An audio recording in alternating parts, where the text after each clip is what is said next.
The tale begins with a group of men in white uniforms working hard to till the soil. A shout echoes through the air demanding someone to bring water. Next they lay down the straw. Several men stand in a line carrying buckets of water, while another man perched on the edge of a small cliff berates them as slaves, barking orders to speed up their efforts. Nearby, a goblin scribbles notes into a log carried by one of the men. Meanwhile, one man cannot escape the agony of the relentless lashes tearing into his shoulders, nor the mixture of blood and sweat saturating his body. He grumbles about the excruciatingly harsh existence of lifelong servitude. In a completely different context, the strongest man alive had claimed the title of champion at the young age of 27 and maintained his position as the world's top fighter for 2 consecutive years. During a decisive fight, the referee declared the match over when the towel was thrown in. The victor, with an unbroken record of 23 wins and 0 losses, had secured his place as the heavyweight champion of the largest MMA league in the world. He even wrapped up his career with an undefeated title defense before retiring. That man is Choi Hyunseok, a celebrated athlete from the Republic of South Korea, and he is the central figure of this story. Not long after his retirement, fate dealt him an unexpected hand in the form of the infamous truck Kun. As you might guess, the truck collided with him, cutting his life short. Hyunseok found himself bitterly lamenting the loss of all the money he had painstakingly saved for his retirement. After all, fighting was the only thing he had ever known in life. Adding to his woes, he was a single man with no romantic experiences to his name. Even half an hour after his death, Hyunseok remained melodramatic, though his perspective slowly began to shift. He started to see the silver lining. No more grueling training sessions, no more championship matches to defend. He even took solace in his lack of family or close friends, realizing there was no one to grieve his passing. While drifting in this ethereal space, an arm appeared out of nowhere. It belonged to a stunning angel who apologized for her tardiness. She referred to Hyunseok as an SSS-class hero and introduced herself as Rachel. Her role? She was a recruiter tasked with finding individuals whose earthly lives had ended. Hyunseok, overwhelmed and confused, blushed at her appearance, particularly at her chest. He flushed even deeper when Rachel grabbed his hand. Hyunseok requested an explanation, and Rachel presented him with 2 choices. The first option was to embrace death and await reincarnation, likely as an unlucky old bachelor. The second was to be resurrected immediately as a hero destined to save a world desperately in need of him. Rachel made the second choice especially alluring, surrounding Hyunseok with visions of beautiful women. Feeling unprepared and overwhelmed, Hyunseok responded that he needed time to think, as the situation was both sudden and lacking in detail. Rachel gently pressed him, asking if he truly intended to pass up such a once-in-a-lifetime opportunity. She painted a vivid picture of the rewards awaiting him: wealth, fame, gorgeous women, and even exclusive privileges.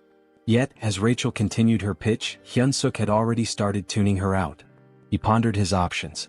Choosing to become a hero meant fighting once more, a path he had just retired from. The alternative, peacefully awaiting reincarnation, seemed far more appealing. Rachel, noticing his lack of enthusiasm, decided to amplify her efforts. She described how, in the other world, the village chief would run to him barefoot, offering food and hospitality from the very start. Hyunseok would be warmly welcomed and would easily complete any quests given to him.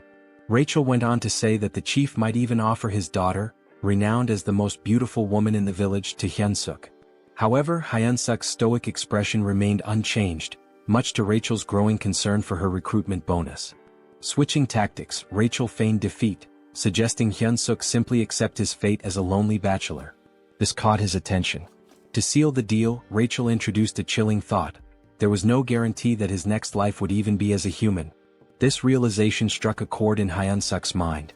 As Rachel began to leave, he grabbed her leg, announcing his decision to accept her offer. Feigning indifference, Rachel coyly asked him to repeat himself. Hyunseok tightened his grip, shouting that he would indeed take on the role of a hero. Satisfied, Rachel grinned and suggested they begin immediately.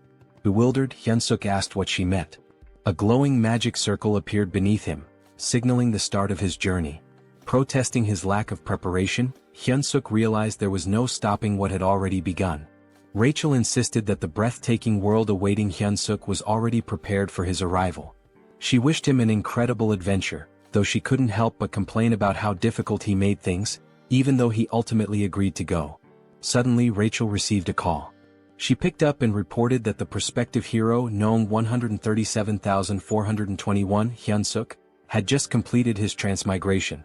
Meanwhile, Hyunseok drifted into unconsciousness, only to awaken to someone telling him to open his eyes. He wondered if this could be the village chief Rachel had mentioned, the one with the most beautiful daughter. The story seemed to be unfolding as expected, until an unexpected punch landed in his stomach, jolting him awake. Irritated, Hyunseok lashed out, asking if the person had a death wish, but he stopped mid-sentence. The figure before him didn't look human, it was wearing a wild boar skull adorned with horns. This strange creature was fuming, accusing Hyunseok of slacking off in the slave dormitory. Hyunseok, thoroughly confused, hesitated. Could this bizarre creature possibly be the village chief Rachel mentioned? The thought seemed absurd, it looked more like a monster he was supposed to fight. Timidly he introduced himself as a hero. The creature looked puzzled and approached him, mocking the idea of heroes being idiots nowadays. Hyunseok began to suspect something had gone terribly wrong but convinced himself that Rachel wouldn't deceive him. Was this monster his first quest? Trying to remain calm, he decided to take action in true Korean fashion. But before he could think further, the creature asked what he had just said. Without hesitation, Hyunseok kicked the creature, yelling for it to die. He briefly celebrated his successful kick, until the creature grabbed his foot. The creature smirked, asking if Hyunseok truly thought himself a hero. With a tired tone, it grumbled about how exhausting these self-proclaimed heroes were and wondered where they kept coming from. Hyunseok found himself immobilized as the creature clenched its fist and taunted him, saying he'd feel better after a good nap. The creature tossed Hyunseok into an underground prison. As Hyunseok adjusted to his dim surroundings, a loud banging sound echoed through the area. Someone outside the door screamed to open it, demanding another round with the cow-headed monster. The door creaked open to reveal an irate goblin wielding a sword. The goblin barked at the noisy prisoner, threatening to boil him into soup if he didn't shut up. Terrified, Hyunseok promised to stay quiet. After the goblin left, Hyunseok started complaining to himself about the so-called beautiful other world. He wondered where everything had gone wrong. His biggest concern? Dying a virgin in this life too. Suddenly, a voice called out to him from a small window in the cell. The person on the other side asked if he was a newcomer. Hyunseok, intrigued, asked who they were. The man introduced himself as a senior hero, about to embark on his own journey. He explained that they were currently trapped in the Demon King's army fortress, where humans were enslaved. Peeking through the window, Hyunseok was shocked to see a fellow Korean. He respectfully addressed the man as his sunbae and asked how they ended up in this dire situation. The man, amused by Hyunseok's politeness, teased him before yelling loudly to the other prisoners, asking if the self-proclaimed heroes were still alive. Voices erupted from every direction, claiming to be heroes. The room was packed with unfortunate souls who had met similarly grim fates in this world. Hyunseok, baffled, asked what was happening. The sunbae casually explained that there were at least 100 heroes who had fallen into the Demon King's fortress. He pointed out that the red cow-headed creature Hyunseok had encountered earlier was Reed Run, the head of the fortress. The goblin who had just threatened Hyunseok was Jark, a notoriously cruel prison guard. The man then revealed the truth behind their predicament. It was all because of Rachel, the so-called angel. Hyunseok's face twisted in confusion as the man cursed Rachel, referring to her as a wicked demon. The sunbae muttered bitterly, lamenting how things could have been different if not for her mistake. Hyunseok, growing hysterical, demanded clarification. Were they not supposed to start their journey in this nightmarish place? The man confirmed his suspicions. He explained that other heroes who had been captured in different locations told him about proper starting points. Heroes typically began their journeys in peaceful cities or rural villages, even without powers. Hyunseok's realization hit hard. The reason he was in this hellish situation was none other than the so-called angel Rachel. He remembered the angel's face clearly. A few days later, we find ourselves observing the 2nd Slave Squad of the 3rd Battalion within the Demon King's army. Humans were forced to work under harsh conditions, with goblins supervising them closely. The humans were even made to chant, "Let's crush the humans, let's devour the humans." Hyunseok's body shook with exhaustion as he carried an enormous log, a goblin perched lazily on top. Eventually, a bell rang, signaling the end of the day's labor. The goblin ordered them to return to their cells. Back in his prison cell, Hyunseok reflected on how the prison conditions almost seemed better in comparison. He recalled the angel's promise about special privileges for heroes. He decided to try a popular command often used in these scenarios: status window. To his surprise, it worked and his status appeared before him. As he examined his stats, he learned some basic information about his strength and abilities. Hyunseok muttered something about what he had discovered, catching the attention of the man in the neighboring cell.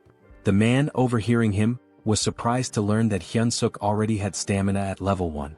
Hyunseok confirmed it and mentioned his strength stat was at 28. The man, recalling Hyunseok's reputation as a former champion, was amazed. He hadn't expected Hyunseok to be so exceptional, especially with stats exceeding 30 at level 1. Hyunseok, however, dismissed the praise, pointing out that he was still just a slave. The man remained optimistic, assuring Hyunseok that someone with his potential could definitely escape and become a true hero. Hyunseok, unconvinced, feigned sleep. In reality, he was preoccupied with his low level, doubting it would help him break free. As the night deepened and the man finally fell asleep, Hyunseok quietly got up to check his status window again. He noticed 2 intriguing options: mana that could grant superhuman strength and something called hero points. Hyunseok realized that the other so-called heroes didn't seem to know about hero points, as no one had ever earned any. Suddenly, a familiar light appeared, and the angel re-emerged, flaunting her appearance. With a teasing smile and a playful pout, she greeted him with a cheerful, "Long time no see." She provocatively asked whether she should reveal some important information about hero points. Before she could finish, Hyunseok grabbed the diminutive Rachel in his hands, his expression dark with frustration. He told her bluntly that he didn't care about hero points or anything else she had to say. At that moment, his priority was giving her a piece of his mind. Moments later, Rachel found herself tied up and dangling like bait on a fishing line.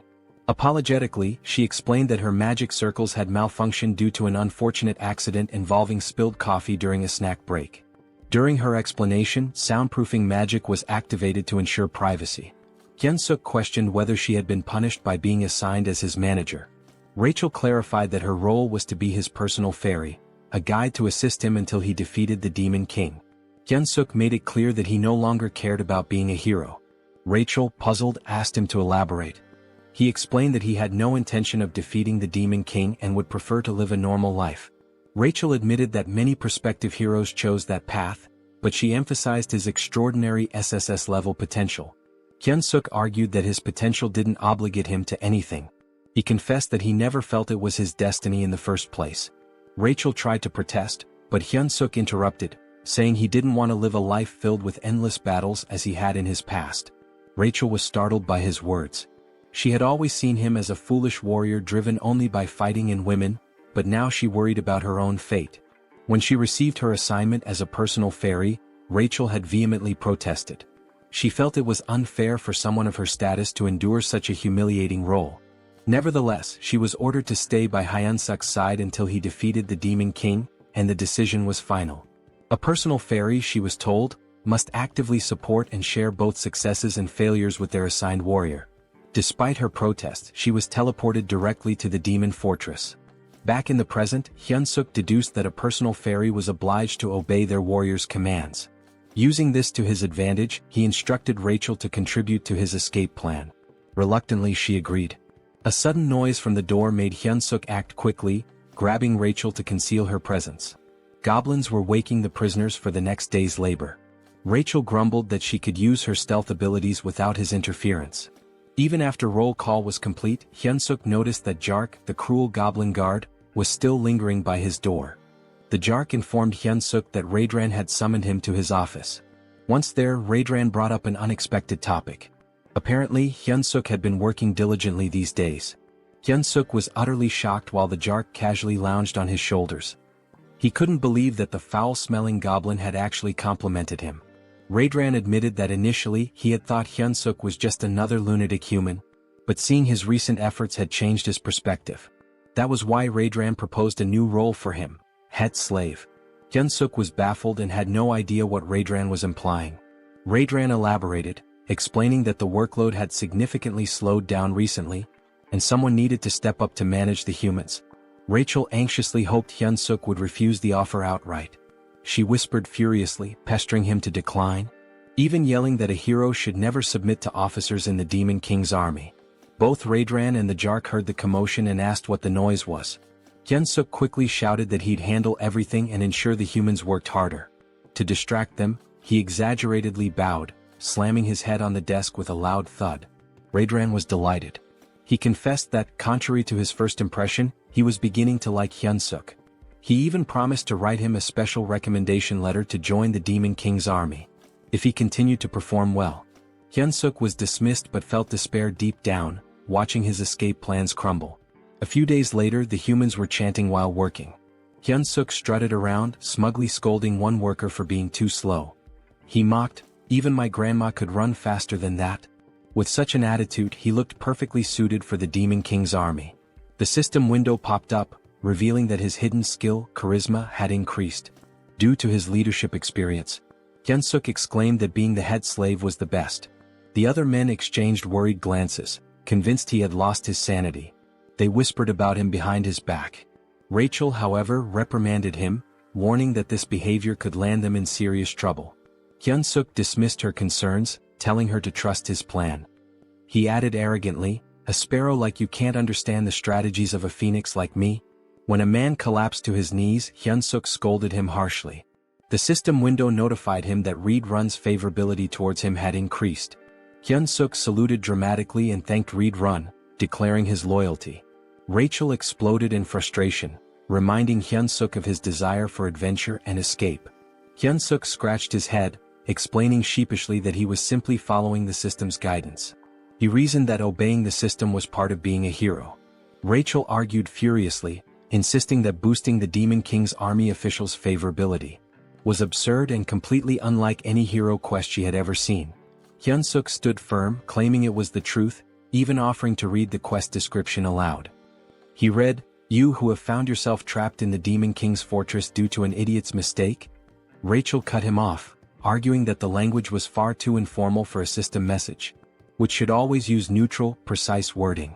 Hyunseok shrugged, insisting that perhaps an SSS-level hero system worked differently. The previous night, Rachel had made a scene, accusing Hyunseok of accepting the head slave position too willingly. Hyunseok retorted that she was the crazy one, not him. Out of nowhere, a system message had appeared, addressed to Hyunseok. It stated, "You who have found yourself trapped in the Demon King's fortress due to an idiot's mistake might feel as frustrated as someone discovering an empty toilet paper roll. However, this is an opportunity. To become a true hero, you must gain the favor of the Demon King's officer, Red-Run, and earn 100 hero points." Hyunseok had been stunned at the time but realized this was his only viable option. Now back at work, Hyunseok led the slaves in singing the Demon King's Third Army Corps song. Rachel was puzzled, realizing only high-ranking figures could alter quest objectives. She wondered why they would do such a thing for Hyunseok. Suddenly, Jark approached Hyunseok again, instructing him to follow him to Reed-Run's office. Red-Run praised Hyunseok for the significant increase in productivity among the slaves. Hyunseok, feigning humility, attributed the improvement to Reed-Run's wise decisions. Rachel scoffed, muttering that such shallow flattery wouldn't work. But to her shock, Red-Run seemed genuinely pleased, visibly flinching with satisfaction. The system window reappeared, announcing that Hyunseok had achieved his favorability goal and successfully completed the hero quest. He earned 100 hero points, unlocking the beginner heroes store with his first points. Both Hyunseok and Rachel were astonished that the plan worked so effectively. With the favorability quest complete and everything progressing smoothly, Hyunseok decided it was time to move on to the next phase of his strategy. He approached Red-Run, asking permission to begin training the slaves. Red-Run raised an eyebrow and questioned the request. Hyunseok painted an idealistic picture, a group of slaves working in perfect harmony, trained to the point of discipline mastery, each performing the labor of three without slacking. He emphasized that with such efficiency, the fortress could be fully constructed within a week. Red-Run, however, argued that humans were physically too weak to endure training while continuing their tasks. Unfazed, Hyunseok added that if this plan succeeded, even the commander would heap praises on Red-Run. This was enough to convince Red-Run, who approved the training without much further thought. Back in his cell, Rachel was dramatically despairing over the situation. She lamented that her hero had completely lost his mind, not only submitting to the Demon King's army but now training slaves on their behalf. She felt utterly hopeless and dejected. Hyunseok, irritated by her theatrics, snapped at her for being so noisy. He assured her he had a plan. Skeptical, Rachel asked if he was trying to make a fool of her again. Hyunseok, quick-witted as always, retorted by asking if she thought he was her He then revealed his true intentions, using the slaves to stage a rebellion. Hyunseok explained that the fortress housed around 3,000 human slaves, while the Demon King's army station there had only about 500 soldiers. Furthermore, a base for the Human Alliance was located nearby. In the chaos of an uprising, they could request reinforcements from the Human Alliance. Hearing this, Rachel's despair transformed into admiration, her eyes sparkling as she admitted he wasn't as foolish as she had thought. Hyunseok then decided to check the rewards from the quest. Rachel, still skeptical, asked if he truly received hero points or if the whole quest was fabricated. Hyunseok reassured her, explaining that everything he had been saying was true. He even shared that the hero's store had been unlocked and decided to take a look. Hoping for something useful, Hyunseok approached the store with high expectations. This, he thought, could be his lifeline and the key to gaining a real hero skill. When the status window revealed the store's offerings, Hyunseok was shocked. The skills included Hold Your Breath, F rank, which improved breath control, and Shit-Holding, a skill to endure bowel pressure longer. Hyunseok sarcastically mused that shit-holding should have been an SSS rank skill, especially useful in public emergencies.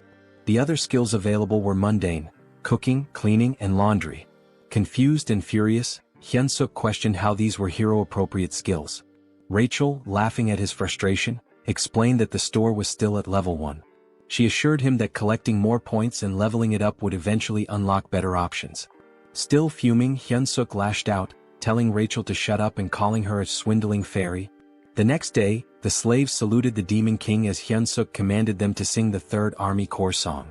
At his signal they began. We, the great Demon King army, defeat humans, eat humans. Forget all the suffering when you catch them. Nothing under the sky compares to the Demon King's affection. Reed Run observed the performance, feeling pleased with his decision to allow Hyunseok to train the slaves. Suddenly, the door to his quarters burst open as Jark entered with urgent news. The human army was advancing toward the fortress.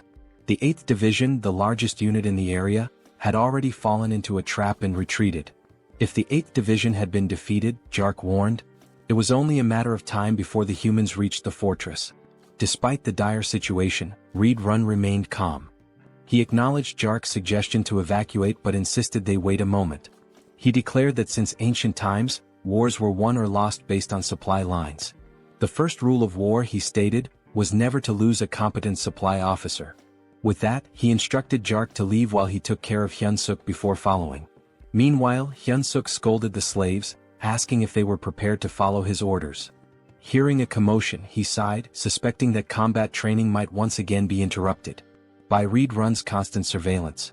Checking the status window, Hyunseok noted that while his abilities had improved slightly, it wasn't enough to launch a rebellion. He muttered aloud, hoping for an unexpected event that could help him increase his power quickly.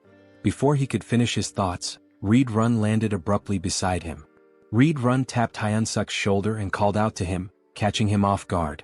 Hyunseok turned, surprised by the sudden presence of Reed Run, who seemed to be in a hurry. We don't have time, Reed Run said urgently. You must come with me right now. Confused, Hyunseok asked why and where they were going, but Reed Run offered no explanation.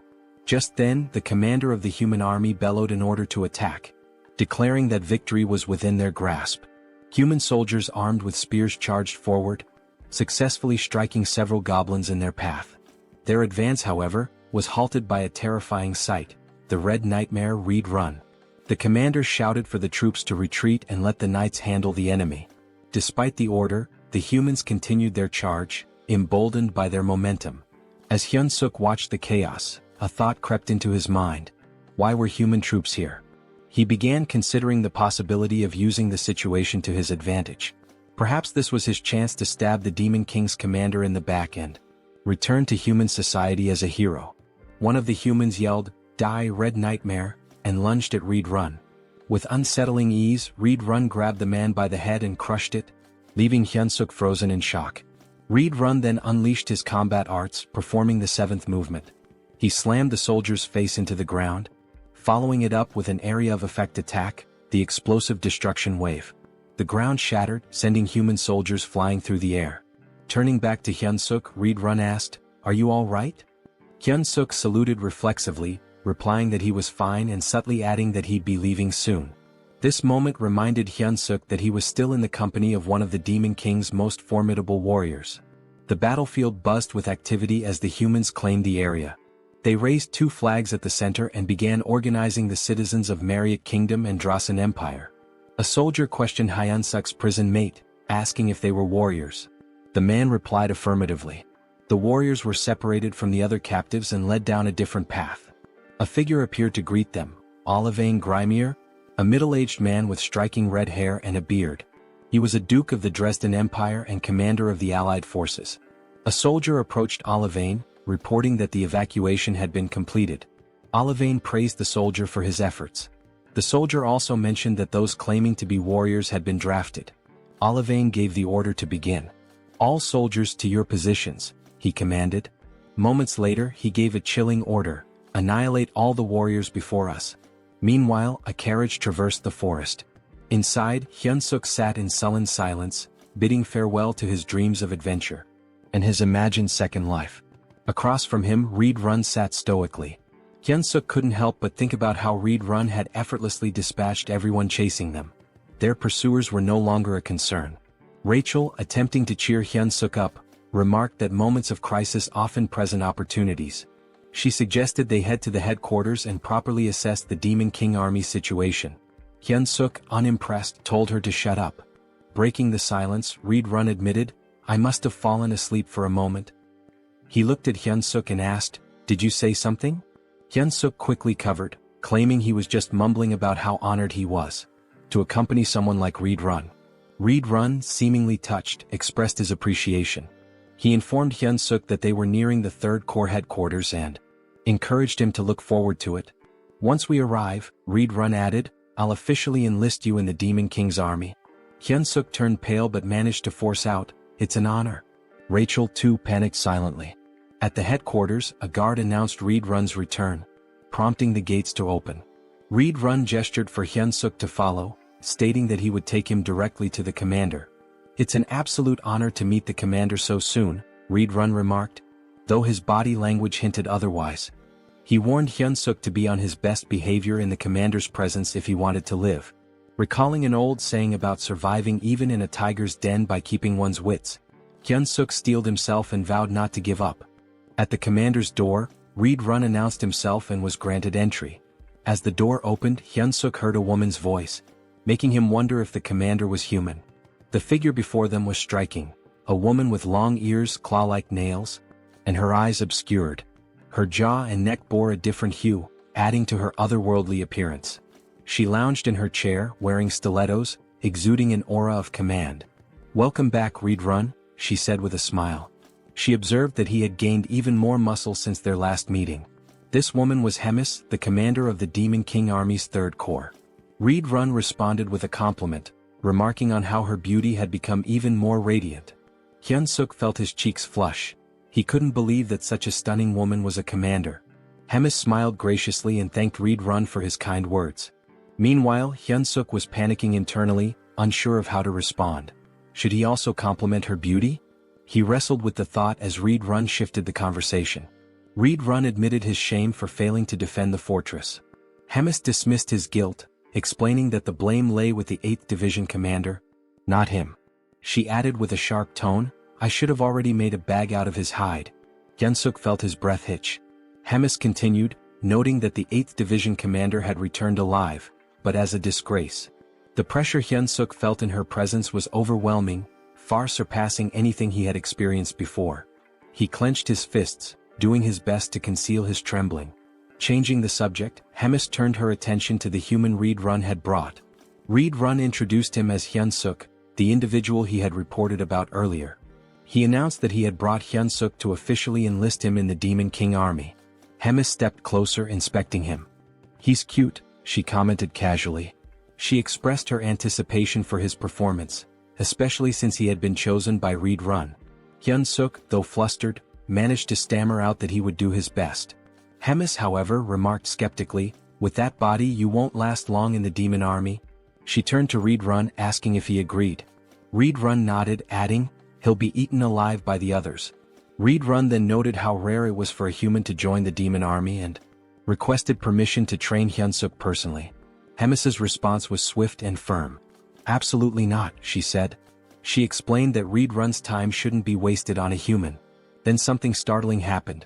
Hemis began to transform. Her head morphed into something resembling a flower, but one with teeth and a long tongue.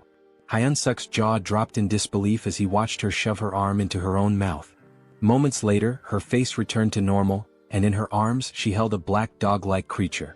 She informed Hyunseok that he would now be tasked with caring for her pet. The creature, though small, looked ferocious. "This is Bobo," Hemis introduced him warmly. "Isn't he adorable?" Hyunseok on the inside wondered what kind of pets this could possibly be. He couldn't help but think that it looked like it had come straight from the depths of hell. Also in his own language the name Bobo meant stupid, which added an ironic twist to the situation. Reed Run observed the creature and remarked, "I can sense immense power in it even as a baby." Hemis beamed at the acknowledgement, clearly pleased. Hyunseok, however, remained skeptical. Noticing his hesitation, Hemis asked pointedly about his reaction, intimidating him further. "Don't you like it?" she pressed. Hyunseok quickly backtracked, insisting, "It's an honor to care for Bobo." Satisfied with his answer, Hemis handed Bobo over to him. She advised him, "Bobo is growing, so don't forget to feed him. He gets unpleasant when hungry." She also warned that assigning new caretakers for Bobo had become a challenge, since he had been eating them all. Rachel's voice rang out loudly, surprising everyone. She had noticed a new hero quest in the system window and couldn't contain her shock. Hyunseok shushed her immediately, fearing she might wake Bobo. The quest details appeared before him. Survive by earning Bobo's affection and secure a better future. The reward was 200 hero points. Hyunseok was stunned. Was he really tasked with winning over a commander's pet? Just then the door opened and a goblin entered, knocking on the frame. Hyunseok greeted it politely, but internally he couldn't help but feel uneasy. Having a goblin as his companion made him feel like he was being treated as a snack. Curious, he asked about previous caretakers. The goblin informed him bluntly that there were none left. They were all dead. The goblin explained that from now on, it would be their job to prepare meals for Bobo. "Is that all?" Hyunseok asked. "Yes," the goblin replied, but just as it was about to bark another order, a shadow loomed over it. It was Bobo, licking the goblin's head ominously. Terrified, the goblin clung to Hyunseok's leg, pleading desperately. The goblin even offered Hyunseok his food to save itself. Hyunseok's patience snapped. "What are you doing?" he shouted. The goblin ignored him, knowing one of them wouldn't survive. Furious, Hyunseok grabbed the goblin and hurled it toward Bobo. "You're the one who's dying," he declared as Bobo prepared to make his move.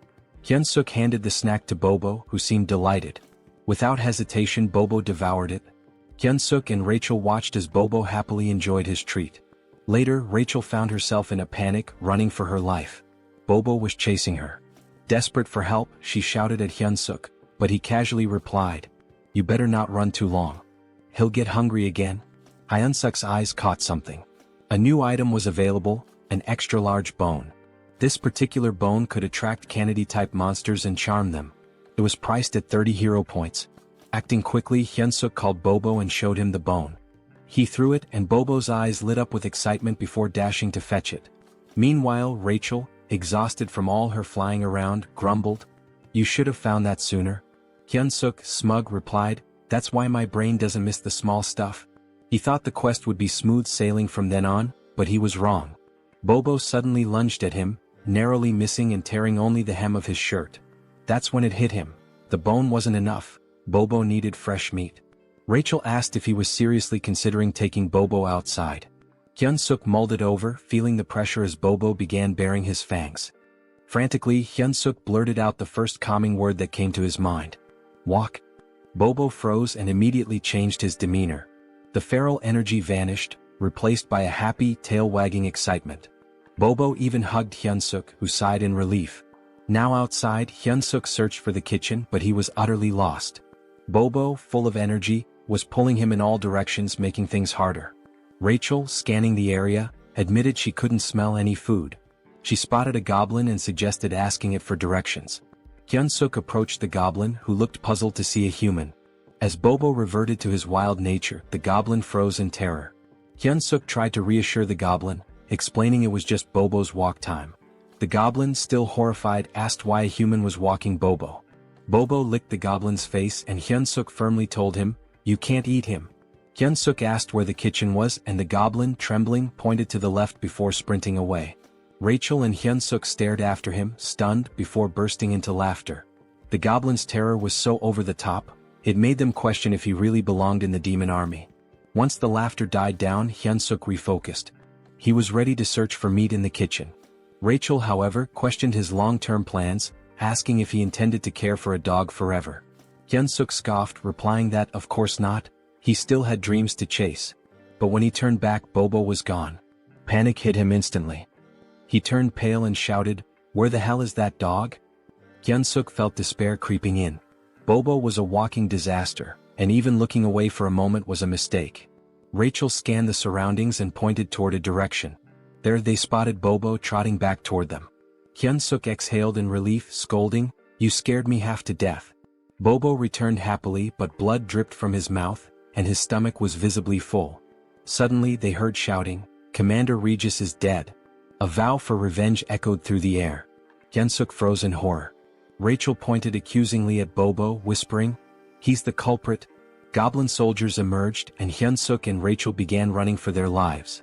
Rachel, gasping, asked if they were about to die. Hyunseok snapped, "Shut up and run."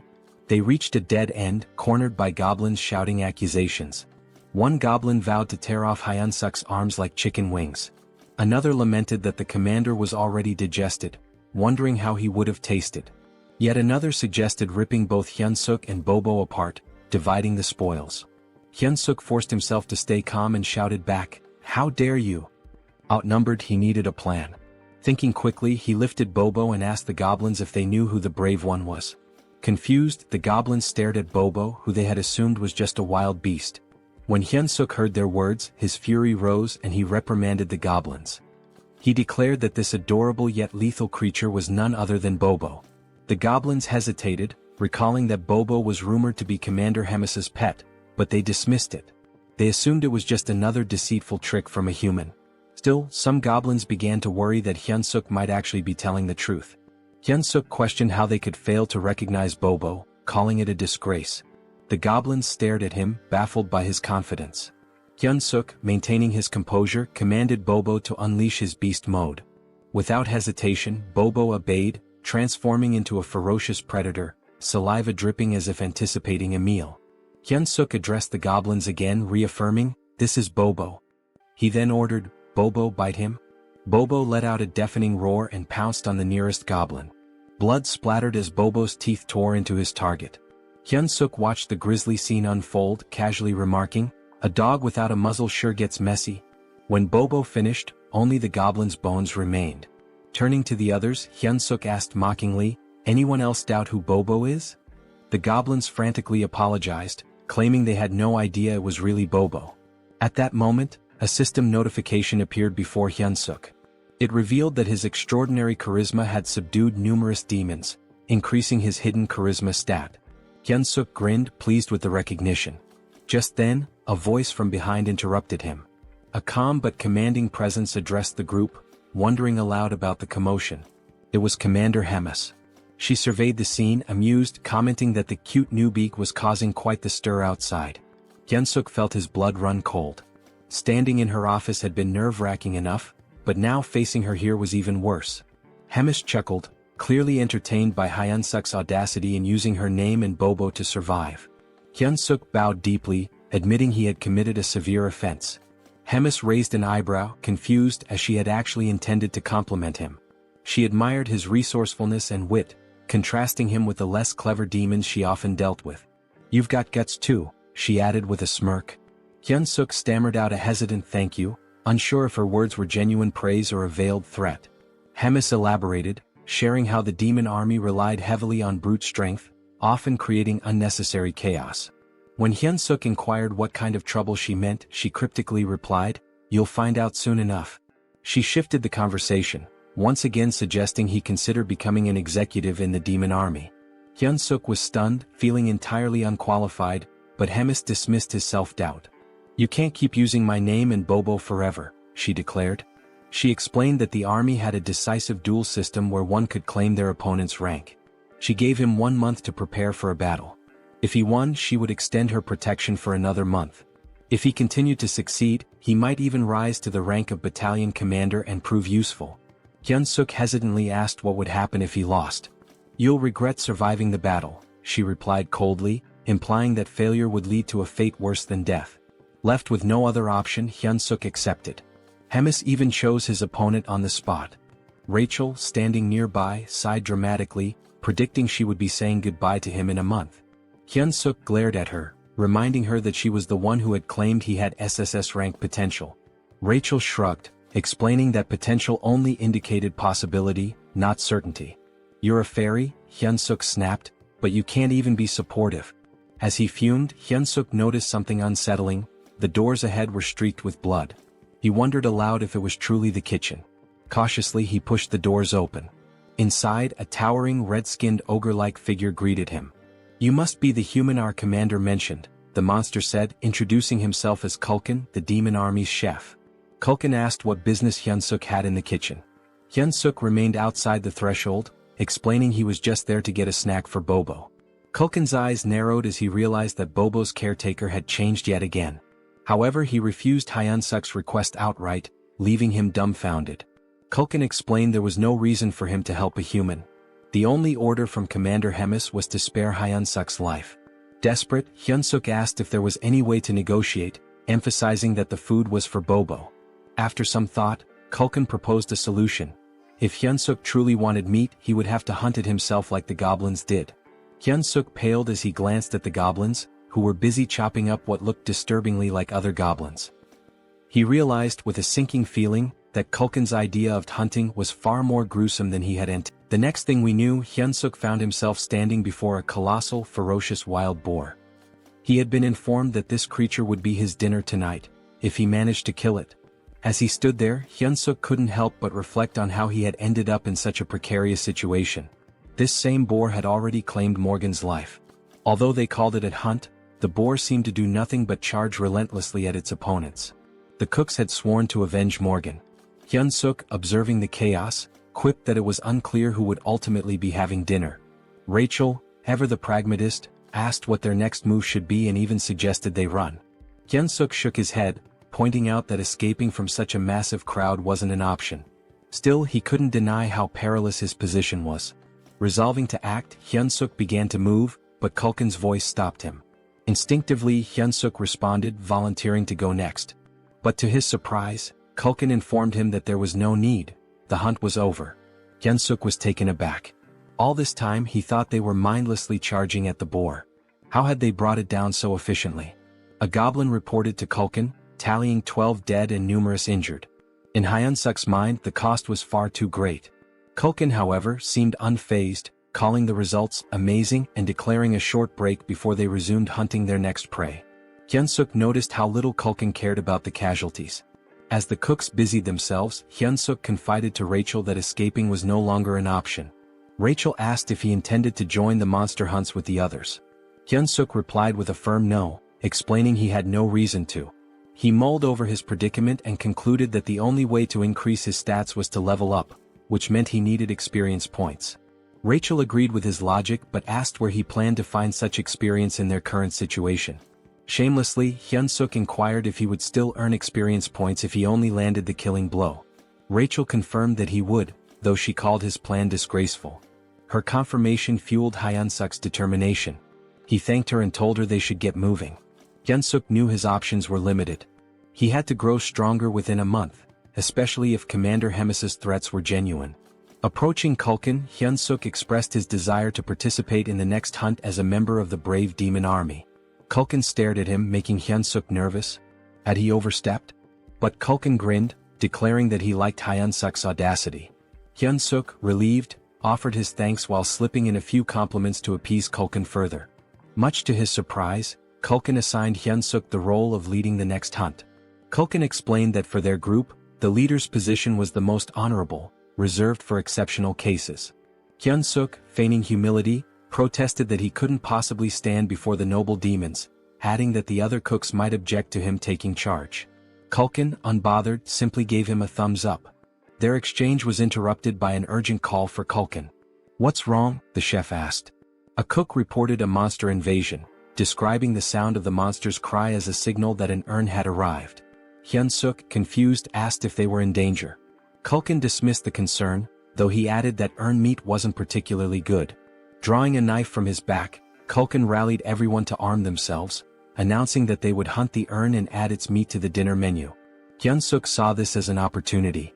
All he had to do was stay close and land the final blow. Rachel handed him something. A system notification appeared, showing a slight boost to his health and strength for 3 minutes.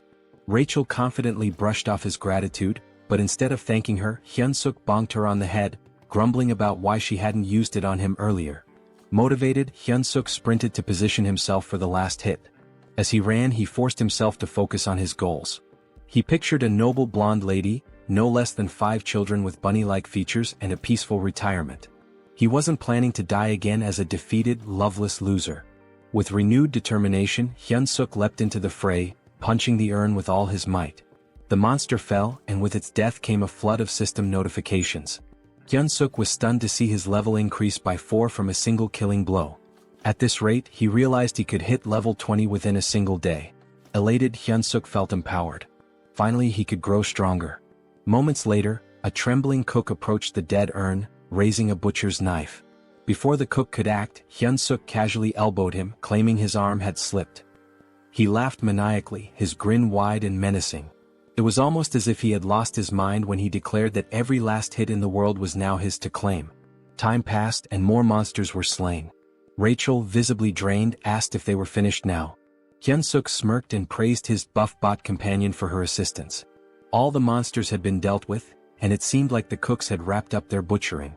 But upon closer inspection, he realized the cooks were already gorging themselves on the fresh meat.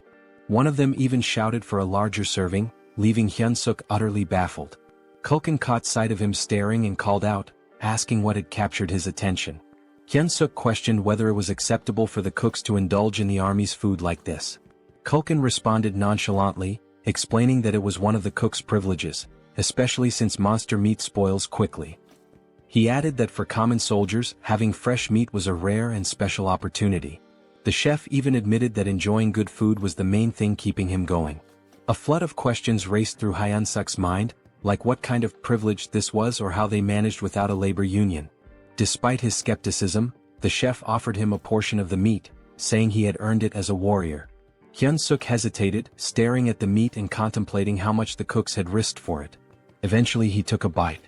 The flavor wasn't bad, there was a strong smell that oddly enhanced the taste, but overall the meat was bland and chewy. Hyunseok couldn't help but think that, back in South Korea, this kind of meat wouldn't sell for long. The realization struck him. These cooks were risking their lives for mediocre meat. His thoughts shifted to an idea. What if he created a dish better than this? It dawned on him that he could win their loyalty through their stomachs, earning their favor and becoming the kitchen's god. He opened the Hero Shop interface, much to Rachel's surprise. After spending points on a skill and an item, he revealed his purchases. A cooking skill ranked F, costing 50 points, and a seasoning loaded with MSG for 20 points. Rachel looked at him in disbelief, scolding him for wasting points on salt. Hyunseok dismissed her criticism, explaining that she was underestimating its potential. He demonstrated, sprinkling the seasoning over the meat. The transformation was immediate. The aroma became rich and the meat turned juicy and inviting. Hyunseok felt triumphant, imagining himself as the god of this new culinary world. He presented the enhanced meat to Culkin, who initially declined, saying he was already full. But Hyunseok insisted, claiming he had poured his soul into the dish and could die happy if Culkin tasted it. Reluctantly, Culkin took a bite. The flavor transported him to his childhood. He remembered his mother asking if he wanted meat for dinner, a memory so vivid it brought tears to his eyes. Afterward, Hyunseok left with a bag of meat, a gift from the chef, who reminded him that it would stay fresh for only 2 days. When Hyunseok returned, Bobo charged at him, startling him. Quickly, he handed over the meat, calming Bobo instantly. Hyunseok encouraged Bobo to eat to his heart's content, pulling out every piece of meat from the bag. Bobo devoured it happily, and Hyunseok even promised to bring more tomorrow, earning a boost in Bobo's affinity. This also completed their hero quest, awarding them 200 hero points, exactly as Hyunseok had planned. Rachel noticed his success and pointed out an item on his screen that could enhance his stats. When she asked why he hadn't used it, Hyunseok explained that he avoided it because he didn't know how it worked. blaming at certain idiots who had skipped the tutorial. Rachel, unfazed, reassured him that it wasn't too late. She began explaining how bonus points worked. Strength increases power. Stamina boosts endurance and resilience. Agility improves reflexes and speed. Mana corresponds to magic. When Hyunseok asked about charisma, Rachel explained it was a hidden stat that couldn't be leveled up with bonus points, only through proper training. She advised him to balance the stats equally, but Hyunseok disagreed, believing it would be more effective to focus solely on strength. Rachel was taken aback by his train of thought. She explained that while focusing on strength might work at the beginning, mana becomes crucial as things progress. It's clear that a body enhanced by mana far surpasses one built purely on muscle training. Hyunseok adjusted his points and asked Rachel if the distribution was acceptable. Rachel examined it and admitted it wasn't bad. She then instructed him to visit the shop and purchase a fundamental skill for mana control. Curious, Hyunseok asked what mana control entailed. Rachel explained that it was essentially a skill to help him manage and manipulate his mana efficiently. She estimated the cost at around 100 hero points. Hyunseok began searching for it in the shop, only to find nothing. Rachel was shocked as it was supposed to be a common item. Disappointed, Hyunseok muttered how he'd thought she'd finally be of use. Frustrated, he even accused her of being completely useless. Rachel defended herself, insisting it should have been there. 3 weeks later, Hyunseok reached level 100. But the process had taken longer than he expected. Rachel remarked that the experience points required increased significantly as he leveled up. Hyunseok pondered whether any other heroes were working as tirelessly as he was. Rachel informed him that he had already become a sinecure. Hyunseok found that hard to believe. He berated Rachel, reminding her of the countless times he had nearly died that day. Rachel explained that most people take about 6 months to reach level 100. She added with some sadness that she wanted to get along with him, but Hyunseok retorted that she had brought it upon herself. At that moment, the door opened and a goblin entered, informing Hyunseok that the commander wanted to see him. When Hyunseok arrived at Hemis's office, she greeted him warmly. She remarked that he looked healthier than before and had clearly grown stronger. She noticed that his mana had doubled. Hyunseok explained that he had been working hard to provide the best quality meat for Bobo every day. Hemis, however, commented on how rapidly his strength was increasing. She asked if it had something to do with the hero leveling system. Hyunseok froze, realizing that Hemis knew he was a hero. He wondered how long she had known. Hemis assured him that she had figured it out the first time they met. He asked her how she knew. She explained that she had a connection to someone who was deeply interested in heroes. Hemis then asked why he thought she had summoned him. Hyunseok tried to guess, mentioning his recent battles. She reminded him of their promise and asked if he remembered it. When Hyunseok affirmed that he did, she scolded him for his behavior. Suddenly, Hemis transformed into a monstrous flower-eating creature. She expressed her frustration with how quickly he was leveling and warned him to work harder if he wanted to survive. For her, it was all about entertainment. Hyunseok recalled how crowds are most thrilled not by flashy performances or easy victories but by dramatic, unexpected twists. He realized she had set him up against an opponent he could never hope to beat. Rachel, panicked, yelled, asking what his plan was. Hyunseok told her to stay calm and let him think. He reasoned that his best course of action was to gather as much information as possible about the opponent before the battle. Hyunseok intended to study their strength carefully. Rachel pointed out that they only had the opponent's name, questioning how he planned to identify them. Hyunseok revealed his plan to buy an item from the hero shop called the Combat Power Meter. The device, costing 50 hero points, would measure an individual's strength, stamina, agility, and mana. Hyunseok intended to use it to gauge his opponent's power level and then train against someone with a similar level. Rachel sighed, teasing him for only being clever in critical moments. Hyunseok fired back, saying it was better than always being useless. They tested the combat power meter on Rachel first. Her combat power was 375. She admitted she couldn't tell if that was high or low, so she suggested measuring Hyunseok's. Hyunseok handed her the device, waiting for the results. However, Rachel appeared confused. Hyunseok asked if she had seen anything. Rachel hesitated, then claimed the device must be broken, as she couldn't comprehend why his stats were higher than hers. Hyunseok's strength was revealed to be 1,560. He smugly asked Rachel if she was sure she wasn't the weaker one between the two of them. Rachel, feeling dejected, admitted she had a strength level of 10,000 just a month ago. Hyunseok asked if the combat power meter had worked properly despite her doubts. They checked Bobo's combat strength, and the damn dog had an insane 47,422 strength. Rachel felt utterly humiliated knowing that both she and Hyunseok were weaker than a dog. Hyunseok found the situation amusing, joking that maybe Bobo's breed had received a buff. Stepping outside, he decided to survey the strength levels of other orcs.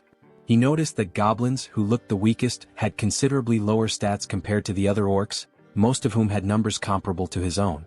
Suddenly, someone announced Captain Bulkman's arrival, prompting everyone to salute.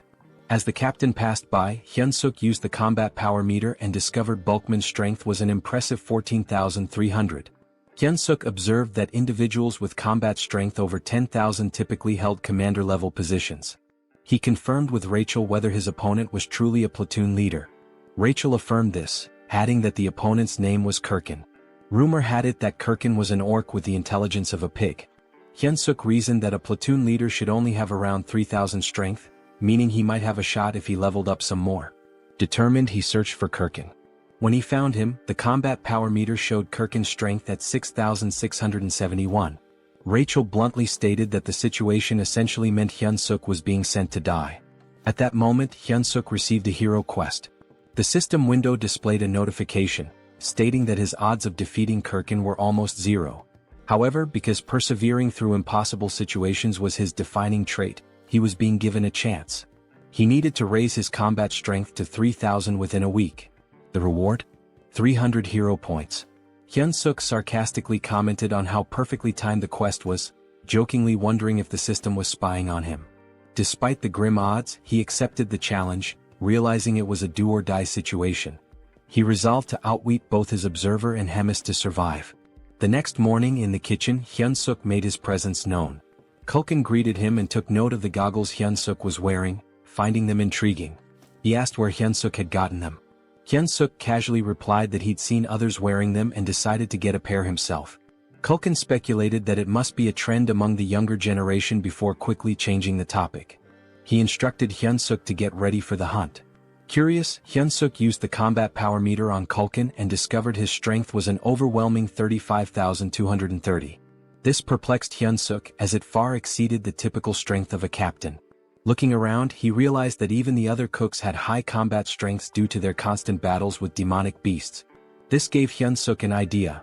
If he could spar against someone with a similar strength level to Kirkin, he could prepare himself better for the upcoming fight.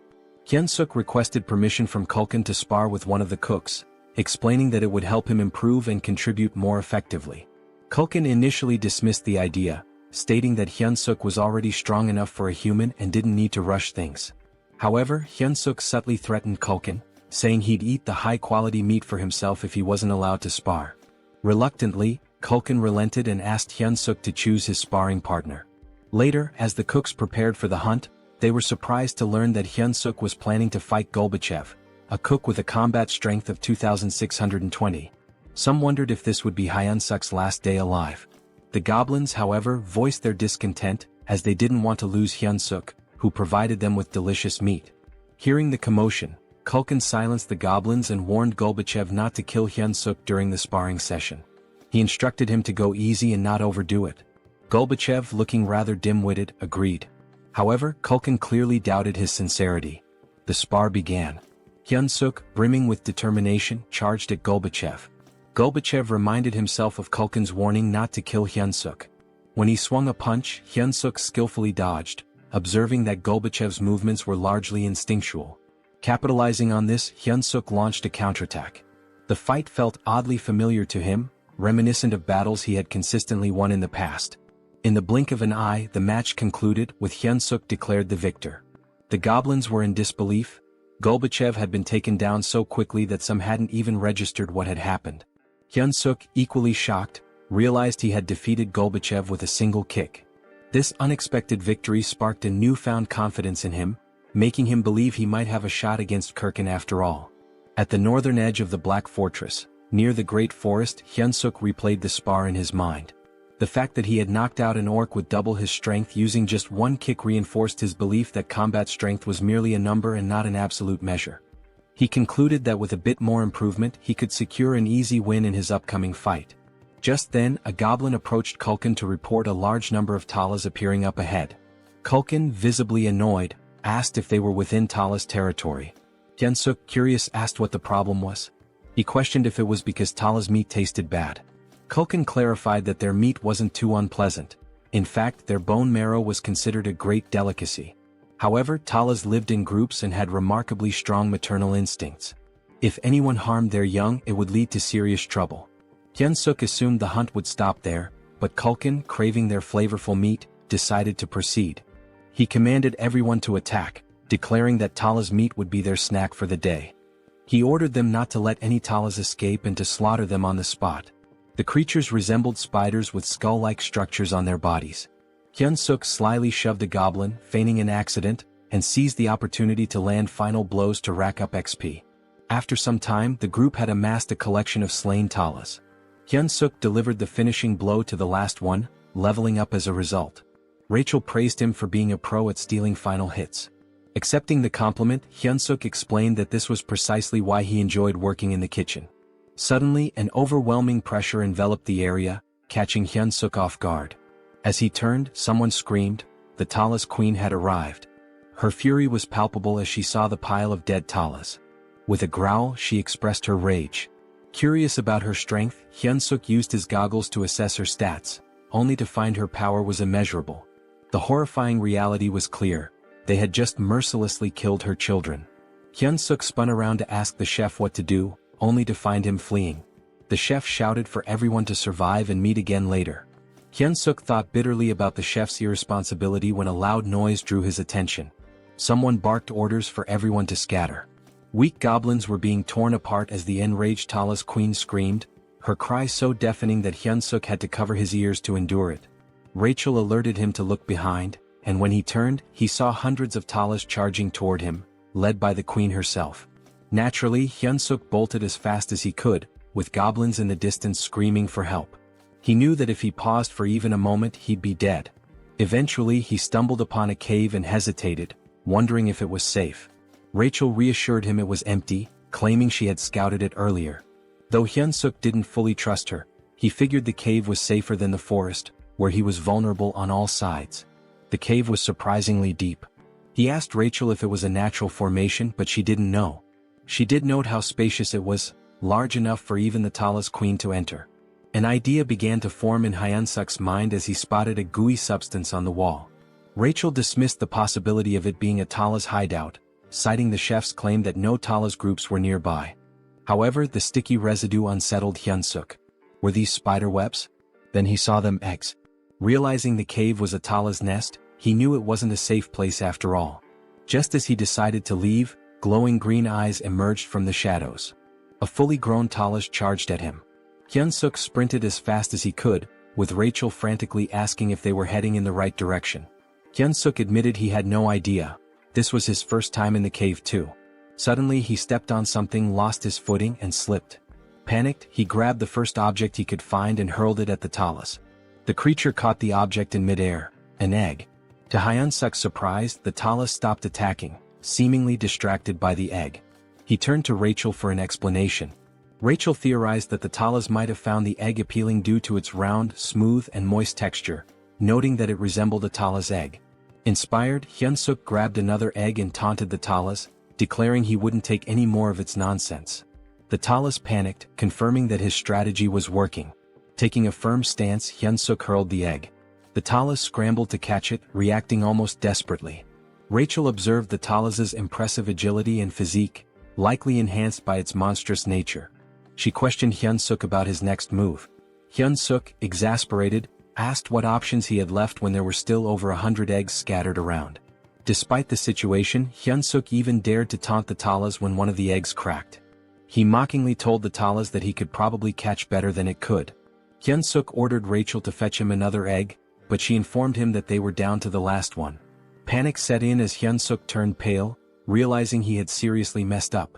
The Talas let out a furious growl and lunged at them. Hyunseok quickly ordered Rachel to cast a buff spell. The Talas queen was seething with rage, but Hyunseok noticed that she was already drained from chasing after the eggs. He steadied himself and focused, knowing he could seize victory. As the Talas queen charged at him, Hyunseok prepared his ultimate attack, Paradise Reincarnation shot. Instead of retreating, he confronted the monster head-on, delivering a powerful strike that defeated the Talas. Several system notifications popped up, confirming that Hyunseok had leveled up. Rachel rushed over to check on him, asking if he was alright. Hyunseok admitted he wasn't, joking that he felt like he was dying right then and there. He suggested they find a safer spot. To his surprise, Rachel revealed that she could also use healing magic. Hyunseok praised her, remarking that investing in mana points had really paid off. Rachel, however, modestly explained that her magic wasn't very potent and could mostly just stop bleeding. Hyunseok allocated his newly earned stat points and decided to head back. At level 108, his stats now stood at Strength 56 plus 2, Agility 53 plus 2, Stamina 55 plus 2, Mana 53 plus 2 and Charisma 27. He felt a sense of accomplishment with his now balanced stats, even though he wasn't sure how to utilize them all just yet. He considered it an investment for future endeavors. Suddenly a familiar voice echoed in the cave. It was Kulkin, delighted to see Hyunseok alive. Hyunseok asked why Kulkin was there. Kulkin explained that he'd found the cave while fleeing and thought they were lucky to have made it out alive. But Kulkin froze when he realized it was the Tala's nest. He spotted the scattered items on the ground. Hyunseok revealed that they were Tala's eggs, explaining that this was where the Talas laid them. Kulkin's eyes lit up upon hearing this. He excitedly mentioned that Tala's eggs were an extremely rare delicacy, reserved for high-ranking officials. Hyunseok, irritated, yelled at Kulkin to focus since they needed to escape. Kulkin remarked that the Tala's queen was likely already in the cave and admitted that defeating her would require someone of division commander rank or higher. He resigned himself to the idea that the egg would be his final meal. Suddenly voices echoed from the entrance. The surviving goblins had arrived, along with the head chef. Kulkin acknowledged those who barely made it and offered them a taste of the precious egg. Hyunseok silently vowed not to let this be his last meal, especially since he hadn't yet enjoyed his wife's 5-dish spread. Determined, he refused to die in such a pitiful place. Meanwhile, in Hemis's office, someone greeted the commander, commenting on his usual stiff demeanor. She inquired if he had completed his assigned mission. Readrun reported that he had successfully captured the Holy Empire's next saintess as instructed. Impressed, Hemis praised Readrun for infiltrating a fanatical cult in just 3 weeks. She patted his head, causing him to blush. Their moment was interrupted by a knock at the door. Annoyed, Hemis remarked on the interruption. A goblin informed her of an urgent report regarding the cooks sent to gather ingredients. Hemis dismissed it at first, assuming it was a routine issue, but the goblin clarified that the incident was severe. The Tala's queen had appeared, leaving most of the cooks, including Kulkin, dead or missing. Hemis asked about Hyunseok, to which the goblin reported that he was also missing. Hearing this, Readrun's expression darkened. Back in the cave, the goblins were toasting with Tala's eggs, resigned to their fate. Kulkin bid them farewell, but Hyunseok smacked him on the head, yelling at him to snap out of it. Kulkin gave him a bewildered look as if asking, "What the hell?" Hyunseok replied that Kulkin seemed to be under some wicked spell and claimed he used a secret weapon to wake him. With a triumphant grin, Hyunseok pulled out a new item, the Beast Encyclopedia, Demonic Beast Edition. The encyclopedia contained detailed information on nearly all demonic beasts and required 50 hero points to acquire. He searched for information about the Talos, a spider-like demonic beast that lives in colonies and is known for its exceptionally strong legs. To defeat a Talos, one must aim for its weaker spots such as the torso and head. The bodily fluids of the Talos are extremely flammable, and its eggs contain a substance as volatile as a bomb. The caves constructed with the Talos saliva are also highly susceptible to fire, so using flame magic inside them is a dangerous gamble. Hyunseok turned to Kulkin, asking if he could wield fire magic. Kulkin admitted he could, but only for simple attacks like shooting flames. With a resigned sigh, Kulkin advised Hyunseok to abandon his efforts, warning that the Talos carapace was too tough for his flames to penetrate. Hyunseok dismissed his concerns, stating that he had no intention of burning the Talos directly. Gathering the group, he unveiled his plan. He emphasized that they needed to survive so they could continue enjoying delicacies like the Talos eggs. The goblins, however, thought his plan was futile. Hyunseok cleverly tempted them by promising an unlimited feast of premium demonic beast meat as a celebration if they made it out alive. Their eyes sparkled with renewed determination, and Kulkin, drooling at the thought, eagerly asked about the plan. Pleased with their motivation, Hyunseok explained the details, stressing that no matter what, they must not stop running until they reached the exit. With the plan set, they moved out. Soon they encountered a swarm of Talos. Hyunsuk signaled Culkin to prepare his flames. At the right moment, Culkin unleashed fire, causing part of the cave to erupt in an explosion. Rachel observed the chaos and asked Hyunsuk what he had done. He explained that by allowing the fire to spread, the remaining eggs deeper in the cave would act as a distraction.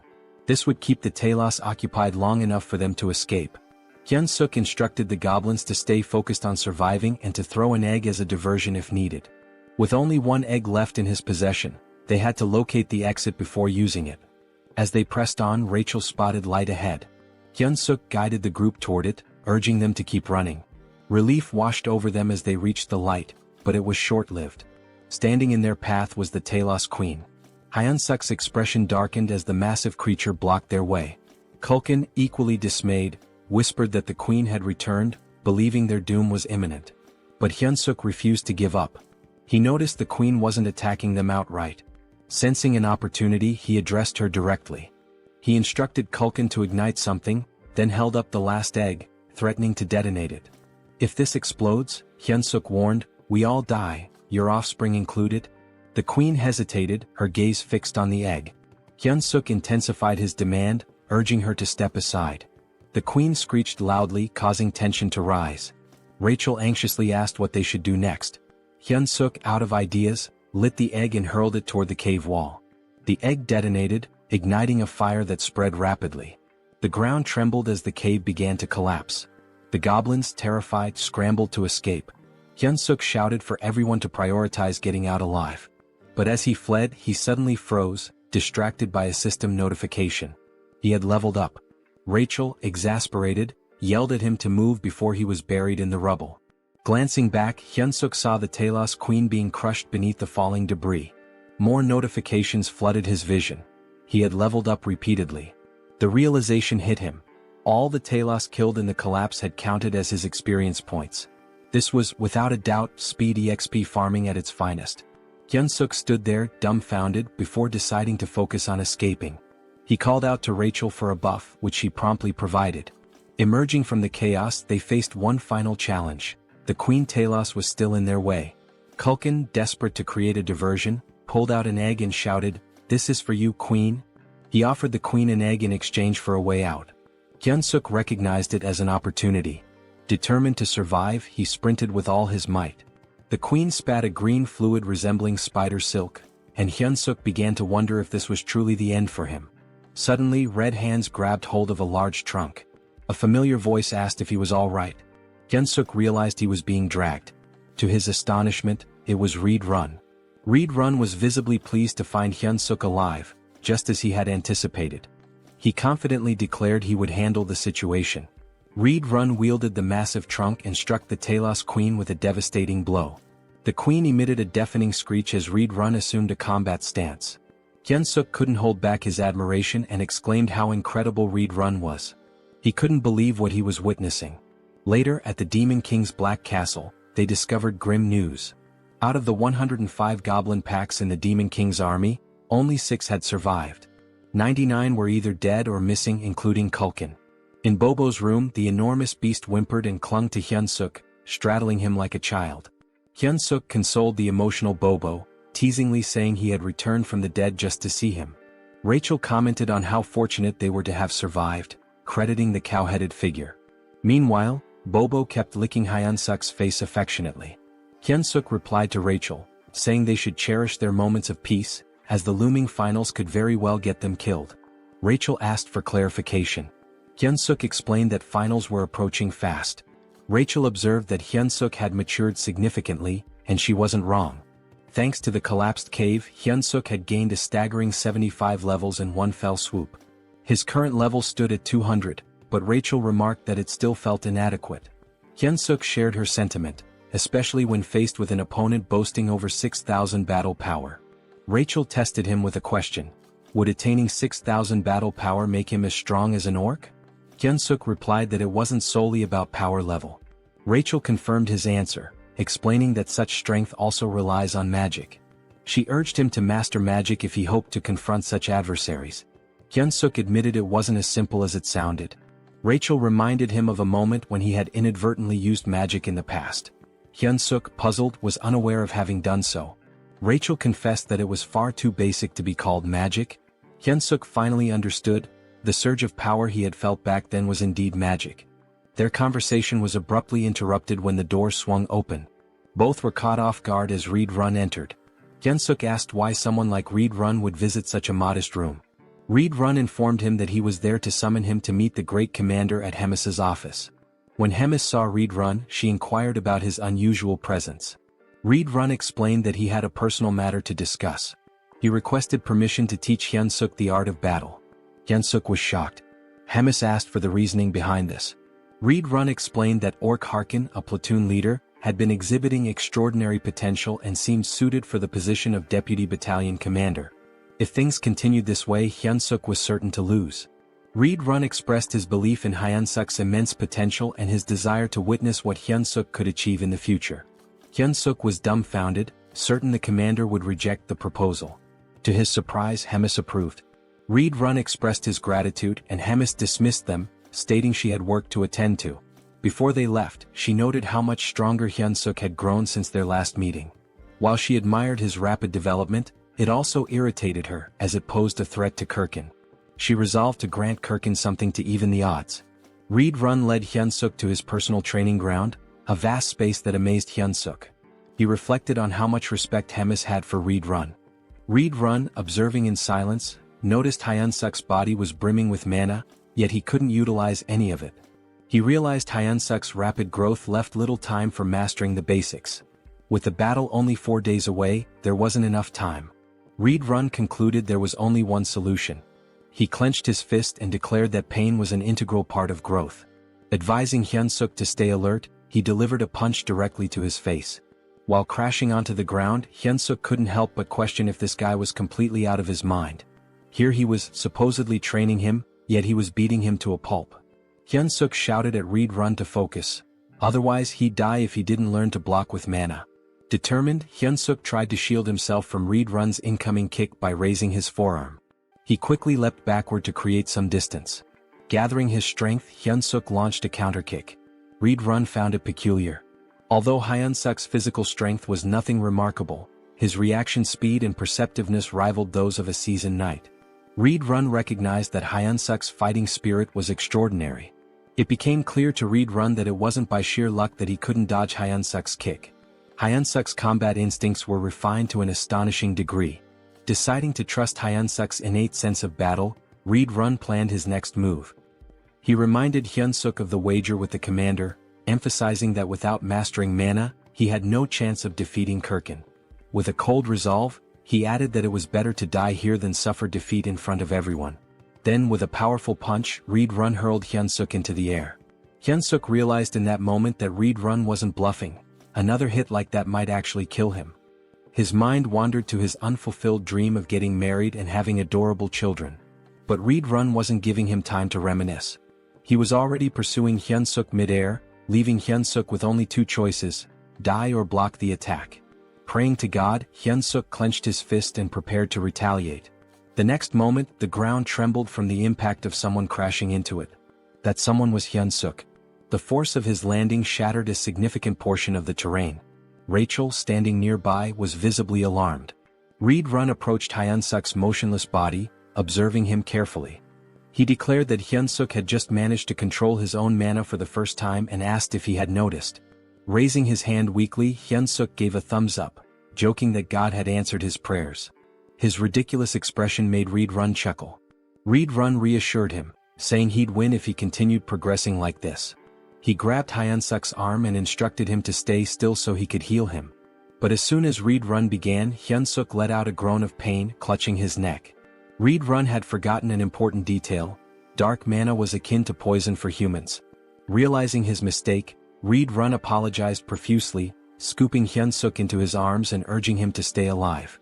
In this world, certain powers inherently counter each other. Dark mana counters regular mana. Mana counters divine power, and divine power counters dark mana. Mana was the domain of humans. Dark mana belonged to demons, while divine power was reserved for the devout followers of God. The Church of Tussis, the most influential religious institution, had waged wars to bring all other faiths under its control. Now, as the divine empire of Gatrin, They anointed a chosen individual capable of hearing God's voice and revered her as the saintess. Somewhere within the Demon King's stronghold, rumors swirled about the captured saintess locked in her room. The next saintess of the Divine Empire, Abelson Marriott, was now a prisoner of the demon army. There were murmurs of doubt among the demons. She hadn't prayed in days, casting suspicion on her claim as the saintess. Still, they trusted Reed Run's judgment in capturing her. Abelson, on the other hand, saw no reason to pray.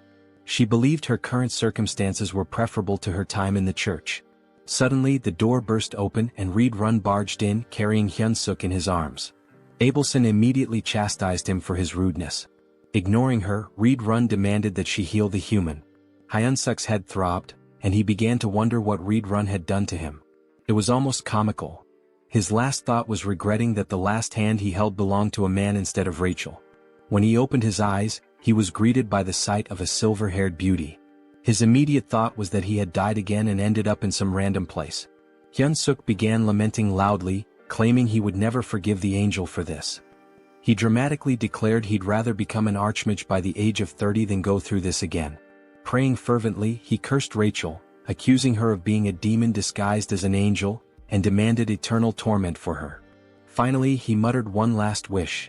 If the angel insisted on making him a hero again, she should marry him first. Abelson, unimpressed, called him pathetic. Hyunseok's eyes widened in shock. Reed Run, relieved that Hyunseok was conscious, couldn't help but grab his shirt in excitement. Still dazed, Hyunseok was utterly confused. Reed Run pulled him into a tight hug, but Hyunseok immediately protested, accusing him of trying to kill him again. It was at this moment Hyunseok realized he wasn't dead. Turning around, he glanced at Abelson, piecing together the embarrassing things he had just said in front of her. Reed Run, meanwhile, asked the saintess if Hyunseok was fully healed. The saintess responded that Hyunseok was not yet fully recovered, and it should be evident to Reed Run as well that the dark mana still lingered in his body. She admitted she didn't know what might happen to him. Reed Run asked if her divine power couldn't erase the dark mana. Abelson warned that any misstep could result in Hyunseok's death. She suggested waiting, as the dark mana might dissipate over time. Apologizing sincerely, Reed Run promised to make amends by helping Hyunseok grow stronger through training. Despite being nearly suffocated by the hug, Hyunseok managed to remark that Reed Run didn't need to go to such lengths for someone as lowly as him. Reed Run dragged him away, but Hyunseok protested, asking him to wait. Meanwhile, Abelson grew curious about Hyunseok, wondering why a human was being trained by a demon. A few hours later, Hyunseok finally made it back to his room. Bobo, as usual, was there playfully chewing on Hyunseok's head. Hyunseok thanked Bobo. He recalled hearing that Bobo had destroyed his home and eaten the soldier who tried to feed him. Once again, Hyunseok thanked him, acknowledging that if it weren't for Bobo's separation anxiety, he'd still be stuck in training. Hyunseok began venting to Bobo about everything that had happened that day. It was enough to make him cry. And to top it all off, the dark mana was still coursing through him. Looking up, he asked Rachel if he was going to die. Bobo simply kept licking Hyunseok. Hyunseok called for Rachel again, but she didn't respond. Rachel was crying, devastated that her hero had been ruined and corrupted. She told him that he wasn't the same hero anymore. Hyunseok was taken aback. Shouldn't he be the one crying after everything he had just been through? Eventually, Rachel calmed down and confessed that all of the misfortunes were her fault. The dark mana in Hyunseok's body, his near-death experience, it was all on her. With biting sarcasm, she added that it was because she was a demon wearing an angel's face, a deranged maniac destined to suffer eternal torment in hell. Hyunseok froze, recognizing those were the very words he'd said to the saintess upon waking up. Realizing his mistake, he scrambled to console Rachel, even going as far as to claim there was no buff item in the world as amazing as her. Rachel, however, was unmoved and told him to shut up, saying he didn't mean any of it. Now all Hyunseok could do was wait, racking his brain for a way to make amends. 3 days later, Hyunseok felt like he was going crazy. Collapsed on the ground, he cried from the grueling training Reed Run had put him through. Abelson, who was present to heal him, tended to his injuries as usual. Hyunseok praised her beauty as he always did. Abelson, disgusted by his behavior, couldn't believe this so-called hero. Yet she healed him anyway. Hyunseok shyly scratched his head and asked Abelson for a favor before his battle the next day. He wanted her to pray for his survival and if possible to come watch him fight. The request caught Abelson off guard. The day of the battle finally arrived. a match that would decide Hyunseok's fate. The crowd buzzed with speculation. Why would anyone challenge the commander, let alone a mere human? Of course, Hemis and Reed Run were in attendance. Hemis, enjoying the atmosphere, asked Reed Run who he thought would win. Reed Run confidently replied that Hyunseok would emerge victorious. He had worked tirelessly and his talent was extraordinary. Intrigued, Hemis leaned closer and proposed a bet. If Hyunseok won, Reed Run could continue training him. Reed Run found the wager unusual and asked what would happen if Hyunseok lost. With a sly grin, Hemis revealed the catch. Reed Run would have to kill Hyunseok with his own hands. It was the responsibility he would bear for his bold words. An uneasy feeling settled over Reed Run, but he had no choice but to agree. As she looked at Hyunseok, Hemis remarked how exhilarating it had been since she felt this much excitement. The announcer began introducing the fighters. Hyunseok stood ready, his mind clear and his body in peak condition. He wasn't nervous. When his name was announced, he stepped forward with confidence.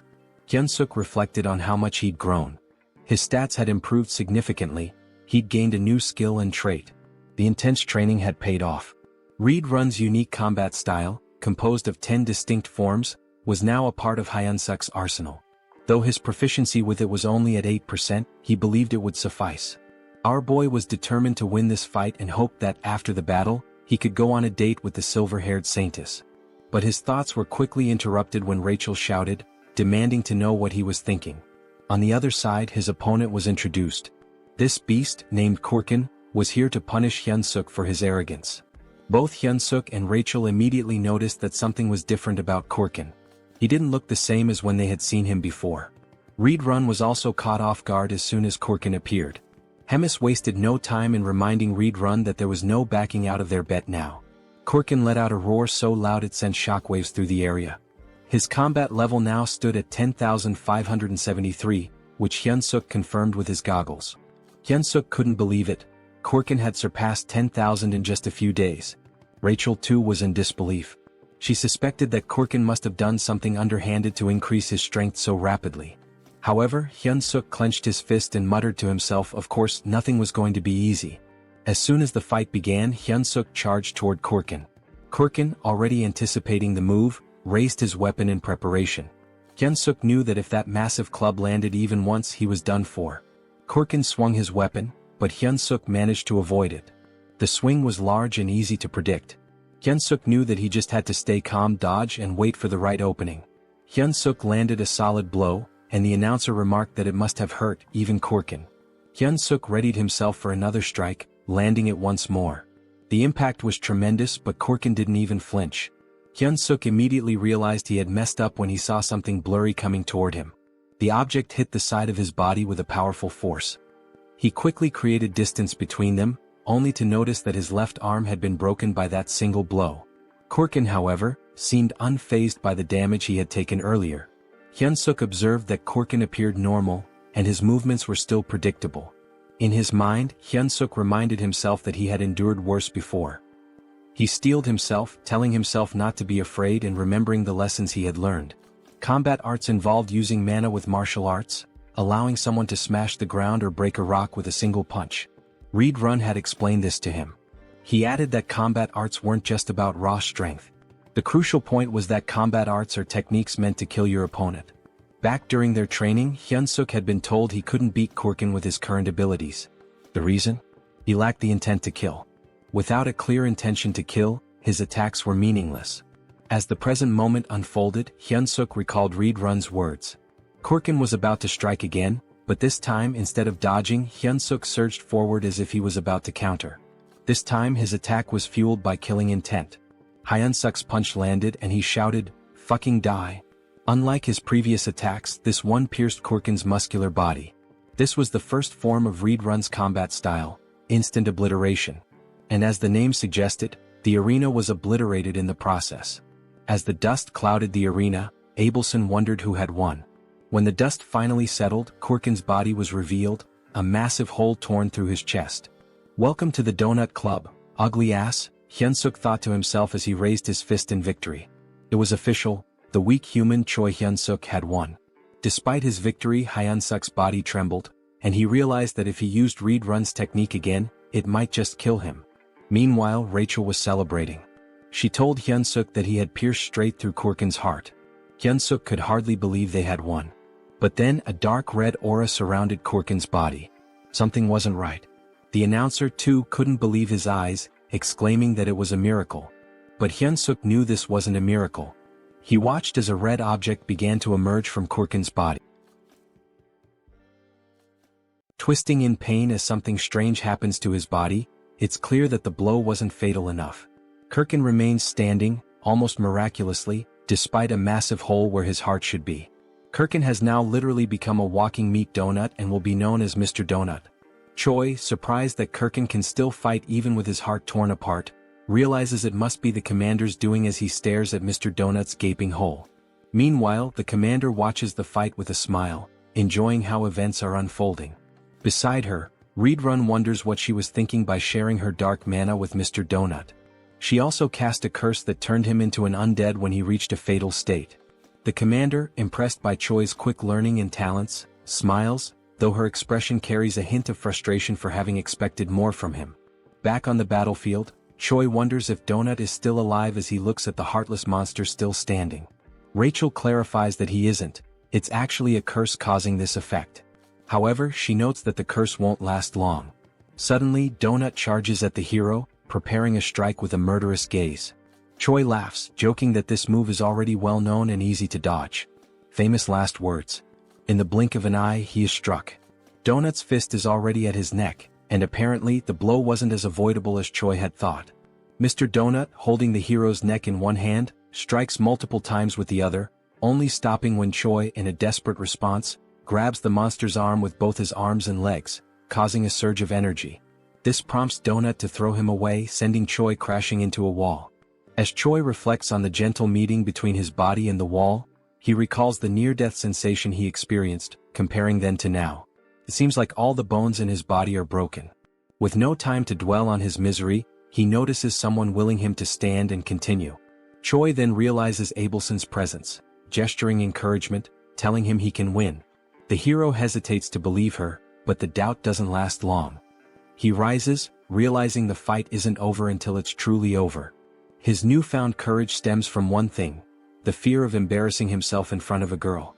That's how we do to overcome death. Even with all his bones seemingly broken, he channels mana that acts as an armor for his body. A blue aura covers him. Choi then decides to counterattack. As he moves toward Mr. Donut, the system updates displaying 2 consecutive changes. His mana control advances from F to E and then from E to D. Charging a powerful energy-infused attack, the hero shouts an invitation to Abelson for a date. Screaming while smashing a goblin's thinking box seems like the perfect time to ask a girl for a hangout. The attack drives Donut's head into the ground, but it isn't enough to neutralize him, but it was almost.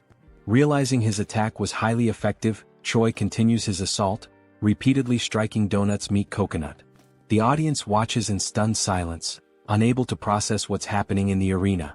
Meanwhile, in the room where Reedrun and the commander are watching, she asks Reedrun if was he the one who taught the hero all those moves. Reedrun denies it. He also added, emphasizing that he's never seen anything like this in his life. Turning the attention back on the battlefield, now nearing its conclusion, Choi's thoughts are focused on his possible date. Things like 1 night, 2 days, dinner and hotel, clearly more important things to think in a situation like this. However, he knows he must remain cautious while collapses in exhaustion. As a result, the commander tells Reedrun to be careful. Choi is a monster. She reflects that having a hero serve the demon army will be fun, even though Choi's face reminds her of someone she isn't fond of. Sometime later, the hero wakes up startled in his cabin, bandaged, and in the company of Dog and Rachel standing nearby.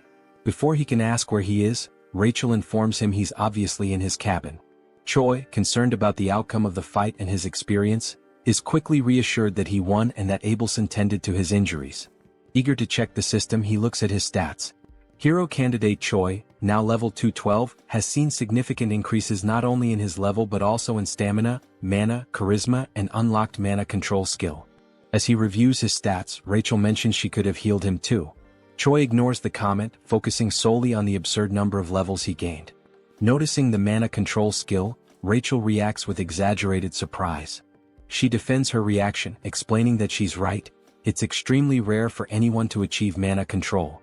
As she tries to elaborate on how amazing this feat is, she's interrupted by Choi, who notices a strangely folded piece of paper. The scene shifts to Abelson's prison.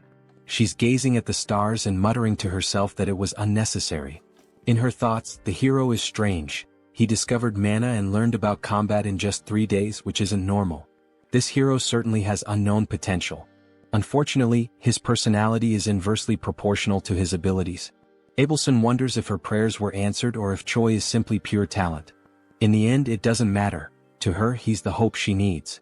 She then knocks on a door, seeking a favor, and Reedrun at the other side answers, offering his help. When Reedrun asks what she needs, she says she wants to take a walk. Back in Choi's room, as he reads the letter, he's surprised to find it's a positive response to his date request with Abelson. She now wants to see him at the courtyard. The hero will finally have the time of his life. Moments later, the time for the meeting finally arrives. Choi, anxious, still doesn't know how to act in this situation. He wonders if he should ask for her number, but there aren't even cell phones in this world. Rachel advises him to forget about this situation and return to his room, complaining that he always ignores her words. But she can't finish her sentence as she's suddenly grabbed fiercely by Choi, who plans to throw her aside. However, just as he prepares to do so, Abelson appears in front of him, accompanied by 2 others. Choi, clearly caught off guard, announces Abelson's arrival, questioning who the other 2 are. Abelson replies that they are her escorts. After all, she couldn't wander alone in her current condition. Choi, with sadness, quickly remembers that she's confined as a hostage of the Demon King's army. Breaking the tension, Abelson expresses her desire to start with a walk. Choi agrees, and as they walk, he thinks about how stressful it is to be under the watchful eyes of Abelson's escorts. They're eliminating any chance of intimacy between the 2, leaving him unsure of how to start a conversation.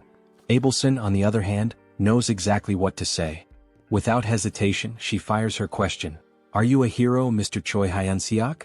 The hero, surprised, doesn't understand how she knows or suspects this detail about him. Abelson explains that only heroes and demons have black hair in this world. Shaken by this revelation, Choi is also asked if he has any questions of his own. She encourages him to feel free to ask. Nervous but grateful, Choi timidly starts his first question. But before he can say anything coherent, they are interrupted by Reedrun. Choi is startled as he watches Reedrun approach in a hurry, frustration evident in his eyes. Reedrun delivers the message that the commander wishes to see him, exclaiming that the hero must follow. Choi panics. His meeting with Abelson ends before it even begins. Abelson also shows frustration with the situation, but it's clear their reasons differ. Observing everything, Abelson begins to wonder if Choi is truly someone trustworthy. The scene shifts to Hemi's chamber, where she explains she's been observing Choi's battle. She comments on his ability to consistently escape death with tenacity and then asks if he remembers what was offered to him. Choi cautiously confirms that he remembers she promised to protect him if he participated in a battle with an opponent of her choosing. She asks him to recall more details of the agreement. The hero recounts that he would become an executive under the commander. Hemis admits that this last part wasn't entirely intentional. She didn't think Choi would last long in his adventures. However, as events unfolded, the commander's perspective changed. Turning to Reedrun, Hemis reminds him that she mentioned Choi was a talent, a good candidate for a leadership role in the Demon King's army. She concludes that Choi is too talented to remain a mere platoon leader. Referencing significant losses among the Cook's company, the commander highlights the shortage of meat supplies, fearing they might have to resort to cannibalism. Choi, confused, understands the statement but not why he needs to hear it.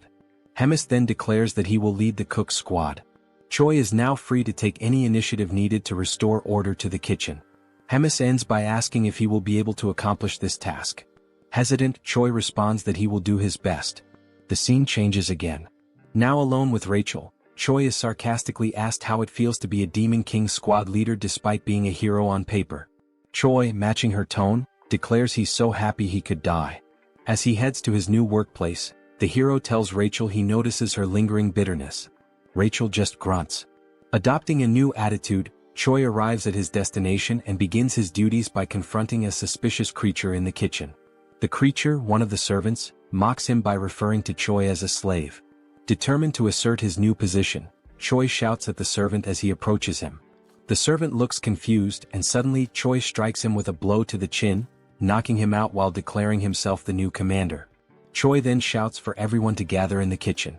Surveying the crowd, The hero notes the strongest one has a power level of 3,500. Still, the group is too small, prompting him to wonder where the others are. Initially numbering 300, now there are only 20. Choi realizes the gravity of the situation, knowing the difficulty of his task and the consequences of failure. Addressing his squad, he asks who knows him. Gradually, some start naming him, the barbecue master, while another dares to call him a delicious human. In a flash, that individual is kicked, becoming a wall decoration. Choi then solemnly reinforces that he is the commander. Next, he orders everyone to address him as the rightful commander of the cook squad. Choi asks why the number of cooks has dwindled. One responds that the others went hunting without permission and were killed by demon beasts. Understanding the situation, Choi asks who the best cook currently is. Someone names Galtram, who is immediately promoted to vice commander without objections. With everyone dismissed, the hero wonders how he'll gather 200 people for the squad.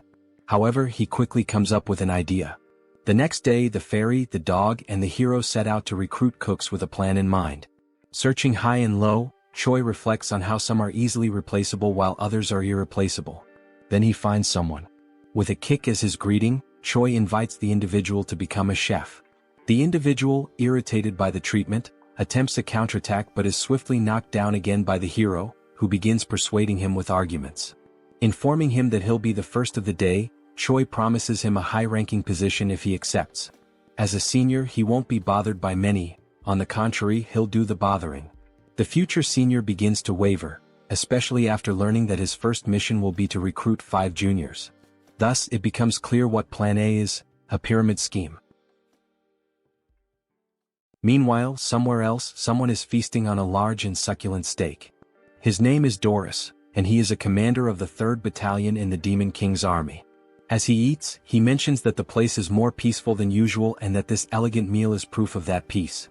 Suddenly, a goblin bursts through the door to alert Doris that they have a problem. Doris, wiping his mouth calmly, asks what it is and whether the goblin could be more elegant next time.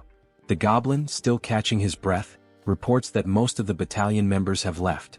Doris questions whether they abandoned their posts since they have no other duty but to serve him. Terrified, the goblin clarifies that this is not the case. They have been summoned to join the army's cooking division. Still chewing on his steak, Doris mentions that the new head of the kitchen is a human whom Commander Hemis loves. He then advises them to be more careful next time. The goblin shouts, saying that this is not a situation he should let slide so easily. He adds that they have already taken 200 of his soldiers to serve as cooks. This leaves Doris stunned, as he cannot believe that his entire battalion abandoned him so quickly. Now outside, the soldiers summoned by Choi Hyunseok are gathering. Rachel tells Choi that more than 200 people have already assembled. Choi, resting his hand on his chin, smugly declares that this is thanks to his intelligence. He then adds that they have enough culinary soldiers and that he will finish recruiting soon, but a sudden noise catches his attention, prompting him to look. The noise was caused by the goblin, who was perched on Doris's shoulder, pointing at the soldiers who had left the battalion. Choi's first thought is that this is not a good omen. Adjusting his glasses, he comments that he has no idea what's going on or who these people are, but they seem to be angry about something. After putting on his glasses, the device itself issues a warning, stating that it cannot measure power levels exceeding 50,000. This surprises Choi. The glasses also warn that if used beyond their designated limit, they might malfunction. Choi mutters that he should end this quickly and run away before getting into more trouble. Doris shouts, asking whether Choi Hyunseok, the human who takes care of Bobo, is present. As Choi turns to flee without leaving a trace, Bobo suddenly appears and barks affectionately at Doris, leaving Choi with no escape. Choi halts his retreat, gathers his courage and introduces himself to the commander, asking what brings him there. Doris introduces himself as the commander of the separated 3rd Battalion. Then, slightly irritated, Doris demands to know who the hell Choi thinks he is to question what a commander is doing there. He points at the former battalion members and asks Choi whether he truly believes there is no reason for him to be there. This catches Choi off guard and makes him nervous, as even he had not realized that those scoundrels had brought along all their fellow unit members. Doris then invites Choi to have a conversation in his office. With no other options, Choi agrees. He has a sinking feeling that things have been going too smoothly to be true. Now in Doris's office, the commander asks whether this was really not intentional. Choi insists that he would never do such a thing. He explains that he simply selected the bravest soldiers, and it just so happened that they were all from the 3rd Battalion. Doris is surprised and thinks that the army's commander must favor this human. Deciding it is best to end the matter peacefully, he lets it go. After that, Doris changes his expression to a more amicable one and states that since things have unfolded this way, there is nothing more to be done. Choi should simply take the soldiers he selected and use them as he pleases. Hearing this excites Hyunseok, who asks if it is really true, thinking that he has a good feeling about this. However, just after this moment of euphoria, Doris mentions that there is a condition. Choi immediately starts feeling uneasy again. As a true gentleman, Doris explains that since Choi has already taken 200 of his soldiers, there is one specific soldier he should also take. Choi becomes alert, thinking that even after taking so many soldiers, Doris still wants him to take one more. That must mean this soldier is a useless failure who will only cause trouble. Annoyed, Doris asks whether Choi is refusing and whether there is a problem, even after taking all of his 3rd Battalion soldiers. Feeling the pressure and his legs beginning to weaken, Choi insists that it is not what Doris thinks. He says he is simply overwhelmed with happiness and does not know how to properly express his gratitude. As the door opens, Doris declares that he has made his decision and will now introduce Choi to his new soldier. Then a massive hand appears, and Doris announces that the name of the new soldier is Yuzaru, adding that he is a lovable hybrid born from an ogre and an orc. Yuzaru introduces himself, speaking in the 3rd person. Yuzaru has arrived, Commander. Since Choi was still using his glasses, he realizes that Yuzaru's combat power also cannot be measured. While Choi remains paralyzed at the thought of having someone so strong as a soldier, Doris comments that Yuzaru's flaw is that he is incredibly stupid, but he is strong. He then tells Choi to make good use of him. As Yuzaru tries to enter the room, he bumps his head on the doorframe and loudly states it, making Choi wonder just how stupid he really is. Back at the recruitment site, Choi announces that he will reintroduce himself to all members. He states that his name is Choi Hyunseok, the tamer of Bobo and the new head chef of the army. One of the soldiers comments that this is the first time he has seen Bobo. Choi, holding a bone, remarks that Bobo is a good boy. Bobo's eyes light up, and he even drools at the sight of the bone. Then, turning to the members, Choi declares that from now on, he will be organizing the unit. He puts up a list for everyone to see and explains that it is a new list, prepared by him, in which everyone must check their names and organize themselves accordingly. Rachel, surprised that he actually prepared a list, asks what criteria he used. Choi tells her that he believes everyone has the same level of intelligence, so he organized them based on combat power. He further explains that he assigned the weaker soldiers with more kitchen experience to kitchen duties. Then he asks Rachel if that was not a genius idea. After a while, one of the soldiers calls for him, stating that everything is ready and everyone has been organized. Delighted, Choi says he will check. With everyone divided into 2 large groups, Choi announces that the squad on the right is the culinary unit, while the one on the left is the combat unit. Using his experience, he acknowledges that some people might be unhappy with their assigned roles and invites anyone dissatisfied to step forward. A soldier raises his green hand, confirming that there is a problem. The goblin with a parted hairstyle, one of the weakest in the battalion, is the one who raised his hand. He states that he also wants to hunt and eat fresh meat right away. Choi gives a strained smile, admitting that this is a headache. He then calls for the goblin to come closer. The goblin cautiously approaches, contemplating what might happen. Once he is close enough, Choi suddenly kicks the poor goblin in the balls, making him scream in pain, his eyes bulging. Then Choi announces that this was his entrance exam. The poor goblin, now realizing that he will never be able to have children again, is left in agony. Without remorse, Choi declares that since he failed to withstand the kick, he has failed the test. Only then does the hero system finally appear, displaying a notification that thanks to his excellent leadership and command skills, Choi successfully organized and stabilized the unit. The system grants him the hidden skill of charisma level up, as well as an upgrade to his leadership skill level. Looking at the squad members, Choi asks if there are any other candidates with complaints. After a moment of silence, Choi clenches his fist, preparing to give a speech. Then he shouts for everyone to hear that everything is confirmed. He gives the order for the combat unit to grab their weapons because it is time to hunt. Now, in the great forest north of the Black Fortress, Choi gathers with all the members of the combat unit. Choi remarks to Rachel that, especially today, the forest seems calmer, with no sign of a single beast around. She replies that it might be due to the presence of Bobo and Yuzaru. Since they are so strong, they could be scaring the monsters away. Agreeing with her, Choi acknowledges that it is a plausible theory. Then we see Bobo and Yuzaru looking cuter than ever before. Choi grumbles, saying that those two are his best soldiers, and he simply cannot leave them behind. Rachel then suggests that they use bait to lure the monsters. Choi questions her idea, saying that if they had extra meat to use as bait, he wouldn't need to go hunting in the first place. Rachel smiles and tells him that he misunderstood. She is not talking about sophisticated bait. Pointing at all the squad members, she explains that they will serve as biological bait to attract all the demonic beasts. Choi loses his sparkle, then looks up and asks God what he did in his past life to deserve this. Then he crosses his arms and, with conviction, Choi orders the numbers 14, 3, 1, 43, and 7 from the list to step forward. Rachel, not understanding the significance of those numbers, asks him about it. He responds by saying that those were the numbers he bet on in the lottery back on Earth, lamenting that he could have been the winner. Still tearful, Choi gives the command that the operation will begin now. He then orders Yuzaru to grab member number 14, which excites the giant. After being held by Yuzaru, the poor member number 14 asks if he has lost his mind. Calling him an intercontinental ballistic goblin, Yuzaru effortlessly tosses the goblin far away. Choi, with his hand on his chin like a thinker, comments that it's a great idea, as continuing to throw weak soldiers like bait will eventually attract the attention of the monsters. He then turns to a fox soldier and orders him to light a small fire so the ones thrown as bait will have a way to return. But Rachel questions whether throwing soldiers like that wouldn't just kill them from the impact of the fall. Choi retorts, saying that he is sure 1 in every 6 will come back alive. He tells Yuzaru to keep throwing the others from the list. The rest of the battalion is in shock and whispers among themselves that the human head chef has lost his mind and that they want a long life. One of the goblin soldiers, terrified by the situation, decides to turn around and run away at that moment. As he turns to flee, he sees Bobo with his eyes sparkling with cuteness. The frightened goblin says that this is not what Bobo is thinking and that he will serve the Demon King's army for the rest of his life.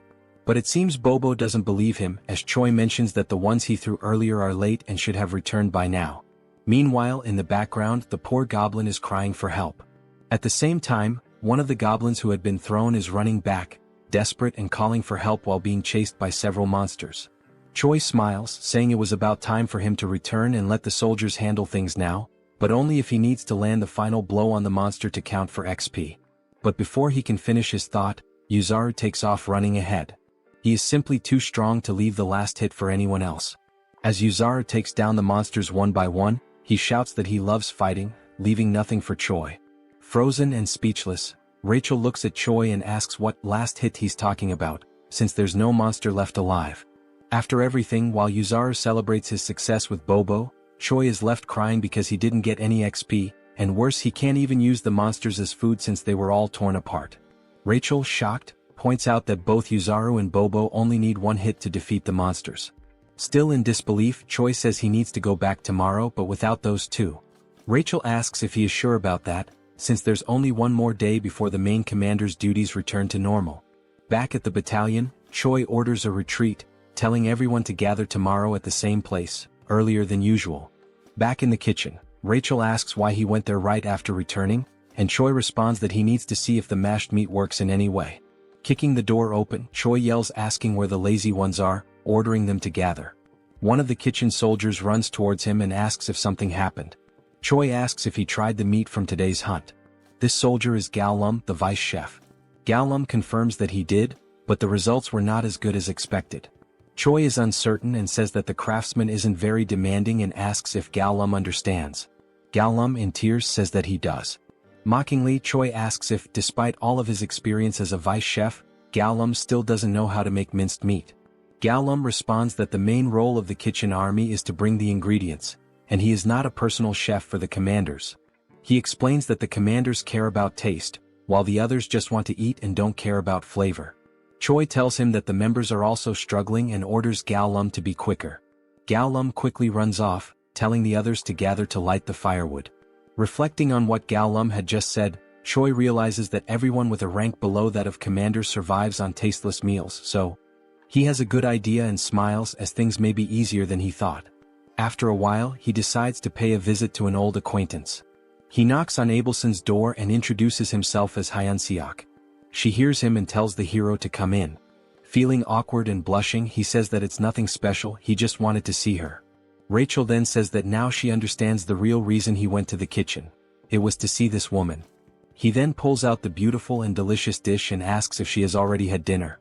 Choi continues speaking, saying that he only won the duel because of her support and that the meal is a symbol of his gratitude. Abelson thanks him and mentions that she will only want a little bit. The woman then cuts a small cube of the meat and brings the fork to her mouth, thinking that the smell is very good. She takes a bite and after chewing for a moment she's left without reaction. Then, like in Shokyuji no Soma, she says that it's delicious, much better than what she had eaten at the castle. An incredibly tasty flavor. After a few minutes, Choi, pleased, says that it looks like she liked the food since she finished the entire plate. Still shy, he takes the plate and says that now that she's eaten he can leave. Just as he's about to leave, she calls him by his name. Then Abelson asks what Choi's plans are when he leaves this place in the future. Choi, like a good man moved by emotion, quickly responds that it's marriage with her. Hearing this, Abelson's eyes widen. Realizing his intentions and that he didn't understand the meaning of the question, she says that now he can leave. But before he goes, he tells her that there's something else he wants to do besides marry her. This catches her attention. However, before finishing, he asks her what her plans are and what she wants to do when she leaves there. With a lifeless look, she says that she doesn't know yet because if she ever leaves there, she doesn't want to do anything. Now, in Gartran, the divine empire of the capital of Gratium, where the theocracy is governed by the Pope of the Church of Ducis. A man kneels and refers to another as Your Holiness, then he provides the information that they have discovered the location of Abelson Marriott, the next saint. He then adds that, supposedly, Abelson is imprisoned in the Black Fortress where the glutton resides. The man sitting on the throne asks how the next saint ended up in such a place. Tapping his fingers anxiously on the throne, he asks if there has been no word from the Demon King about this. The man replies that there hasn't been, as no one knows what they want since they're not demanding anything. Rising from the throne, the Pope says that in the history of wars between humans and demons, there have been only a few times when humans managed to breach the Black Fortress. Even so, on those occasions when they succeeded, the glutton Hemis was absent.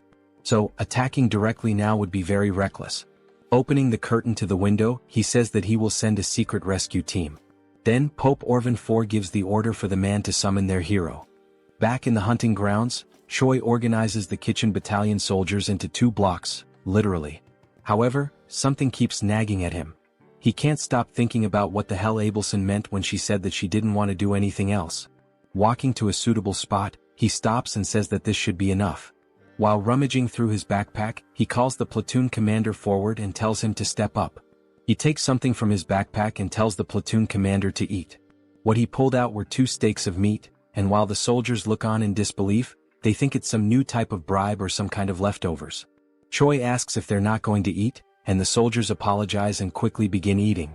After tasting the meal, the soldiers who ate it shine their eyes and enter a state of ecstasy due to the delicious flavor of the meat. The 3 platoon leaders kneel and say that from now on they will be loyal to Choi, begging for another piece of the meat. However, he pulls out more pieces of meat and says that the chance to taste it is over, meaning that from now on, Choi shouts at them to run, because only the platoon that captures the most living demon beasts will be allowed to eat with him. The 3 platoon leaders run desperately, urging their soldiers to do the same. Seeing this, Choi says that the plan was a success since they're all slaves to their appetite. The plan to bring the monsters alive was precisely so he could land the last hit and level up. Looking at the system screen and seeing his level, status and charisma increasing, Choi says that while he was cutting the monsters, he quickly leveled up 10 times. One of the platoon leaders then asks who the winner was among the 3. Choi turns to them and announces that the winner was the Wolfken platoon and that the Wolfken platoon will have an amazing meal with him. The members of the other platoons ask what they will receive, and Choi answers with boredom that they will have the leftovers. Choi also shouts at them, giving the order to gather all the slaughtered meat and take it to the kitchen. Meanwhile, beyond the Black Forest, we see several lifeless bodies of soldiers and a man in a black cloak holding a sword. Back at the headquarters, someone stands in front of a door and says that they've finally arrived. Inside, Abelson says that she shouldn't have said that to Choi. After all, she can't keep hiding this forever. The door opens and it's the man in the black hood calling Abelson by her full name. He then removes his hood and we see that it's not Choi but a blonde man with green eyes. He says that he's there to rescue her. Recognizing him, Abelson calls him Sir Guffin and asks if the Pope sent him. He replies that he thinks so but isn't sure. Leaning against a table, she apologizes and says that she can't go back now, politely asking him to leave. Surprising her, he says that he'd love to retreat as well, but a mission is a mission and must be completed. With a serious expression, she says that as he should know, the glutton Hemis lives in that fortress, and if he tries to take her, he knows what the worst outcome could be. He approaches her, smiling, and asks how she plans to do that, and Abelson says that she will use her holy power to summon Hemis there. The man then grabs Abelson by the neck and says that he's not there for games, because he's not a prince but a soldier. With a cold expression, he orders her to close her eyes, and when she wakes up, she'll already be in the capital. With his grip tightening around her neck and her almost fainting, Abelson realizes that he may use holy power and wonders how that's possible. As her eyes slowly close, she thinks that she can't go back there again. Then a sleep spell is launched toward the blonde man. It's Choi telling him to take his hands off Abelson. The punch hits his face, but it seems to have little effect. With a small trickle of blood on his face, the blonde man says that it was a punch infused with magical energy and asks what Choi is. He adds that Choi's movements are very impressive for the magic he possesses. Irritated, Choi throws another punch and asks what the hell the blonde is talking about, ordering him to get away from Abelson immediately. The man retaliated with a kick and said it wasn't part of the mission, but it's always good to have something useful, so Choi would go with him as well. The kick was so strong to Choi's stomach that he couldn't stay on his feet. While Choi and Abelson were on the ground, the blonde man said that trivial worms always irritated him. Watching all of this from afar, Rachel saw that the man had defeated the other man with a single blow, so she was unsure whether she should call Bobo for help. Then Rachel felt a frightening presence approaching the area. Inside the room, the man looked at a teleportation scroll and said that there was nothing he could do, but to bring another person with him, he needed to alter a few terms. Then someone arrived behind this man. The person asked the blonde if something wasn't going well. Was Hemis? Smiling, she asked if the man needed help. The man quickly turned around and was shocked to see Hemis in front of him. He wondered how this was possible since he had blocked the saint's powers. Hemis asked if the man could start calling her gourmet from now on. The blonde, trembling with fear, thought that he couldn't feel any magical energy coming from Hemis, and maybe this was due to the difference in their levels.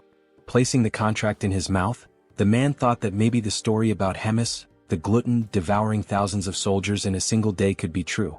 Hemis emanated her power with a pink aura and said that now she would see how skilled her blonde guest was. The pressure from her magical energy was so immense that the blonde man became paralyzed. He could only think about not panicking because only then could he dodge her attacks, and when the opportunity arose, he would take the saint quickly.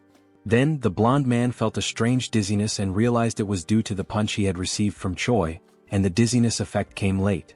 While he was distracted, Hemis launched an attack that apparently struck and ripped off the blonde man's arm.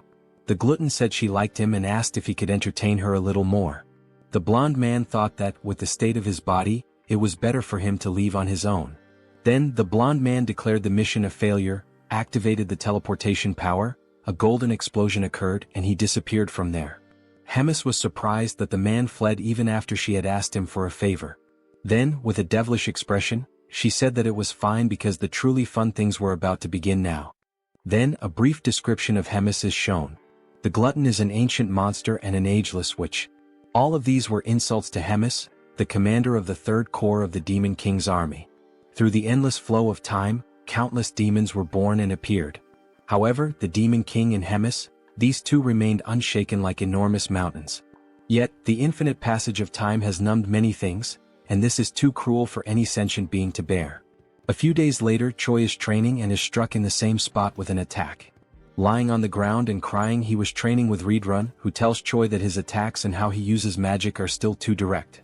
Readrun says that he doesn't need to be so rigid about it and can be more flexible. Still crying, Choi says he will keep that in mind next time.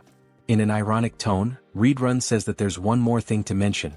No matter how strong Choi feels or considers himself to be, there will always be someone stronger.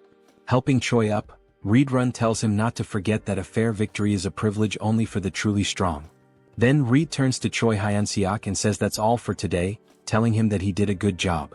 Readrun turns and leaves the area while Choi, feeling awkward, watches him walk away. The hero, nearly depressed, sits on the ground and concerned Rachel asks if he's alright.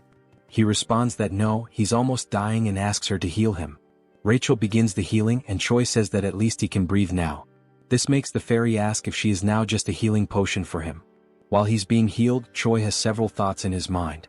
He remembers Abelson telling him to get stronger because only his belief in his own strength would protect him.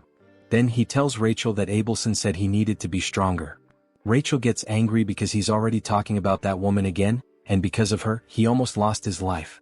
She doesn't know if she's a saint or a witch. Choi tells her that she could suffer divine punishment for saying such things.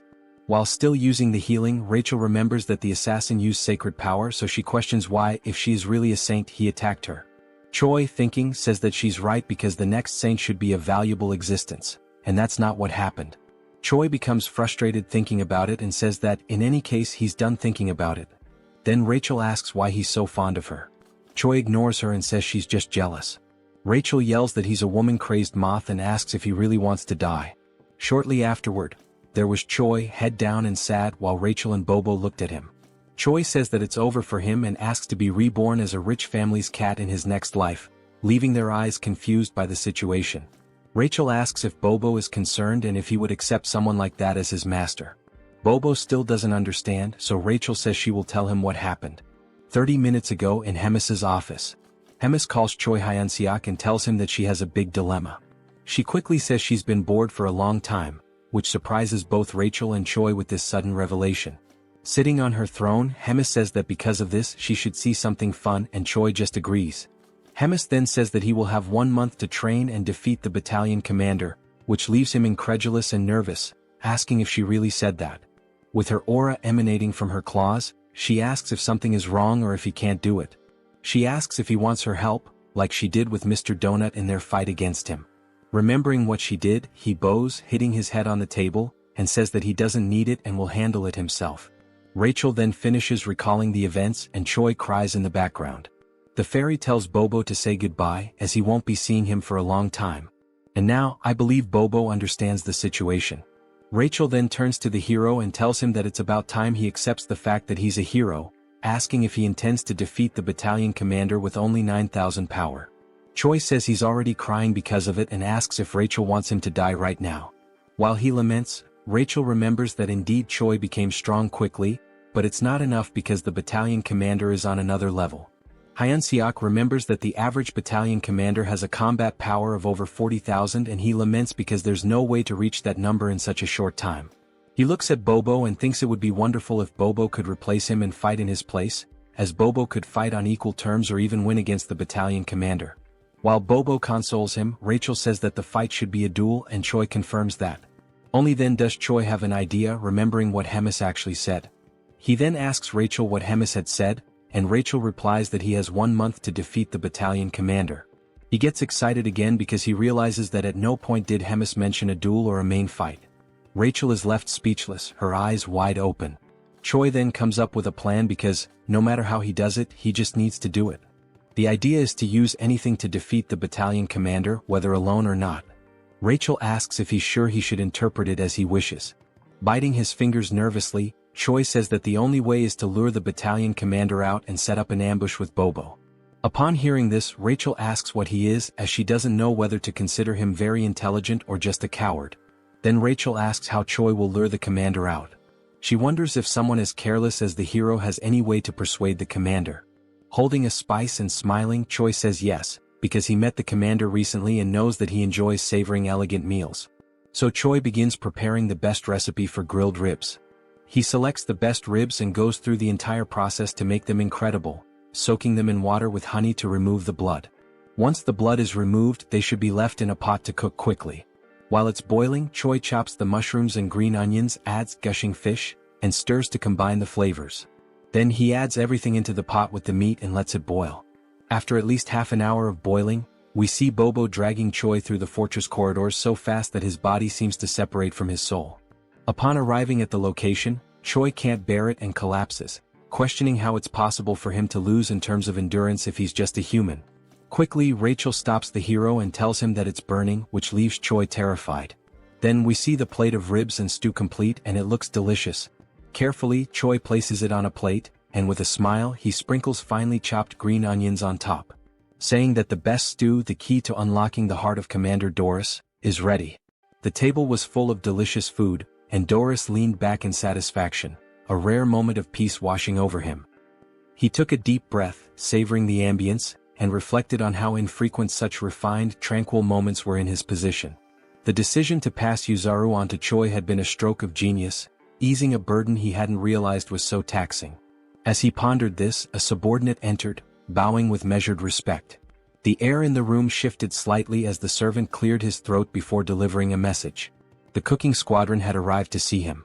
Doris, though already sated, felt curiosity stir within him and gestured for the servant to continue. Without hesitation, Doris dismissed any possibility of returning Yuzaru, assuming that was the purpose of their visit. The subordinate hesitated before clarifying that Choi had come for a different reason. He wished to present a dish as a token of appreciation. Hearing this, Doris's eyes lit up. Whispers of Choi's extraordinary culinary skills had reached him, rumors painting him as a near-mythical figure in the kitchen. Now he would experience it firsthand. Straightening his posture, he gave his approval. A knock echoed through the room, and the doors swung open to reveal Choi making an exaggerated entrance, tray in hand, a mischievous glint in his eye, and a rose held between his teeth. Doris blinked, momentarily caught off guard before swiftly composing himself. Choi set the tray before him with a theatrical bow, expressing his gratitude for the opportunity that had led to his new title in the kitchen. Doris, unimpressed by words, expected the food to speak for itself. With a humble nod, Choi lifted the cover from the dish, revealing a steaming serving of urine ribs. A rich, tantalizing aroma filled the room, causing Doris to salivate despite himself. The presentation was impeccable, almost divine. Drawing in the fragrance, Doris found himself overwhelmed. Across from him, Choi watched knowingly, confident that one bite would send him into a world of indulgence. The moment Doris tasted it, disbelief overtook him. His widened eyes and forward-leaning posture betrayed his astonishment. The dish transcended human capability, reaching a level of perfection he had never imagined. Encouraged by the reaction, Choi suggested introducing more dishes in the future. Doris, without hesitation, accepted, willing to eat anything he prepared. As Choi exited, Rachel, standing by the door, struggled to contain her reaction. Doris, still enraptured by his meal, casually remarked on Choi's favored status. Barely making it outside, Choi gripped the doorknob, trembling. He and Rachel exchanged a glance before both succumbed to violent nausea. Rachel wiped her mouth, staring at Choi in disbelief. He acknowledged his actions, fully aware of the consequences. When pressed on his intentions, he made it clear. He would continue feeding Doris until the day came when he was nothing more than a pig fattened for slaughter. Meanwhile, inside the dining hall, Doris remained blissfully unaware, savoring each bite. A week passed. Doris sat before another grand meal, yet his appetite had noticeably waned. With a sigh, he idly prodded his food, burdened by looming concerns. An upcoming duel for the battalion commander position weighed on his mind. His growing influence had drawn unwanted attention, and failure meant forfeiting his title. Yet he accepted the stakes with a sense of dignity. Choi, realizing that a week of careful planning had failed to consider external threats, forced a smile and assured Doris of his impending victory after he invited him to watch the duel. The next day at the Grand Training Grounds, Rachel attempted to lift Choi's spirits with sarcasm. Choi, unimpressed, remained convinced that Doris stood no chance after everything he had been fed. Roiger, the Demon King's 3rd Army Corps Regiment commander, initiated the duel. The challenger, a humanoid figure with a horned skull, stepped forward. Opposite him, Doris ascended the stairs, panting from the effort. Yet, upon spotting Choi, a smirk surfaced on his lips. Roiger signaled the start. Doris barely reacted at first, his enthusiasm lacking, until the moment arrived. In a single motion, he seized his opponent's weapon. A shockwave erupted, forcing the audience to recoil from the impact. As the dust settled, the challenger lay motionless. Roiger, stunned, acknowledged Doris's overwhelming dominance and ended the match. Spectators dispersed, leaving Choi to contemplate his next move. That night, at Bobo's house, Choi analyzed the monster distribution map he had drawn. Rachel, peering over his shoulder, questioned his intentions. The plan was simple: pit monsters against each other, letting one enemy take out another. Rachel, after grasping the concept, understood the brilliance behind it. 3 days later, deep in the forest, Rachel groaned from exhaustion after memorizing endless monster entries. Choi had offered to divide the work, but she had refused, now regretting it. The dense foliage around them rustled as unseen creatures moved through the underbrush. Tension lingered in the air, each shadow carrying a hidden threat. The night was alive with distant roars and the snapping of twigs beneath massive feet. When asked about their first target, Choi pointed ahead. Rachel immediately identified it as a surfib, a massive forest worm. Despite its size, she dismissed it as useless for their plan due to its passive nature. Puffing her chest with pride over her deduction, she sought approval. Choi, unimpressed, remarked that even a fool could be useful. A soldier approached and inquired about their next hunting location. Choi told him to wait before asking Rachel about dragon-like monsters with steel-like scales. She replied that several types fit that description and that she would need to see it directly to identify it. This meant they had no choice but to face the creature head-on. Choi then announced to the cooking squadron that they would be sweeping the area clean. There was no need for captures. Everyone was free to kill to their heart's content. He even gave them permission to eat their prey immediately. The soldiers were ecstatic. They felt that their commander had finally come to his senses, celebrating the opportunity to eat their fill. They cut down monsters relentlessly, harvesting their meat until the supply piled up. Choi observed the results of their efforts but noted that the true owner of the territory had yet to reveal itself. He began to worry that their efforts had been in vain. Deciding to halt the operation, he ordered everyone to put away their weapons. The platoon commander ensured that his orders were followed. However, just as they began to settle, an unexpected sound caught Choi's attention. He immediately sensed that something had arrived. Birds scattered into the sky as a monstrous presence made itself known. A dragon's eye glared down at them from above. The creature, Nidrak, was a beast of immeasurable combat power. The soldiers panicked at the sight of the dragon and scattered in fear. In response, Nidrak set the area ablaze. Choi, however, was pleased. With a monster of this caliber, he now had a weapon strong enough to defeat Doris.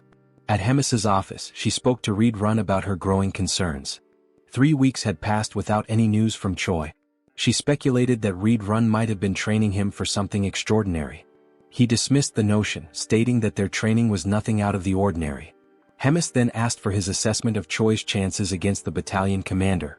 Without hesitation, Reed Run replied that there was no chance of victory. However, he did note that Choi had been getting close to Doris recently. This information caught Hemis off guard. She recalled how Choi had once claimed he would defeat the battalion commander, yet he seemed to be growing closer to him instead. This contradiction left her curious about his true intentions. At Doris's office, he continued eating, enjoying the grilled meat prepared by Choi. He thanked him for the meal. Choi, letting out a sigh, caught Doris's attention. Sensing something was wrong, Doris questioned him about it. Choi, putting on a pitiful act, claimed that there was a serious problem within the squadron. He hinted that this could be the last time he would be able to treat Doris to a meal. Alarmed by this statement, Doris pressed him for details. Choi then explained that the corps commander had requested a special type of monster meat, but the creature was far too powerful to handle. Choi continued his deception, reinforcing the illusion that their squadron was struggling to subdue a formidable monster. He named the creature Marbling, a name unfamiliar to Doris, who had only heard rumors of numerous injuries among the cooks. Choi reassured him of the monster's existence, emphasizing the danger it posed and the futility of sending more ordinary soldiers. Instead, he suggested that someone of Doris's strength could handle it effortlessly, promising that such a feat would not go unnoticed by the corps commander. The thought of recognition from Hemis stirred something in Doris. He imagined her regarding him fondly, her words lifting him from the status of a mere glutton to something more. The fantasy left him flustered. Choi, capitalizing on this reaction, assured him that he would relay his accomplishments personally, strengthening the illusion of camaraderie. Though Doris feigned reluctance, he ultimately agreed to help, seeing Choi as a friend. Choi expressed gratitude, but beneath his polite demeanor, his expression twisted into a sinister grin. The following day, the operation was set in motion. At the designated location, Choi gathered his forces, ensuring every step was carefully planned. Rachel confirmed whether he had memorized the terrain, to which he responded with absolute confidence, likening himself to a living navigation system. He then whispered to Bobo, subtly affirming that their true target was Doris. Yuzaru, lacking complexity in thought, simply prepared to execute his given task without question. With everything in place, the mission commenced. Deep within the great forest, the soldiers were oblivious to their true purpose. Their only knowledge was that they were being sent to hunt a dangerous monster. Doris, irritated by the harshness of the wilderness, questioned the distance to their target. Choi assured him they were approaching Marbling's territory, all the while maintaining extreme caution. He understood that Doris was more formidable than he appeared, but he had faith that Nidrak would emerge victorious. Suddenly the atmosphere shifted. Birds scattered in distress, signaling an imminent threat. Choi warned Darius that something was approaching. Darius, now alert, prepared himself. From the shadows, Nidrak emerged, its presence overwhelming. Confused, Darius questioned whether this was the marbling he had been told about, finding its appearance somewhat familiar. Choi dismissed his doubts, remarking that many monsters looked alike. Accepting this, Darius viewed it as nothing more than another beast to slay. With unwavering confidence, Darius commanded his battalion to attack, trusting that Choi would ensure his victory reached the corps commander's ears. His soldiers surged forward, engaging the dragon with reckless abandon. Darius himself lunged into battle, unleashing his formidable techniques. Despite Nidrak's immense power, Darius's sheer brutality kept him pressing forward. Choi observed with growing concern, realizing that Darius was more resourceful than anticipated. Instead of facing Nidrak directly, he used his soldiers as fodder, sacrificing them to create openings for his own attacks. Choi had intended for the battle to overwhelm Darius, but the demon's methodical approach threatened to undo his plan. Before Darius could land a decisive blow, a panicked soldier interrupted, reporting the arrival of another creature. Choi's expression darkened. He had miscalculated, this territory belonged to Nidrak alone. The presence of an additional monster disrupted his scheme. Retreat was immediately ordered, but before they could escape, a massive worm-like creature emerged. It was a Surfib, an entity Choi had initially dismissed due to its supposed non-aggressive nature. However, perceiving the ongoing battle as a territorial dispute, the Surfib prepared to fight. Darius quickly called for a full withdrawal, but Rachel realized that allowing him to escape would jeopardize everything. Choi knew he had no other choice. With a swift, decisive motion, he launched an attack. Using the read-run combat style's first form, he struck Darius, ensuring he had no time to process what had happened. His voice rang out, demanding that the retreat be cancelled. He called upon the demons to stand their ground, invoking their pride and courage. The chaos intensified as the battlefield descended into further disarray. Amidst it all, Darius registered the pain and the deafening roar of battle around him. Darius felt a surge of rage as he questioned whether he was being betrayed by a mere primitive human. Consumed by anger, he called out Choi's name, determined to risk everything to confront him. Activating his skill, Full Bloom, he unleashed a devastating attack. Choi, unaware of what was happening, found himself with no escape. Rachel urged him to run, but before he could react, he was struck by what felt like a bolt of lightning. The force nearly killed him, leaving him in shock and confusion about the nature of the attack. Through the chaos, Choi spotted Darius standing firm on the battlefield, declaring his intent to tear him apart while he was still alive.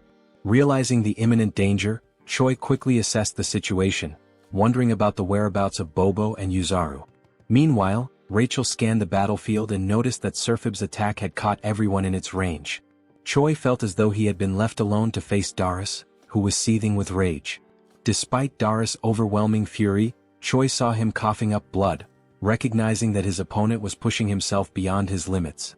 Deciding to stall for time, Choi sprinted as fast as he could, instructing Rachel to call out the monster clusters from the map she had shown earlier. She complied, reading them aloud as she saw them. If Choi continued straight, he would reach the Warhound habitat. Darius, undeterred by the surroundings, pursued him relentlessly, showing no concern for the monsters in his path. Choi knew that while most creatures would avoid the strong, a habitat with younglings would provoke an aggressive response. Darius dismissed Choi's tactics as feeble tricks, determined to ensure his demise. Channeling his strength, he unleashed a level 3 technique, Falling Flowers. His power surged, fueled by his deep belief that promotion was the greatest weapon of a demon. With confidence in his overwhelming strength, he prepared to end Choi once and for all. However, something felt off. His body wavered, and he suddenly coughed up a significant amount of blood. Choi, having stopped to observe, listened as Rachel pointed out that Darius' demonic energy was depleting rapidly. Darius realized too late that he had reached his limit. Expending excessive energy while hunting demonic beasts had left him drained. Acknowledging the situation, he turned away, unwillingly accepting that he could not continue. Choi called out to him, questioning his retreat. Darius, though displeased, admitted there was no choice but to recover first. He vowed to return and exact vengeance, declaring that he would never forget this humiliation. Before he could leave, Choi refused to let him escape so easily. Calling out to him, he taunted the demon, stating that he had entered on his own terms but would not be allowed to leave so freely. Doris dismissed his challenge, ridiculing Choi for thinking he could be defeated by mere fists. But Choi was prepared. Activating Ride Run Combat Art 7th movement, he unleashed the explosive destruction wave. To his surprise, Doris endured the attack, proving his resilience. The demon smirked, accusing Choi of underestimating him. Before the battle could continue, an unexpected presence arrived. A voice cut through the battlefield, observing the fight with amusement. Hemis had appeared, questioning the commotion unfolding before her castle. A sudden explosion sent Choi flying into a tree, leaving him disoriented and in pain. As he cradled his head, trying to grasp the situation, Doris turned to the Corps commander, pleading for her intervention. He insisted that he had not yet lost and argued that this was not the final battle. Hemis, unimpressed, silenced him immediately. She mocked his incompetence, incredulous that a human had managed to beat him so severely. Given their ongoing war with humans, she found the thought of someone like Doris holding the rank of battalion commander utterly disgraceful. The mere idea made her shudder. She resolved to eliminate him on the spot. Choi, seizing the moment, rushed forward and boldly declared to the Corps commander that he had successfully defeated the battalion commander. Without hesitation, he kicked Doris, sending his blood splattering onto Hemis' face. Acknowledging their previous bet, she considered the outcome and extended an invitation to Choi, indicating that they had much to discuss. As they spoke, Hemis learned that even a Serphib had joined the chaos at the end. Choi admitted he had not anticipated that development either. Curious about his thought process, Hemis casually suggested that perhaps cutting open his head would provide some answers. Hemis acknowledged that Choi had manipulated the situation against her, finding his methods cunning and distasteful. Despite her disapproval, she admitted his success but warned him that such an opportunity would not come again. If he ever resorted to deceit or caused trouble in the future, the consequences would be severe. At Bobo's house, Choi lay sprawled on the floor, drained from the recent events but relieved to have survived. Still recovering, he inquired about Doris' polymorph and the concept of promotion. Rachel speculated that it might be a martial art exclusive to demons and suggested consulting the cow-headed one for answers. As Bobo barked, Choi acknowledged the hardships the creature endured amidst the chaos, recognizing that the Corps commander had resolved the situation swiftly. Reflecting on the battle, Choi admitted feeling a shred of pity for Doris, believing he was not entirely a bad opponent. However, Rachel pointed out that he had delivered the final blow intentionally to secure all the experience points. In response, Choi offered a hollow apology, but beneath the hand covering his face, a wicked grin revealed his true thoughts. Curious about his progress, Choi checked his level and discovered that he had advanced significantly. However, his status window displayed question marks, which puzzled him. Assuming it was an error, he voiced his concerns, but Rachel dismissed the idea, insisting that the hero system could not possibly malfunction. She believed he was joking, but Choi remained serious before deciding to drop the subject. To mark his achievement of reaching level 48, Rachel suggested measuring his combat power. After glancing at the readings, she revealed that his combat strength had now reached 13,936. Choi took pride in the drastic increase, recalling how not long ago, he had struggled even against a simple goblin. As a surprise, Rachel produced a beer, offering a moment of celebration. They drank, cheered, and basked in the victory. Yet, amidst the light-hearted moment, despite the calm, I could sense the impending danger and chaos. Sometime later, Choi returns to his inevitable routine, divided between sleeping, preparing, hunting, eating, cooking, training, and resting. He lives this loop of tasks daily and endlessly, regardless of how strong he becomes. While preparing for a training session, wrapping bandages around his hands, Choi wonders if he should find Abelson after training to clear up remaining doubts. Riadrun arrives, surprised that Choi showed up early for training, and they greet each other. Riadrun smiles while speaking with a tone of pride about Choi having defeated Doris and congratulates him. Choi thanks him shyly. Choi then takes advantage of the topic and decides to question Riadrun about something particular that happened during the fight against Doris. When asked if he knows anything about the technique called promote, Riadrun reflects with his hand on his chin, remembering it to be an informal style of ancient combat. The word informal makes Choi curious. Riadrun then explains that there are two forms of combat: formal, which involves movement, and informal, which is detached from formal structures. He also explains that, compared to formal combat, informal combat has significantly fewer variations. Since formal combat itself is already rare, informal is passed on more secretly. Choi then deduces that the difference is in summary something like attack damage versus skill damage. Riadrun continues, saying that despite everything, Promote is a style that has been passed down for quite a long time. Any demon who uses demonic chi can learn it. However, it is an extremely dangerous ability that few dare to use. It has many side effects. Choi then asks if there is a possibility for him to learn how to use Promote, since he possesses some demonic chi. Riadrun jokes about the amount of chi that Choi claims to have, emphasizing that besides being little, it is not natural to him, nor is it real demonic chi. Choi, in fact, seems to have ignored the warning that it is extremely dangerous. Choi uses the given argument that his chi is little to claim that the consequences may be mild and, in the worst case, Abelson could help. Riadrun, facing Choi's insistence, resists the idea of training such an ability. Choi, in contrast, is frustrated with the delay in giving a final answer. Desperate for approval, Choi throws himself to his knees, grabbing Riadrun by the leg. In an attempt to gain acceptance, Choi argues fiercely that without Promote, he will die. He argues that all the fights are meaningless, where his life is reduced to being a tiny ant with an expiration date for the commander. Finally, he swears not to insist if a single attempt goes wrong. Riadrun, convinced, understands all the points that Choi made and agrees to the training. Riadrun confesses to being uncertain, but he made a promise, from which he cannot back out, to Choi's relief. Riadrun then announces the beginning of training and demands that Choi pay close attention. The scene changes not to the underground prison of the Empire of Gartran.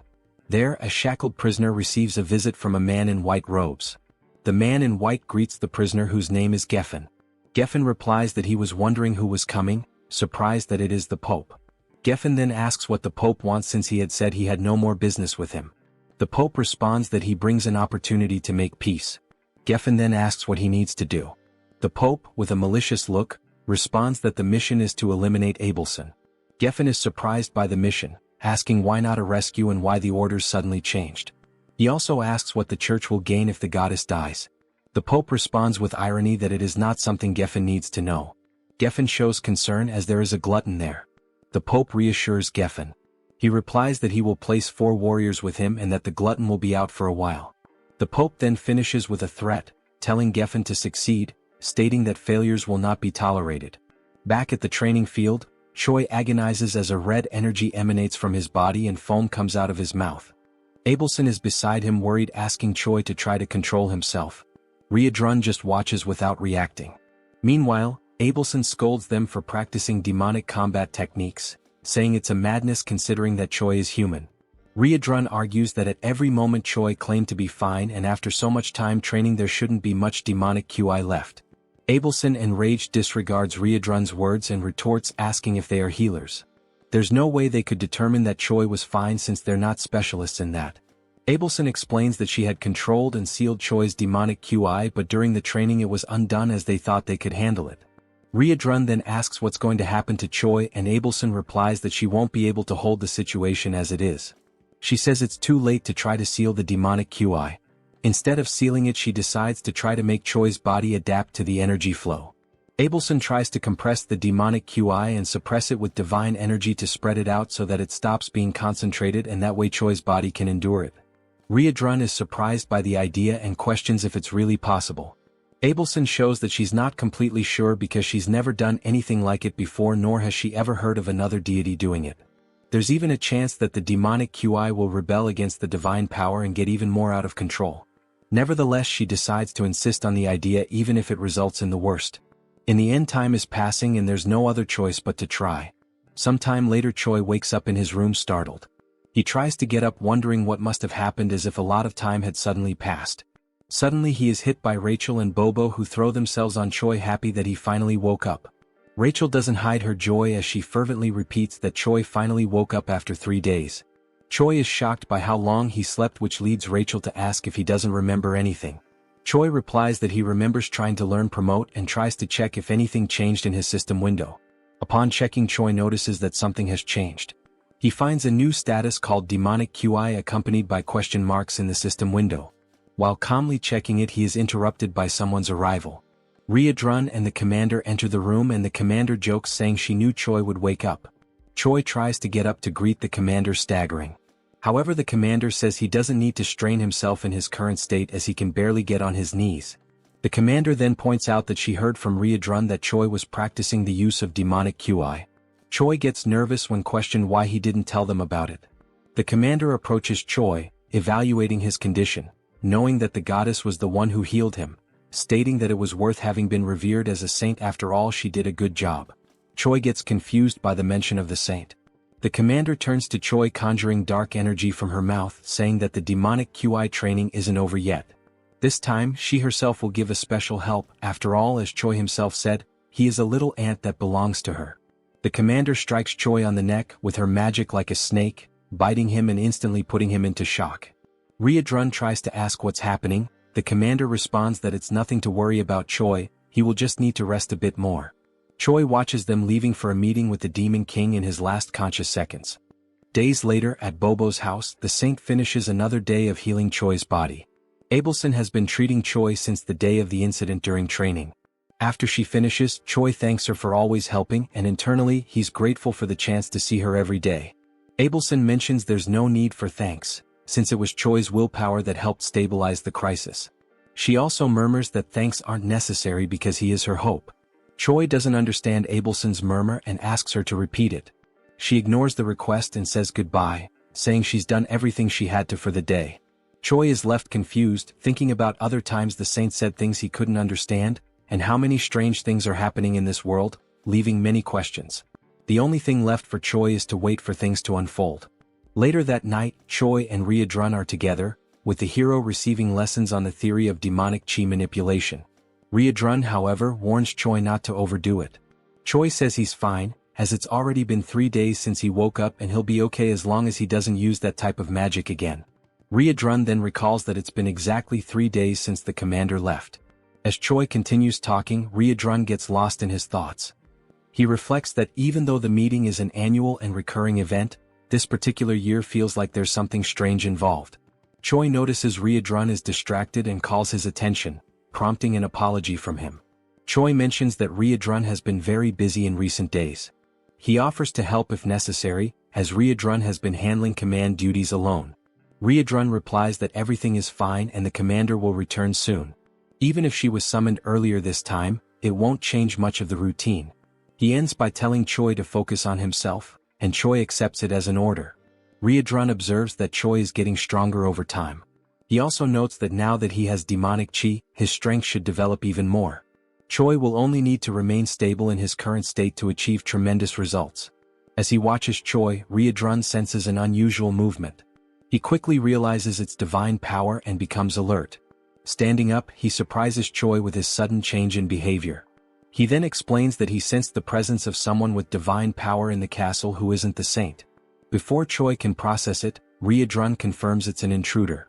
Riadrun then orders Choi to stay quiet while he goes to investigate the situation.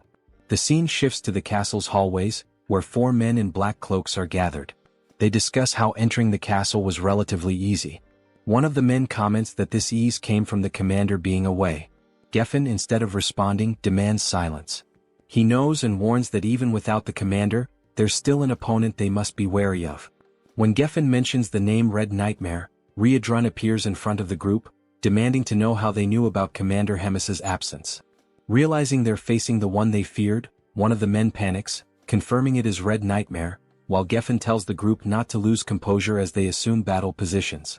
Geffen then assigns 2 of the men to go after Abelson, while the other stays with him to fight Riadrun. Realizing their goal is the saint, Riadrun becomes concerned because the room where she is confined is not far from their current location. Clenching his fists, he becomes frustrated, knowing that dealing with all 4 would be easy, but handling 2 while the other 2 escape is much more complicated. Suddenly, a voice echoes down the corridor. Choi appears, asking if everything is alright, anxious because Riadrun had left the room with such a serious expression.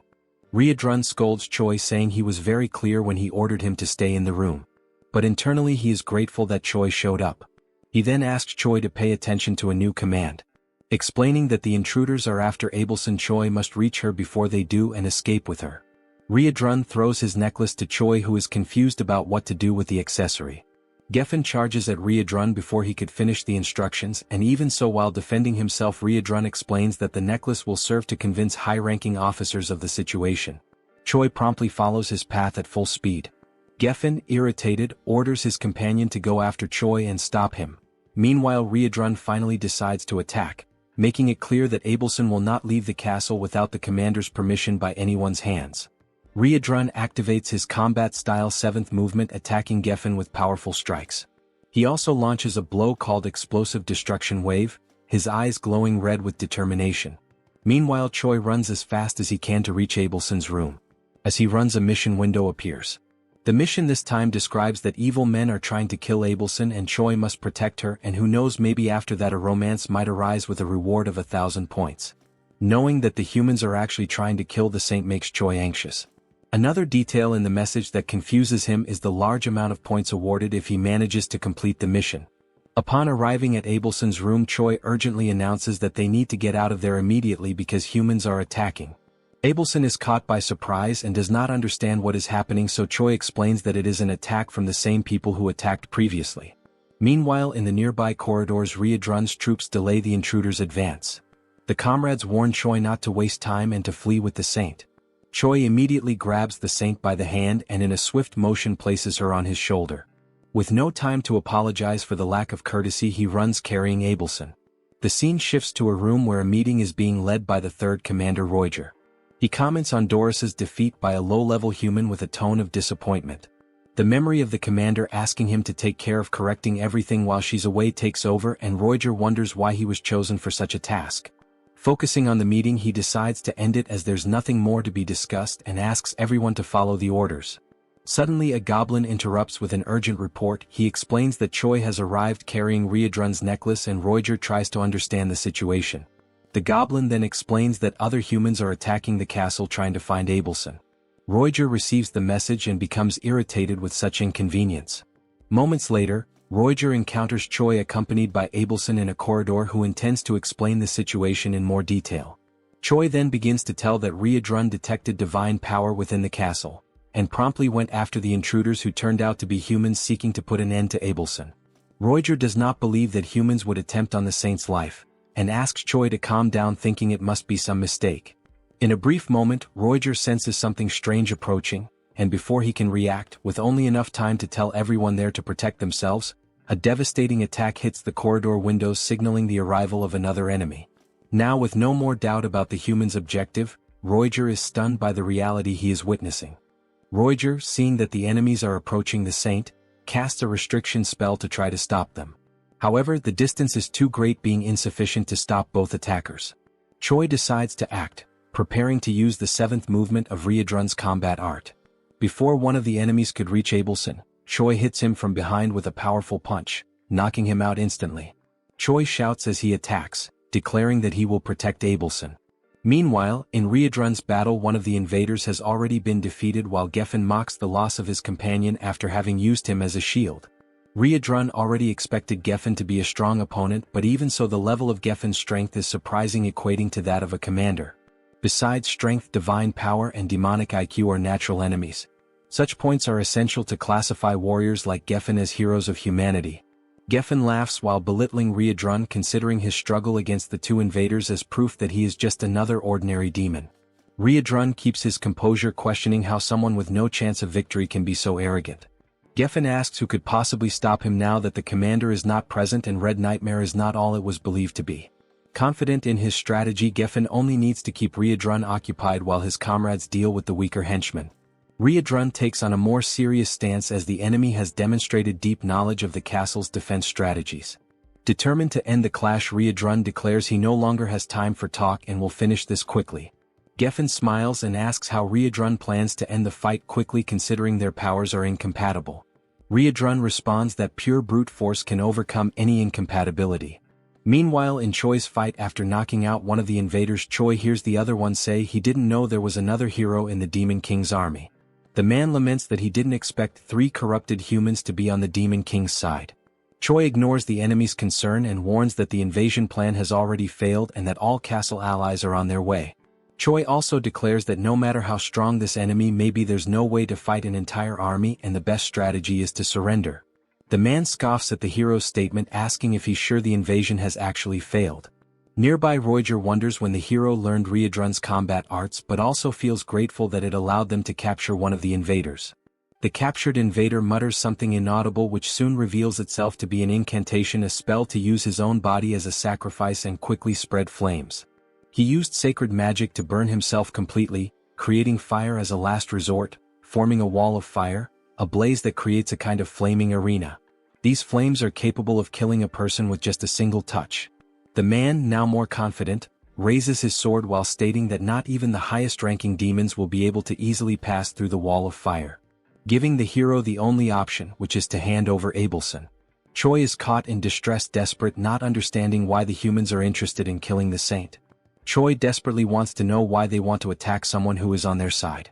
The man does not acknowledge Choi's statement, and when he tries to explain the obvious, Abelson decides to speak for herself. The divided empire abandoned God a long time ago. Choi is caught off guard by the information, and Abelson continues explaining that the only thing the empire needs is a puppet that obeys commands. For that it doesn't matter whether it is the real saint or not. Tired of the conversation, the man strikes his sword to the ground. He declares that he no longer wants to hear drama and will give the hero a 10-second head start. Choi finds himself under pressure, with no safe strategy to withstand a direct fight for long. The only thing that comes to mind is exactly the riskiest possible option. While the man begins his 10-second countdown, Choi starts activating Promote. Upon activating the first level of the magic, Choi immediately causes concern in Abelson, because she realizes what he plans to do. The saint tries to warn him that his body won't withstand it and tries to make him stop, but time is running out. Nothing will be able to convince Choi because he already believes that everyone is going to die, so the only thing left is to fight with everything he has. Pushing the technique to its limit, reaching full stage 2, Choi still hasn't given up on evolving Promote.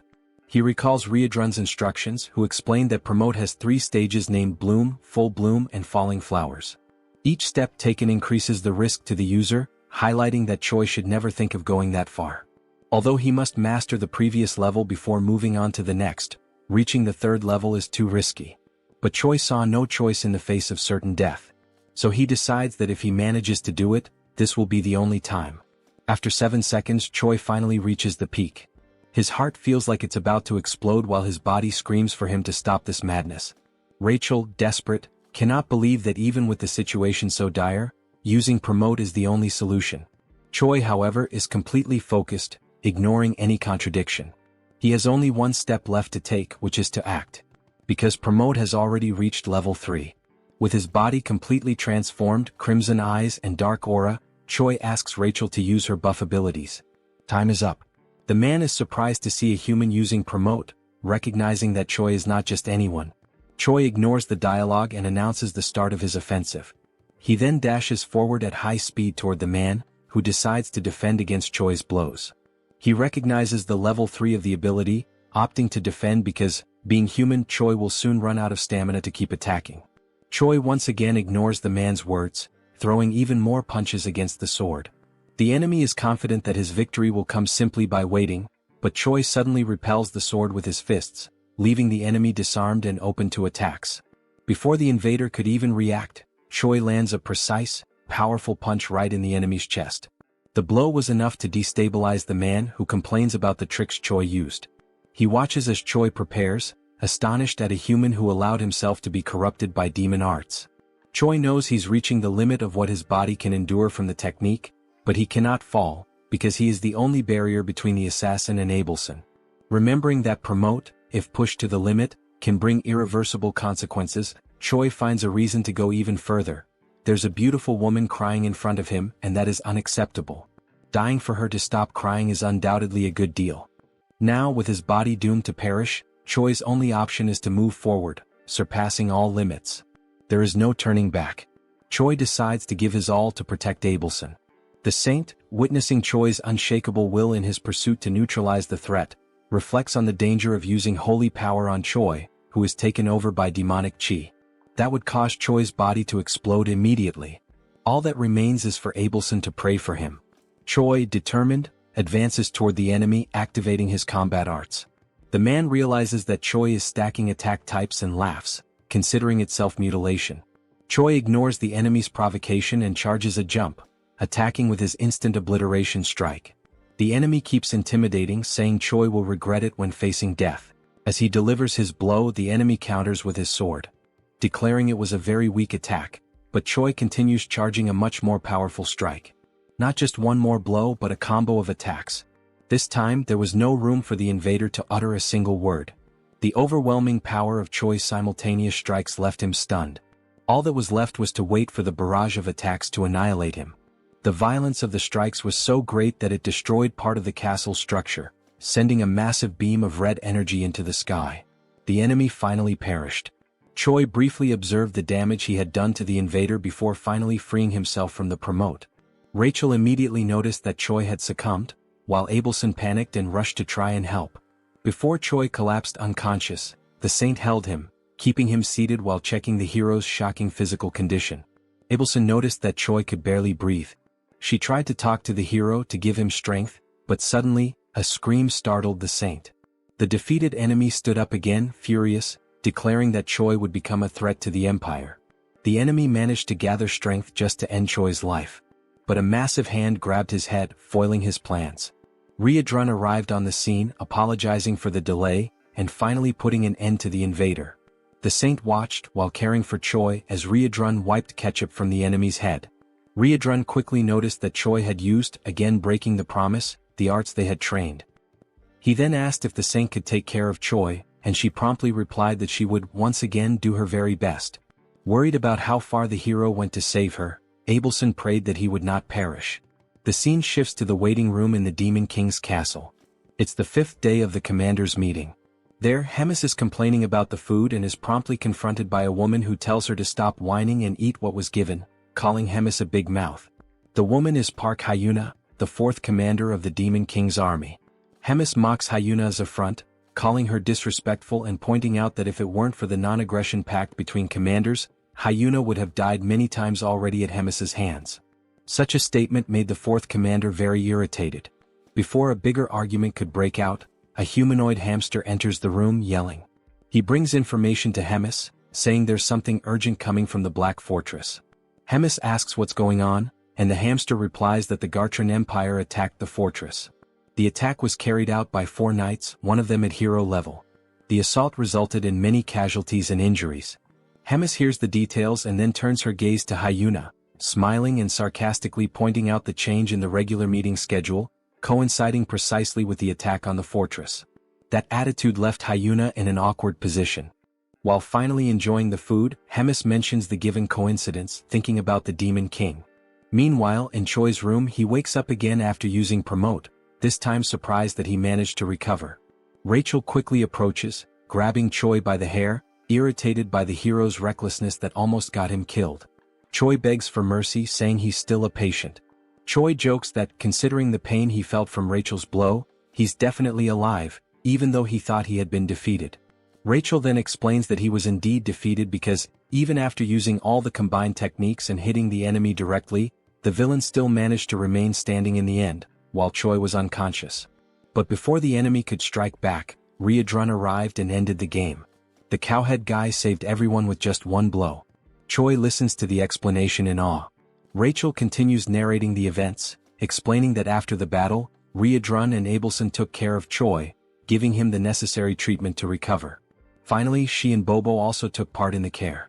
No less important, both Riadrun and Abelson described it as a miracle that Choi came out alive and asked him not to repeat that recklessness, so he wouldn't make others worry again. Choi then points his finger at Rachel, who immediately gets irritated, thinking Choi is about to argue with her. However, he just gently touches her face and apologizes for making her worry, thanking her for all the care.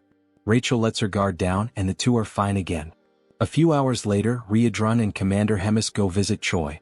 While the commander plays with Bobo, Riadrun repeatedly says that Choi was only able to use the technique the way he did because of the demonic chi Hemis put in him.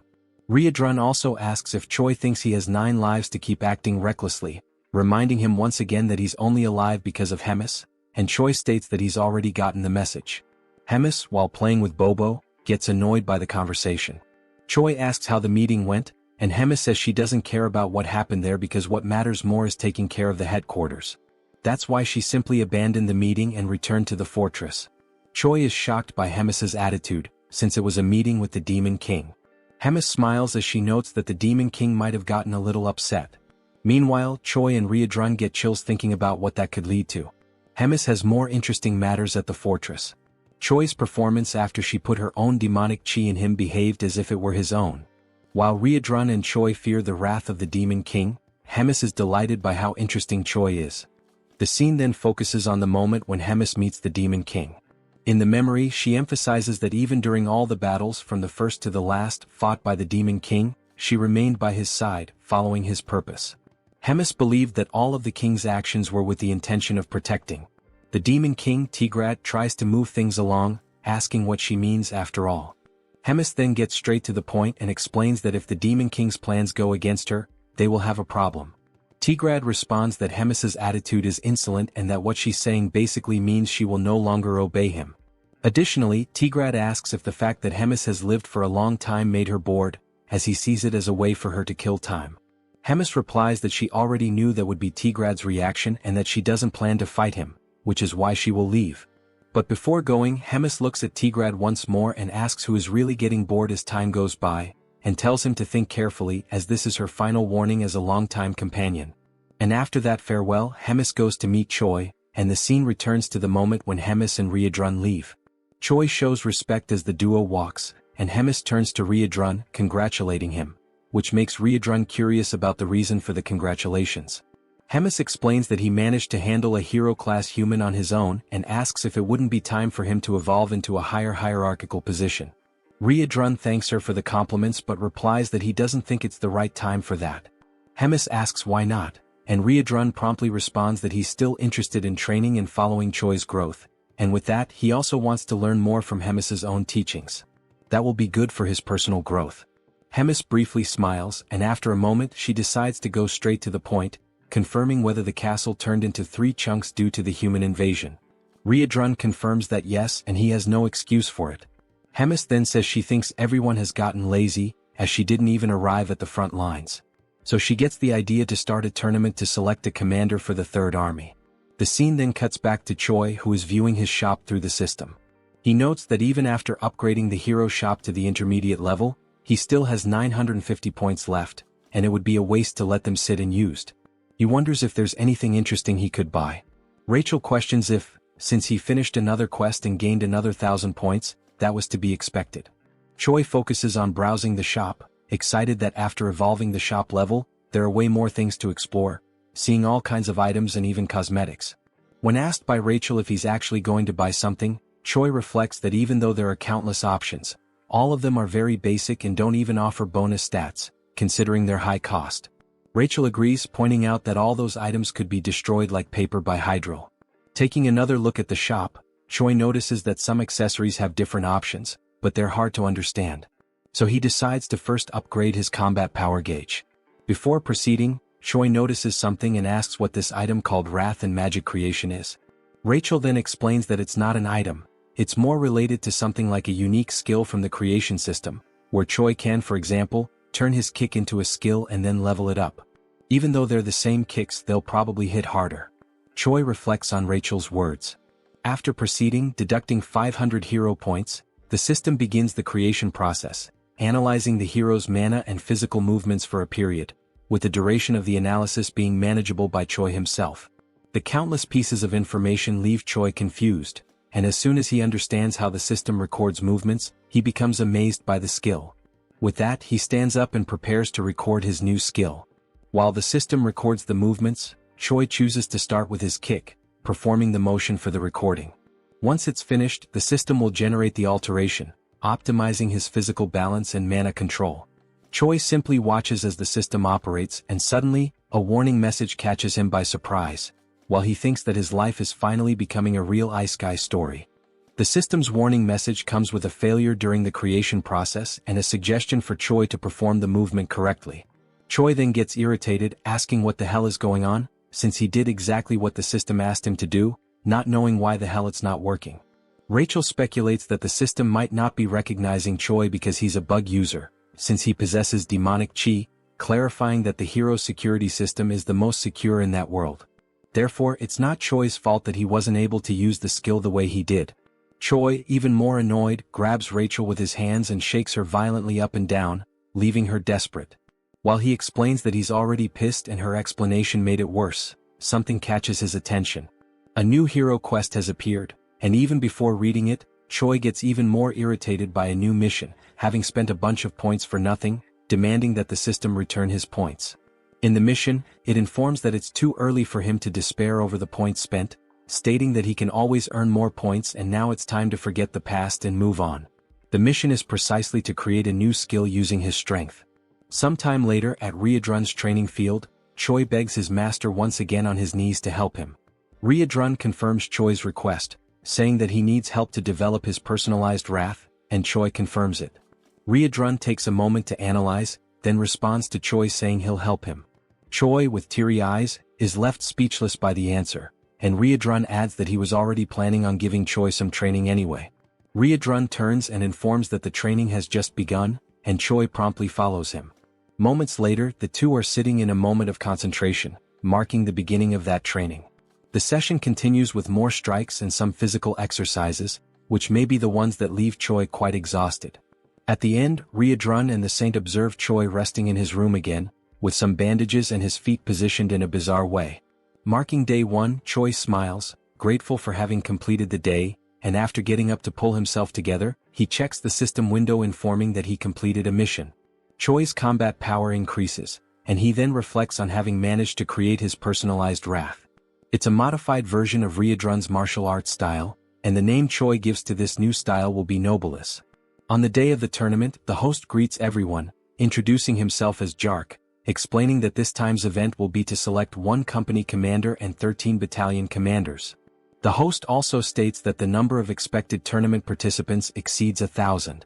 Focusing on the image of Remus and Hyuna, who are together in a room, the host explains that the tournament will consist of 3 matches in total and that all of them will follow a battle style different from the usual in previous tournaments.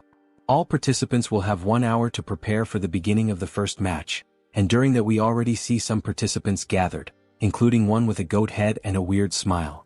Right after that, we see Choi smiling as the host explains that a knife has been accidentally dropped, making a metaphor with the name of the first match, which is the Killer Run and will take place on the Outlaw of the Highway. The scene shifts to Choi, who is warming up as the 4th commander arrives and approaches him.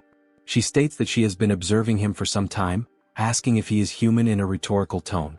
Choi is surprised by the presence of the woman, who is a stranger to him until now. The hero is dumbfounded by her beauty. She then begins to describe him, answering her own question by saying that the fact he has black hair and a combat power gauge suggests he is probably just an ordinary hero at first glance. Choi tries to confirm this, but the 4th commander continues her analysis, surprised that he possesses demonic chi and speculating that he might be some kind of spy. Before the conversation could progress, Riedrun arrives at the scene, asking for permission and demanding that the woman step back, until he realizes she is the 4th commander. Riedrun then states that he has a request from Hemis to deliver to the commander of the cooking squad, and Hyuna is surprised that this guy is receiving an order directly from Hemis. Riedrun confirms it, and Hyuna then decides to step aside, complying with Riedrun's request. As she looks back, she reflects on how Riedrun is standing beside Choi not as prey, but as a commander. She then becomes excited, saying that what is to come might yield more results than she expected. Riedrun then speaks with Choi, explaining that sometimes she behaves inappropriately, but she is a squad commander, clarifying that she is also a hero just like Choi. He warns that she came to observe the tournament under the Demon King's orders, but Hemis used the word surveil, so it's best for Choi to keep his distance from her. Choi quickly senses that there is something strange about the relationship between the 2 commanders. He then tells Riedrun that he understands and asks what Hemis's request was for him. Riedrun explains that Hemis said he should reach at least rank 8 in the tournament, and that if this doesn't happen he would be sent to the 2nd Material Research Squad. He also mentioned something about cost protection, which shocks Choi, who fears his fate. 2 hours later, the start of the tournament is announced, and the host explains the rules. The first race is simply a race. The goal for the participants is to reach the final destination, and there are no other rules beyond that. He adds that for today, if a competitor accidentally kills another competitor, there will be no penalties. The goat then turns to Choi, asking if he heard that correctly. In a threatening tone, he says that if he accidentally kills Choi, he'll be forgiven, so Choi shouldn't even come near him. Choi, unfazed by the threat, simply confirms that he got the message.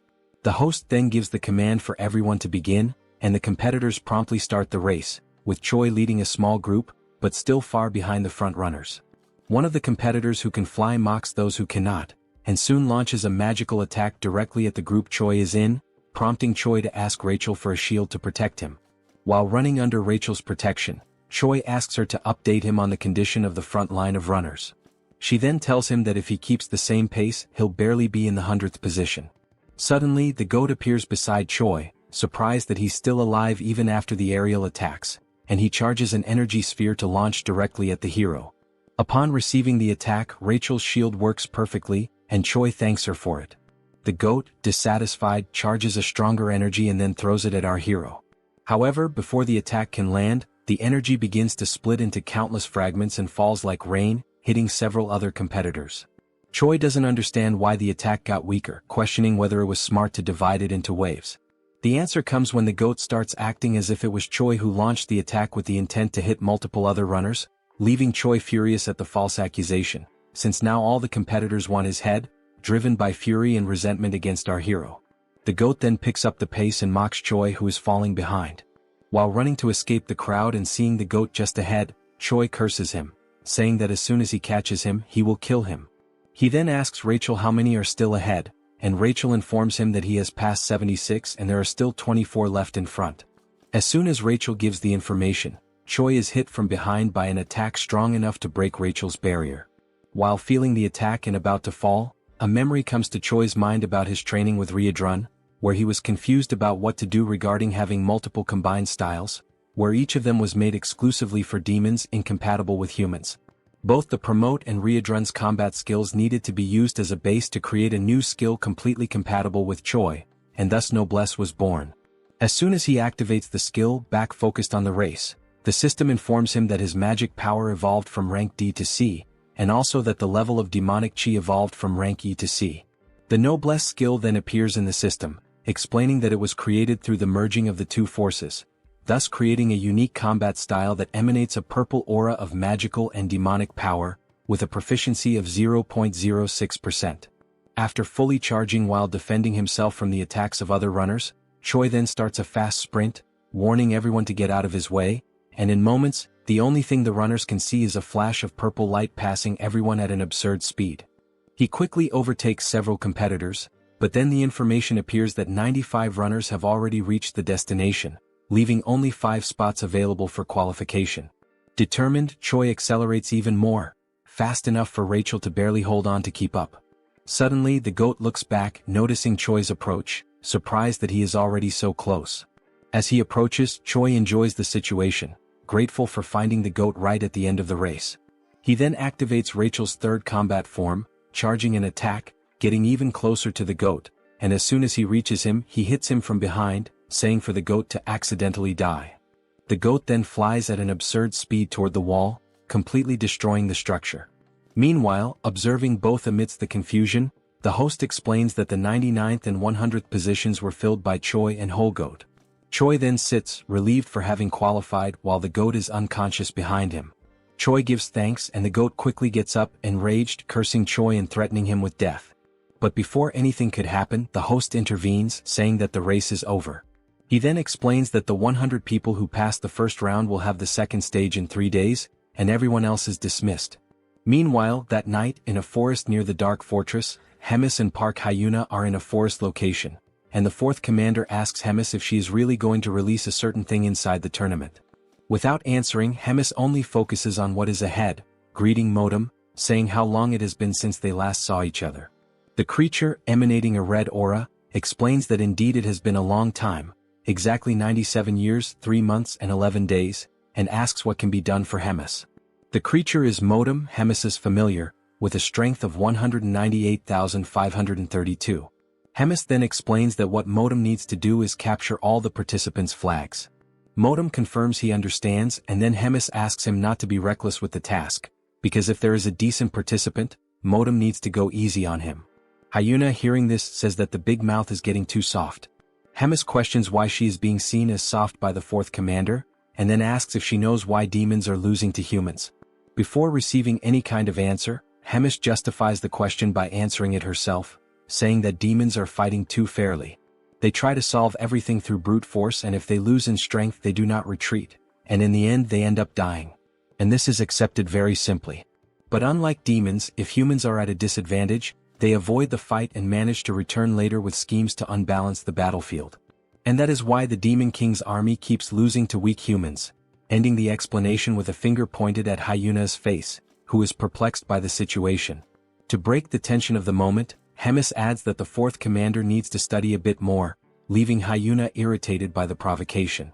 Next, the rules for the next phase of the tournament are explained, detailing that groups of 4 people will be formed randomly and each group starts with 2 flags. After 48 hours, the teams with the most flags will be classified for the next round, with a limit of 10 spots. Those teams that do not have any flags will be disqualified, regardless of their position. Hearing the explanations and after the groups are formed, the GOAT is happy with the composition of his team because they are using Choi as bait to attract other participants and collect their flags. Choi is also somewhat content with the strategy, saying that it is brilliant, but deep down he is wondering what kind of bad luck made him end up on the same team as the GOAT. But in the background, with no expressions, are the other team members, one being a hawk and the other looking like Arbok. The 4 of them make up Team 9. The GOAT, still excited with the results, declares that they just need to wait because with the number of flags they currently have, they are practically already classified. But Choi watches him, reflecting on how annoying the GOAT is. It is then shown that Choi's team is in 4th position with 4 flags, but that was not the current position just moments ago. The ranking rose abruptly, and once again the team's position rises to 3rd place without them having done anything. Seeing this, everyone is surprised, wondering what is happening. Suddenly, a steel foot approaches the group, and Choi hears the sound of metal, making him look back and notice the presence of Moten with his extreme strength and intimidating presence. The GOAT notices upon seeing several flags on Moten's back, that he is probably the cause of the mess in the ranking. The GOAT then smiles, wondering if he is a golden goblin, and then recklessly rushes toward the stranger, causing Choi to try to stop him, saying he shouldn't try to fight him. The GOAT continues the charge, calling Choi a coward. Concentrating an attack, the GOAT arrogantly declares that he is going to kill the tin monster and take his flags. With a simple movement, Moten knocks down the GOAT, and in the attack he is thrown against the hawk and against Arbok, losing the flag. While storing the newly collected flags, Moten is being watched by those who sent him. Hyuna questions if that was really necessary. Judging Moten's presence, they're useless since there is no way to win against him with only the skills of Choi's team. Hemis remains silent, just watching while the time for the end of the test runs out, and it is shown that Choi's team is now in position number 25. Later, with only 1 minute left until the end of the test, Choi already has a plan declared and asks everyone to move according to the signal, especially the GOAT head. They have just encountered Moten again, who, after the previous attack, had moved to collect other flags. And as soon as he notices their approach, Moten realizes they are going to try some kind of new primitive attack. Choi then orders the GOAT to attack, and he promptly begins channeling his magical energy, irritated by being commanded by a human. As soon as the energy hits the area where Moten is, he remains standing intact, surrounded by flames and lots of dust. Choi then gives the turn to the hawk, who is already at high altitude and ready. He begins his charge, descending toward Moten at very high speed. Moten notices the hawk's charge and realizes it is a joint attack, also noticing that this is the first team using tricks like this, as he prepares to defend against the attack. As the falcon approaches Moten, he is met with the defense of the tin monster and has his neck restrained, causing the attack to halt, leaving only the strong wind that accompanied him, which brings a certain comfort to Moten, who declares that the wind is refreshing. But he quickly notices that Choi is advancing and states that all members of the team attack in a very simple and slow way, mocking how pathetically weak the demonic chi in Choi is. From afar, Arbok approaches underground while Choi is already practically at Moten's defense. He then orders the centipede to attack and tries to dodge Moten's defense. To finish the attack with extreme determination, Choi then activates his unique skill. Surrounded by the noblesse, he advances toward Moten, and when he is just a few centimeters away from grabbing the flag, Moten stops him and compliments the team's group attack, saying it wasn't bad for an improvised plan. However, that is all they managed to do, which is not enough as Moten has already immobilized Arbok and also Choi.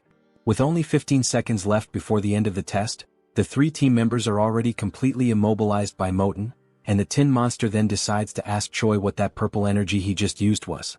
Choi is not concerned with the question and only focuses on the time left to finish the test. Desperate, he then declares to Moten that he will find out what the energy is the worst way possible. Grabbing the enemy's hand, Choi then activates his new skill, Chi Explosion. The purple energy then moves toward the enemy and in an instant Choi is already out of combat, but the strength of the attack was enough to destabilize Moten. As he falls to the ground and time runs out, with both participants drifting apart, in the final second Moten stabilizes and the match ends. Moten realizes how the ability worked, wondering if it was in fact a self-explosion, although it wasn't strong enough. Choi, hearing this, gets Moten's attention by calling him Tin Can and asks him to look back. On Moten's back is the goat holding a flag, causing confusion in his mind. Choi then mocks the situation, questioning if Moten really thought he would blow himself up without a plan, explaining that everything was orchestrated so that at the moment of the explosion, the goat would be ready to capture one of the flags. Choi then ends by saying it was a great displeasure to meet him, and the ranking is presented as Choi declares that he will never see the Tin Can again, flipping the middle finger at his enemy. The system then presents Choi's new ability, Chi Explosion, with a proficiency of 0.11%. Sometime after the end of the tournament's second round, the scene shifts to a quiet but significant conversation between Hemis and Moten. Hemis asks Moten for his thoughts on Choi. Calm and composed, Moten describes Choi as a rare human possessing a hybrid of demonic ki and mana, an unusual and unprecedented combination.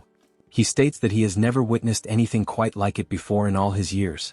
Hemis, unfazed, replies that she was already aware of this unusual trait. She presses further, asking if Moten has anything else to offer. Moten adds that Choi is not only talented but exceptionally quick on his feet. He highlights Choi's sharp, instinctive decision-making, admitting that the young human surpasses many demons Moten has known, even those considered elite. Hearing this, Hemis quietly reflects on the implications. She begins to consider that the direction of the demon army may need to evolve. She muses that, should she choose to pursue her own path, the future could unfold in unexpected, and possibly thrilling ways. The narrative then transitions to the divine empire of Gartrum, where the atmosphere is somber. The Pope mourns the loss of Geffen, a hero-level figure who perished during a mission, a warrior of great promise taken out in a vile and humiliating manner. The mood in the room is tense, laced with both grief and strategy. In the same chamber, a man seated nearby asks what will be done about Abelson. The Pope pauses in silence before coldly announcing that, despite her popularity, Abelson is merely the princess of a small, insignificant kingdom. With finality, he declares her removal as a candidate for sainthood and orders that she be publicly branded a heretic, an ally of the Demon King's forces. Next, the Pope shifts his focus.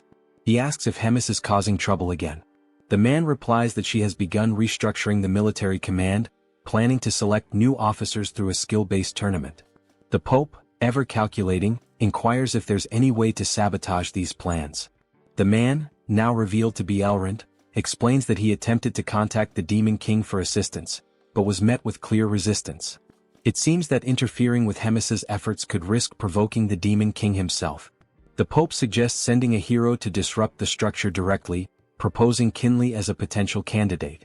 Elrond hesitates, reminding him that Huna, now branded a traitor, is currently stationed at the Black Fortress. With her presence, it would be nearly impossible for Kinley to face both powerful women at once. The Pope, ever perceptive, deduces that Huna's position at the fortress may suggest the Demon King is not entirely aligned with Hemis. Elrond momentarily considers canceling the sabotage plan, but the Pope raises a hand to interrupt. He asserts that the empires of Gartrum and Drasen have always thrived by embracing conflict. Their power comes from waging holy war against the evil of the demons. He continues, explaining that evil must exist so the light of righteousness can shine brighter. That light, in turn, fuels the faith of the common people, faith that strengthens the empire itself. For this reason, the war must continue regardless of the shifting tides. One of their strategies, the Pope reveals, has been feigning cooperation with the Demon King to subtly control the war's direction. However, if demons continue to evolve at this pace, they may soon grow beyond the Empire's control. He then instructs Elrond to verify whether their embedded spy has reported the next tournament's location. Elrond checks his notes and opens a map, revealing that the next match will take place in Inamazet, a remote, forested region notorious for its dangerous beasts. They both note the area's distance from the Black Fortress, interpreting the choice of location as divine will. The Pope gives his final command: summon the heroes and use this next opportunity to measure their strength. As plans unfold in the Empire, the story cuts back to Choi, now in his quarters. He sits calmly, amused by the chaotic state of his system after merging demonic ki with mana. The intricacy of energy manipulation has grown considerably. Rachel, watching him with a mix of awe and curiosity, quietly reflects that not long ago, Choi had only one ability, a skill he mastered thanks to Hydrun's relentless training. Choi focuses on the fact that Hydrun's combat style variations have now been officially registered in his skill window, with both Noblesse and Magic Explosion recorded as distinct entries. This brings the total number of unique skills in Choi's panel to 5, a significant milestone. Rachel, observing the update, asks if his leadership ranking has increased as well, noting that the new effects added to his abilities are extremely useful. She remarks on how rapidly he's advancing through the executive path within the Demon King's army, clearly impressed. While browsing through his system, Choi wonders aloud if there might be any items available that could further boost his stats. Suddenly, a voice interrupts, bluntly declaring that nothing will help him at his current level and insisting that he needs to wake up from this dream. The voice, cold and sharp, belongs to none other than Hyuna, who appears unexpectedly, startling the hero. Choi reacts instinctively, crawling backward in alarm when he realizes that the surprise visitor is none other than the fourth commander. Annoyed by his panicked scrambling, Hyuna tells him to shut up and demands that he state how many hero points he earned. Choi quickly answers that he accumulated 1,300 points. She follows up by asking about his shop's rank, and he replies that it's currently at the intermediate level. Hyuna scoffs at his progress, calling it utterly pathetic, even going so far as to label it garbage. Seeing a rare opportunity to learn, Choi timidly asks what Hyuna bought when she was at the same level, practically begging for a veteran's advice. Amused, Hyuna laughs, clearly aware that he's trying to squeeze information from someone far more experienced. She agrees to give him a tip, but only under the condition that he answer every single question she asks. Choi eagerly accepts the deal without hesitation. Hyuna then advises him that, since he already has an aura, the next step is to upgrade his shop level and purchase a dimensional pocket, a valuable inventory-like item that offers excellent utility for its cost. Choi ponders the usefulness of such an item and wonders if it will show up in the next round of shop offerings. Hyuna confirms with a nod but immediately shifts gears, announcing it's now her turn to ask questions. Her first, is Choi really a hero? He responds vaguely that, somehow yes he is. Her second, why on earth is he serving in the demon army? Again he answers that he somehow ended up there. Her third question, how can he use both demonic ki and mana simultaneously? Choi gives the same kind of answer, it just happened. Frustrated by the lack of clarity, Hyuna sarcastically sums up his story. He's somehow a hero who somehow ended up in the demon army, and somehow can use both demonic ki and mana. Choi simply nods in full agreement. Furious at his nonchalant attitude, Hyuna delivers a brutal kick to his face, launching him across the room. Dazed and annoyed, Choi retorts that Hyuna herself is also part of the demon army. The scene then shifts to some time later, with Choi lying face down and submissive, pinned under Hyuna's legs as she casually rests on top of him. When she calls out, he responds instantly. Hyuna asks if he wants to transfer to the Fourth Army and become her direct subordinate, offering to train him personally. Choi, still in pain, politely declines, thanking her nonetheless. Her mood sours again and she increases the pressure on his back, making him groan. As he struggles, she demands to know why he insists on staying. Choi, gasping through the pain, replies that his main reason is simple. If he tries to leave, Hemis might actually kill him. Hyuna then asks what Choi's next point is, whether he has any goal beyond simply staying alive to avoid being killed by Hemis. Choi, without hesitation, replies that his next grand ambition is to marry a rich blonde noblewoman and become the proud father of 5 children. The absurd honesty and randomness of the statement catches Hyuna completely off guard. She freezes for a moment before abruptly getting off of him, visibly shaken by what she just heard. With a dismissive wave, she mutters that it would be better for them both to forget the entire conversation ever happened. Trying to compose herself, Hyuna then tells Choi that he's free to pursue whatever strange dream he wants and admits, albeit begrudgingly, that he's probably right about one thing. Hemis would never let him walk away so easily. With those words, she turns to leave, tossing over her shoulder that he should take the time to rest while he still can. As her footsteps fade into the distance, Choi lies there in silence, staring up at the ceiling and reflects inwardly. He acknowledges that beyond his fear of Hemis or his ridiculous personal goals, there's another reason he chooses to stay. His growth, as a person, a fighter, and perhaps even as a hero, is inseparably tied to this unpredictable, chaotic life within the Demon King's army. And to his own surprise, that thought doesn't scare him. In fact, it makes him genuinely happy. Sometime later, the day of the third round of the tournament finally arrives. The mood in the air is tense with anticipation. Choi begins his preparations with focused determination, checking over his gear and gathering what little he needs. Before heading out, with a smile, he asks Bobo to guard the house while they're gone and promises confidently that he'll return victorious, carrying the first-place prize. Bobo barks once, tail wagging as if offering his blessing. As Choi and Rachel prepare to leave, Rachel brings up the route to Animosity, asking if they plan to pass through Lee Dongjin before arriving at the arena. Choi confirms with a nod, double-checking the map one last time. With everything set, the two step through the door, the energy between them buzzing with excitement. Their hearts are set on victory, their minds sharp and ready. With unwavering resolve, they march forward, determined to bring home the top prize and carve their names into the next chapter of the tournament's history.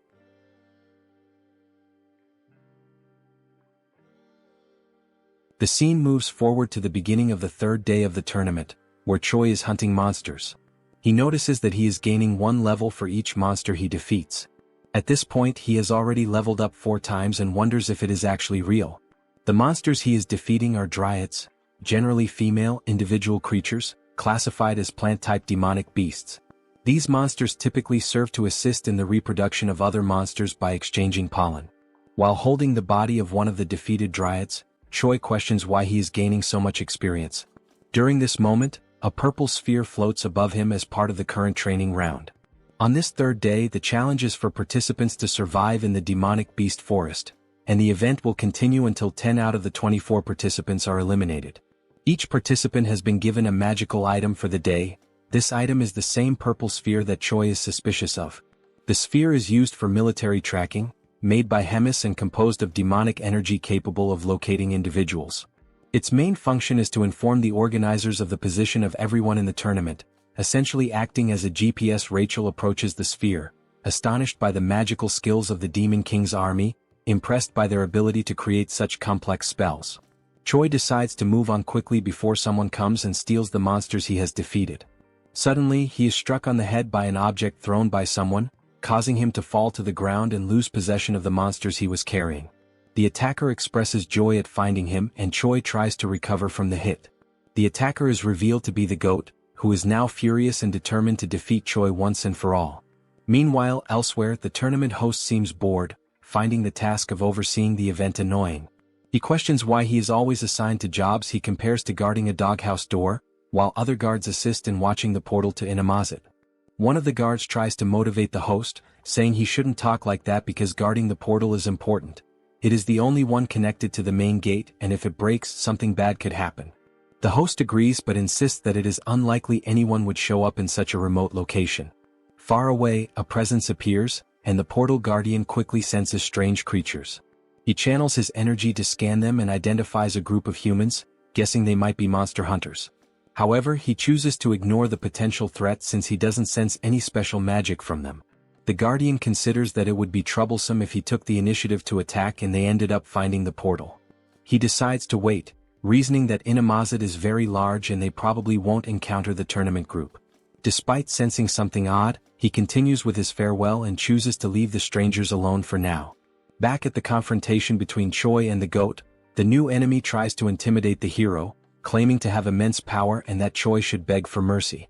Noticing Choi's indifference, the goat tells him that if he won't plead, then he should run as there is no shame in fleeing. Scars on the back are not dishonorable for those who fight with their fists.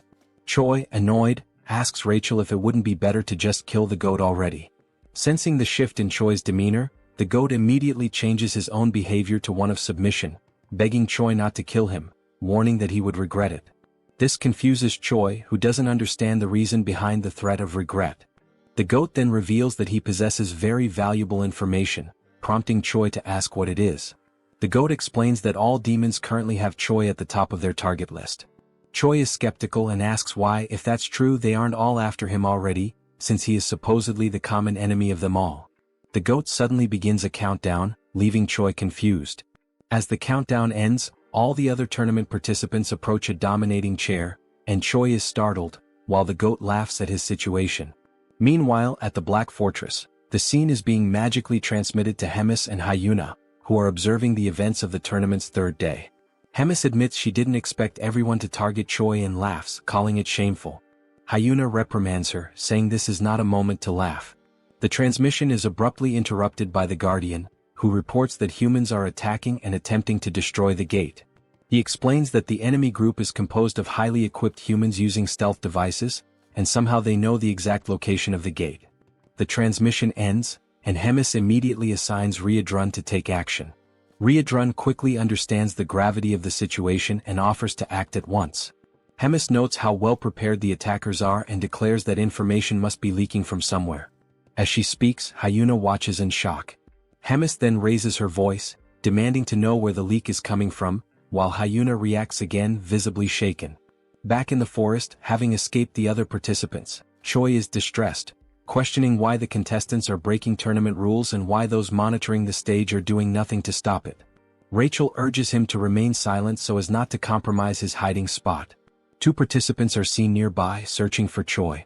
They briefly scout the area but soon decide the hero isn't there and leave, planning to wait for the next tracking update. Choi stays hidden a bit longer to be sure, then collapses to the ground, overwhelmed and fearful of dying. He wonders how he will survive the ordeal. Rachel tries to comfort him, reminding him that his level progression has been going well and suggesting they could defeat more monsters nearby. She asks if Choi has anything in his shop that could help. He agrees it's a good idea and starts to search, though unsure if anything there could truly help him survive. Just as he finds something possibly useful, a dark cloaked figure approaches, interrupting his search. The stranger asks if he is the rumored hero, surprising Choi. The figure then removes his hood, revealing himself as a red-haired human, and Choi is taken aback. The rest of the group reveals their faces too, all fixing their strange gazes on the hero. Though they are all human, something about them feels unusual. The leader apologizes for not introducing himself earlier and tells Choi his name is Andrew Taylor, and that he is also a hero. At that moment, Choi's system interface appears, presenting him with a mission: survive at all costs and eliminate all the villains with a reward of 1,000 hero points. Choi quickly attempts to deceive the enemy group's leader by pretending to be a rookie hero. He energetically introduces himself as Choi, the new hero, and casually asks what brings them to such a lowly place. Andrew, the leader, replies that they are hunting demons. Choi agrees, saying it's a noble mission and that eliminating demons brings justice. Choi then stands up and prepares to leave, claiming he will go crush some demons too and wishes them luck.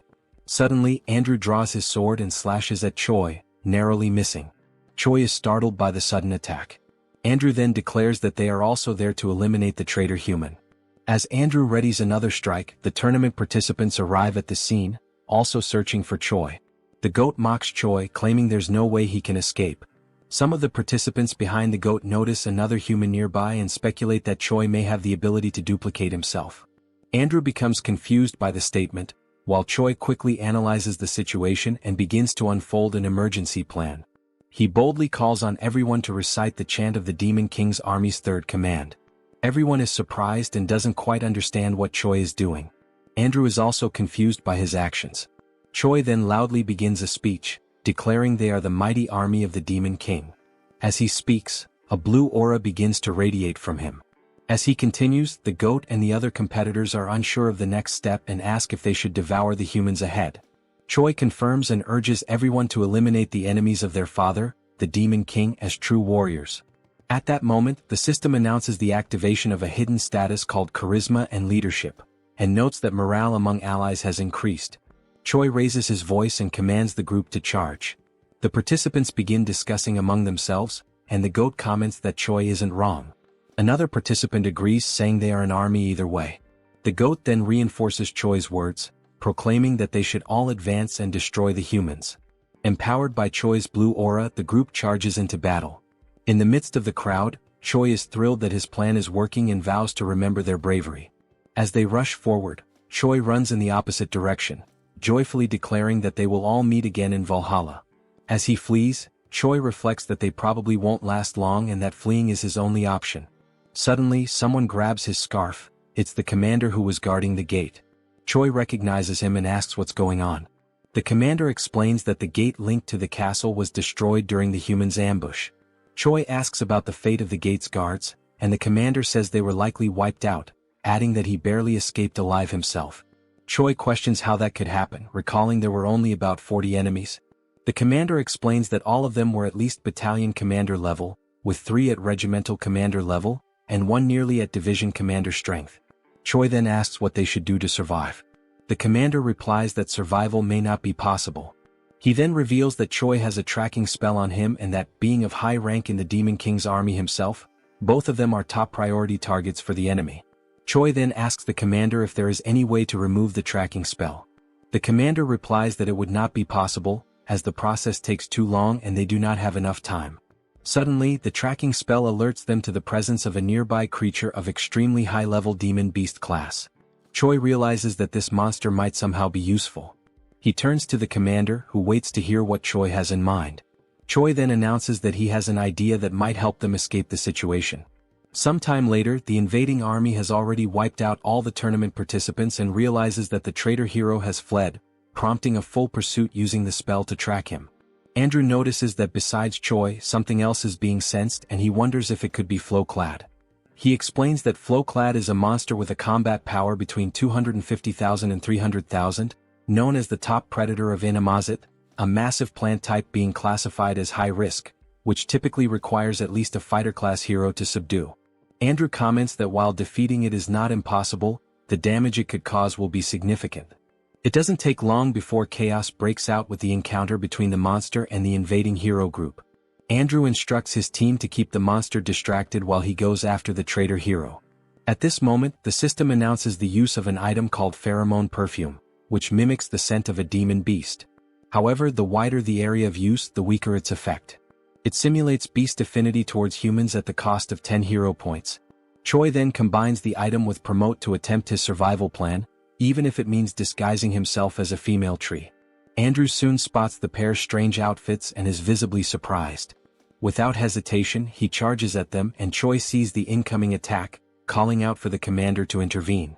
The commander effectively blocks Andrew's strike, and both swordsmen reposition, preparing for battle. Andrew activates his sword's advanced form and attacks again, triggering an epic duel between 2 highly skilled fighters. As the commander is assaulted from different angles, Choi steps in and neutralizes each peripheral attacker one by one. He reassures the commander, saying he will handle the smaller threats and urges him to stick to the plan so they can hold out as long as possible. Andrew then realizes and questions whether the duo's actual plan is simply to stall for time. His question is met with complete silence. The scene then flashes back to when Choi explains the plan to the commander. The central idea is to use the demon beast as their main force against the enemies. The commander's role is to evade Andrew as much as possible, tiring him out while using the beast as a shield against his attacks. Meanwhile, Choi is to deal with the rest of the group by leveraging the presence of the demon beast. The crucial point of the strategy is to never engage in a direct fight. Choi names the operation "You Come at Me." Returning to the present battle, Andrew grows frustrated with the commander's evasive tactics, asking how long he plans to keep dodging blows. The commander remains silent, internally reflecting on the fighting style of the humans, calling it cowardly. Still, he admits that it's exactly this method that allows them to buy precious time. The focus then shifts to Choi, who now faces a cloaked enemy. Weakened but determined, the opponent rises with one goal: kill the traitor. As the man charges, Choi easily dodges each attack. However, he notes the precision and strength behind the enemy's strikes, each one powerful enough to cut him in half. Despite that, the movements are highly predictable. Without embellishment, the enemy swings his sword like a machine. Choi counters, first striking the man's leg to unbalance him. When he falls, his chin hits the ground and Choi follows up with a direct kick to the head, knocking him out instantly. The swift victory earns Choi several level-ups, leaving him surprised by how easy the fight turned out. He wonders if they are truly human given their mechanical fighting style. Suddenly, while reflecting on the extended use of Promote, and the risk of exhausting his stamina, Choi is caught off guard by a potential side effect. His forehead begins to undergo a strange mutation. The system alerts him that his demonic chi has increased from rank C to rank B. As a result, a horn begins to grow from his head. Confused by the transformation, Choi now possesses a demonic appearance. The system then informs him that his body has temporarily synchronized with demonic chi, triggering an immediate transformation. The commander, covered in armor made of intertwined plants and vines, watched his opponent from a safe distance. His eyes were fixed on the hero Andrew, who held his sword with unwavering determination. The commander could feel his energy waning. He was already near his limit, and he looked at his opponent with growing concern. The demon beast he was using as a shield, a towering creature with alabaster skin and razor-sharp claws, bore several deep wounds across its body. Its breathing was labored, its legs trembling. Neither the beast nor the commander could hold on much longer. Andrew, steady with his sword in hand, broke the silence that had settled over the forest like a heavy fog. His voice was calm but laced with contempt. He said the commander had nothing special aside from his ability to run away, and even that would end right there and then. A dark smile curled on Andrew's lips as he boasted of his imminent victory, claiming that heroes like him grew stronger every time they killed a beast or demon. He concluded with a smug tone, pointing out that his current level was 983. Once he killed the beast shielding the commander, he would easily ascend to level 1000, a milestone few had ever reached. Without further warning, Andrew lunged forward, striking at the commander with deadly precision. The commander barely managed to defend himself, using the long whip coiled at his side to parry the attack. Concern was now etched into his face. He was clearly at a great disadvantage against this overwhelming force. He knew that unless he came up with a solid plan he would be defeated right then and there. Without hesitation, the commander began touching strategic points along the massive white beast's body. His fingers moved swiftly with practiced accuracy, and from his hand, small red sparks erupted with each contact. These sparks flickered like embers, tracing cryptic markings along the beast's skin. He continued the sequence even as Andrew relentlessly pressed forward with fierce, calculated blows. The battle intensified, yet the commander stayed focused, gambling everything on the seal he was about to complete. Andrew, thirsty for victory, advanced on the commander, who kept blocking the transferred blows while clinging desperately to another part of the beast's massive body. The weight of each strike forced the commander to retreat little by little, his defense beginning to falter. After another powerful blow sent him tumbling backward, scraping against the forest floor, Andrew gripped his sword with both hands, raising it high above his head. His eyes burned with anticipation as he prepared to stab the weakened demon beast. He warned the commander, his voice dripping with arrogance, that once he killed the beast and gained a boost to his attributes, dealing with someone as weak and desperate as him would be nothing more than a formality. But before Andrew could deliver the final blow, the commander, still catching his breath, spoke firmly. He hadn't been running around for no reason. His words cut through the tension like a blade. At that moment, the intricate marks left by his hands on the beast's skin began to glow, igniting into beams of radiant red light. The symbols pulsed with energy, and from them, several thick metal chains erupted, snaking out in all directions. Red sparks danced in the air around the demon beast, crackling like fireflies caught in a storm. Then the scene revealed a new technique, an advanced movement restriction skill. The commander, ignoring his injuries, focused his energy and curled his fingers into a circle, completing the final gesture needed to activate the seal. The red glowing chains, now shimmering with intensity, surged forward and wrapped themselves around Andrew from behind, just as he was about to drive his sword into the beast once more.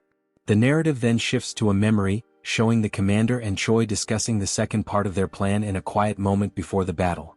Choi, barely able to contain his excitement, suggested they name the plan Kill Steel. The commander raised an eyebrow and crossed his arms, clearly skeptical, and asked if that was some sort of code among the heroes. Choi grinned and continued with the plan's outline, explaining that he would first take care of the rest of the group before the demon beast fell.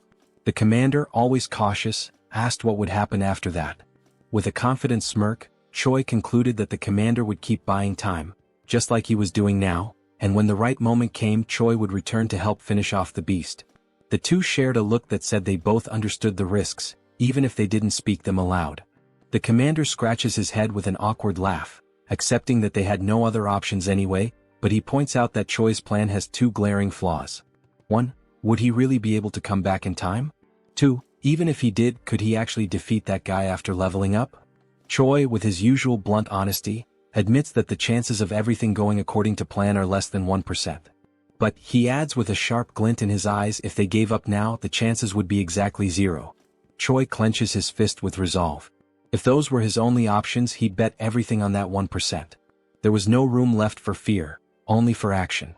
The scene jumps forward to the battle's turning point, where Andrew is suddenly restrained by several glowing chains wrapping tightly around his legs, wrists, and even the sword he had just raised, now frozen mid-air. His expression twists in frustration, eyes burning with rage. He demands to know what the commander was thinking. using such a cheap trick to restrict his movement. His voice echoes through the battlefield like a growl. Unfazed, the commander keeps forming hand signs, controlling the magical chains with precision. His face remains calm, his gaze steady. He simply advises Andrew to wait and see, because they also have a hero who can level up. Suddenly, Choi appears on the scene in his awakened demonic form. His body radiates power, dark horns protrude from his head, and his muscles are tense with raw energy. The air itself seems to crackle around him. Andrew's face shifts from anger to disbelief. He can't believe what he's seeing. His voice falters as he asks what that thing is and whether Choi is actually a demon. Choi says nothing. Instead, he charges at the demon beast with nothing but his bare hands, landing a brutal blow that sends a shockwave through the battlefield. His strength is so overwhelming that the chains wrapped around both the beast and Andrew shatter instantly. The hero system interface lights up, confirming that Choi has successfully leveled up, just as the demon beast lets out its final breath and collapses with a thunderous crash. The commander, kneeling with one fist on the ground and catching his breath, lets out a tired laugh. He jokes that there couldn't have been a better time for Choi to show up, even if the timing was clearly cutting it close. Choi, his fist still dripping with the blood of the beast he had just brought down, gives a slight nod and thanks the commander for holding the line. His tone is firm, but there's a flicker of genuine respect in his voice. Without wasting another second, Choi turns sharply and raises his arm, pointing straight at Andrew. Now, he declares with unwavering confidence, the hero will be defeated by me. Andrew lifts his sword, his expression darkening. He scoffs at Choi's boldness, dismissing his claim as nothing more than overconfidence. In his mind, no one could possibly defeat him just because they managed to kill a weakened demon beast. He tightens his grip on his blade and prepares to crush Choi's foolishness with overwhelming force. In the next scene, the air vibrates with tension as Andrew's newest skill is revealed, a high-level sword technique in Form 3, ominously titled Dragon Slayer. Energy flares around the blade, forming arcs of blue light as the hero steps forward, each movement heavy with the confidence of someone who has never lost a battle. Then with a roar he strikes. Choi doesn't flinch. He braces himself, raising his arms and crossing his wrists above his head. The massive blade crashes down, but he holds firm, stopping the strike with raw power. The ground cracks beneath him from the impact, yet he remains standing. Andrew's eyes narrow. In that instant he understands, this wasn't just a brute. Choi is a close-range combatant with terrifying physical strength. If he lets him close the distance again, his sword advantage might not be enough. On the other side, Choi's eyes glow with intense white light, sharp and calm, reflecting not just power but total composure. His gaze pierces through Andrew, void of fear. He's not impressed by the glowing sword or the title of hero. He's here to finish what he started.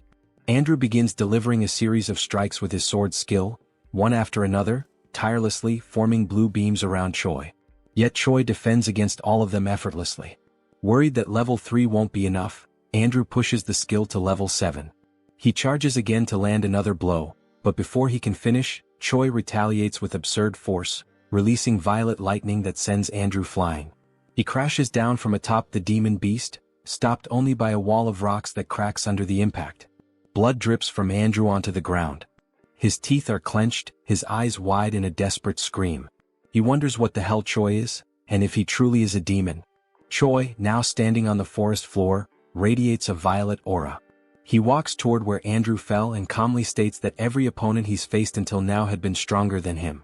Then, with a powerful kick to Andrew's stomach, he makes the hero gasp in pain. Suddenly, Choi grabs Andrew's face and slams him into the ground. Still holding him down, Choi speaks, his voice unwavering even as Andrew begs him to stop. As he advances on the enemy, Choi delivers each blow with brutal precision. In the brief pauses between attacks, he murmurs words almost like a mantra, as if each strike were meant to engrave a single truth into his opponent. That level in the end is just a number. With fists wrapped in energy and determination, Choi finishes his declaration with one final punch, more powerful than any of the previous ones. It is this final blow that ends the confrontation, leaving behind only the certainty that he had proven his point. At the end of the battle, Choi leveled up several times, and with that, a new hidden attribute was unlocked. The attribute is called Fighting Spirit, capable of increasing resistance to mental debilitation and adding focus during combat.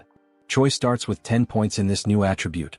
A few moments later, Choi is lying on the ground, agonizing from having used Promote once again, but this time with fewer side effects.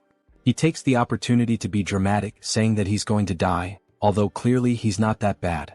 While Choi cried in his exaggerated reaction, the commander approached, asking if the hero was still alive. Choi replied that no, he was dead. Suddenly, the commander poured a red liquid over Choi's face, catching him by surprise and ordering him to drink it. Choi reacted by sitting up and complaining about the terrible taste of the potion, asking where it came from. The commander then replied that Rachel was the one who had brought a bunch of those potions. Rachel then appeared, explaining that it was a high-level potion while holding another potion bottle. She offered more of the potion, and the system informed that the potion, in addition to healing, also restores a bit of mana. Choi then turned directly to Rachel, asking where she got so many potions from. Rachel replied that she obtained them from defeated heroes, saying they drop everything they have when they die. Choi was surprised to hear this detail. Choi then looked at Andrew and declared that heroes in this world are far too strange. Rachel didn't understand the meaning behind Choi's words. He then explained that heroes are supposed to be righteous people. They should face evil and save the world. However, in this world there is no punishment for taking down another hero. On the contrary, by doing so you can gain XP and items. Choi reflected that even though he is a hero, he's been acting like a villain for some time. He does exactly what a villain would do, but suffers no kind of retaliation. The commander, after hearing Choi's words, responded. He said that this concern makes sense from a human's point of view. However, as an ally, Choi's actions are analogous to those of a good hero. After all, he saved him. Finally, the commander said that it's not worth getting too attached to human morality, as there are two sides to everything, and judging only between right and wrong doesn't work, because those points of view are not absolute. Choi carefully observes the commander's words. However, one detail catches his attention. Was the commander trying to comfort the hero? When Choi asks this, the commander responds with kicks, ordering Choi to shut up and go rest. Choi, still suffering from side effects, complains about the aggression, saying his bones hurt. The commander then stops and begins to explain that he requested help before the signal was lost due to the attack. So, it's likely that reinforcements are on the way. Choi smiles, relieved that the situation is over, but he remains defensive, bracing for more attacks from the commander. The scene then moves to the moment Riadrun appears. He is responsible for creating a portal that will be used by everyone to return. The commander gives Choi a hand to enter the portal, and it works perfectly. Everyone crosses through the portal and arrives at the Dark Fortress. Choi is delighted and announces his arrival. But as soon as he opens his eyes, he notices something catastrophic. The entire scene before him is one of destruction. The structures are in ruins, and Choi reacts with surprise upon realizing that his safe zone is no longer safe. His despair grows as he sees that his house is on fire. He becomes furious, trying to find out what caused all the destruction. Riadrun and the commander notice the calamity, and the three of them quickly realize the source of all the chaos. All the destruction came from Hemis herself, who was still there, driven by rage, her face expressionless. Hyunna is desperate, she is the one under Hemis's wrath. The heroine tries to make Hemis see that continuing with the destruction isn't worth it, especially considering that the attack makes no sense. At this moment, it becomes clear that Hemis believes Hyunna is the traitor, even though the heroine vehemently denies it. Hemis, at this point, no longer cares whether Hyunna is a traitor or not. She is enraged, and that alone is enough to keep her going. Hemis is determined not to let anyone complicit with the Demon King live in peace. She smiles sadistically as she prepares another attack. Hyunna, with no other option, prepares to defend herself. She is appalled that Hemis, even with all the evidence proving the heroine is not a traitor, still insists on destroying everything. Hemis's attack is brutal, but something strange happens, interfering with the trajectory of the attack. A massive curtain of smoke rises, and a creature slowly reveals itself amid the chaos, leaving everyone unsure of who it is. Someone with an appearance similar to Riadrun calls out to Hemis, wearing a serious and unyielding expression. He is Uzgaze, another commander of the Demon King's army. He brings a message from the king himself, ordering Hemis to stop the commotion immediately. Hemis reacts with curiosity as one detail stands out. How could Uzgaze have found out what was happening? It's nearly impossible that he had enough time to arrive at that moment, even if he had been alerted as soon as the attack began. In other words, the Demon King knew before everything started and sent Uzgaze. Hemis then realizes that Hyunna was just a decoy, and that someone else was actually tasked with spying on the commander. When she says this, confronting Uzgaze, he replies that Hemis is being paranoid and giving exaggerated importance to something in her own head. That response is interpreted as mockery, and Hemis prepares to give Uzgaze the attention he deserves by directing her next attack at him. Hemis hesitates for a moment and lowers her guard, descending to the ground to speak with Uzgaze. She approaches him, recognizing that she may be overreacting.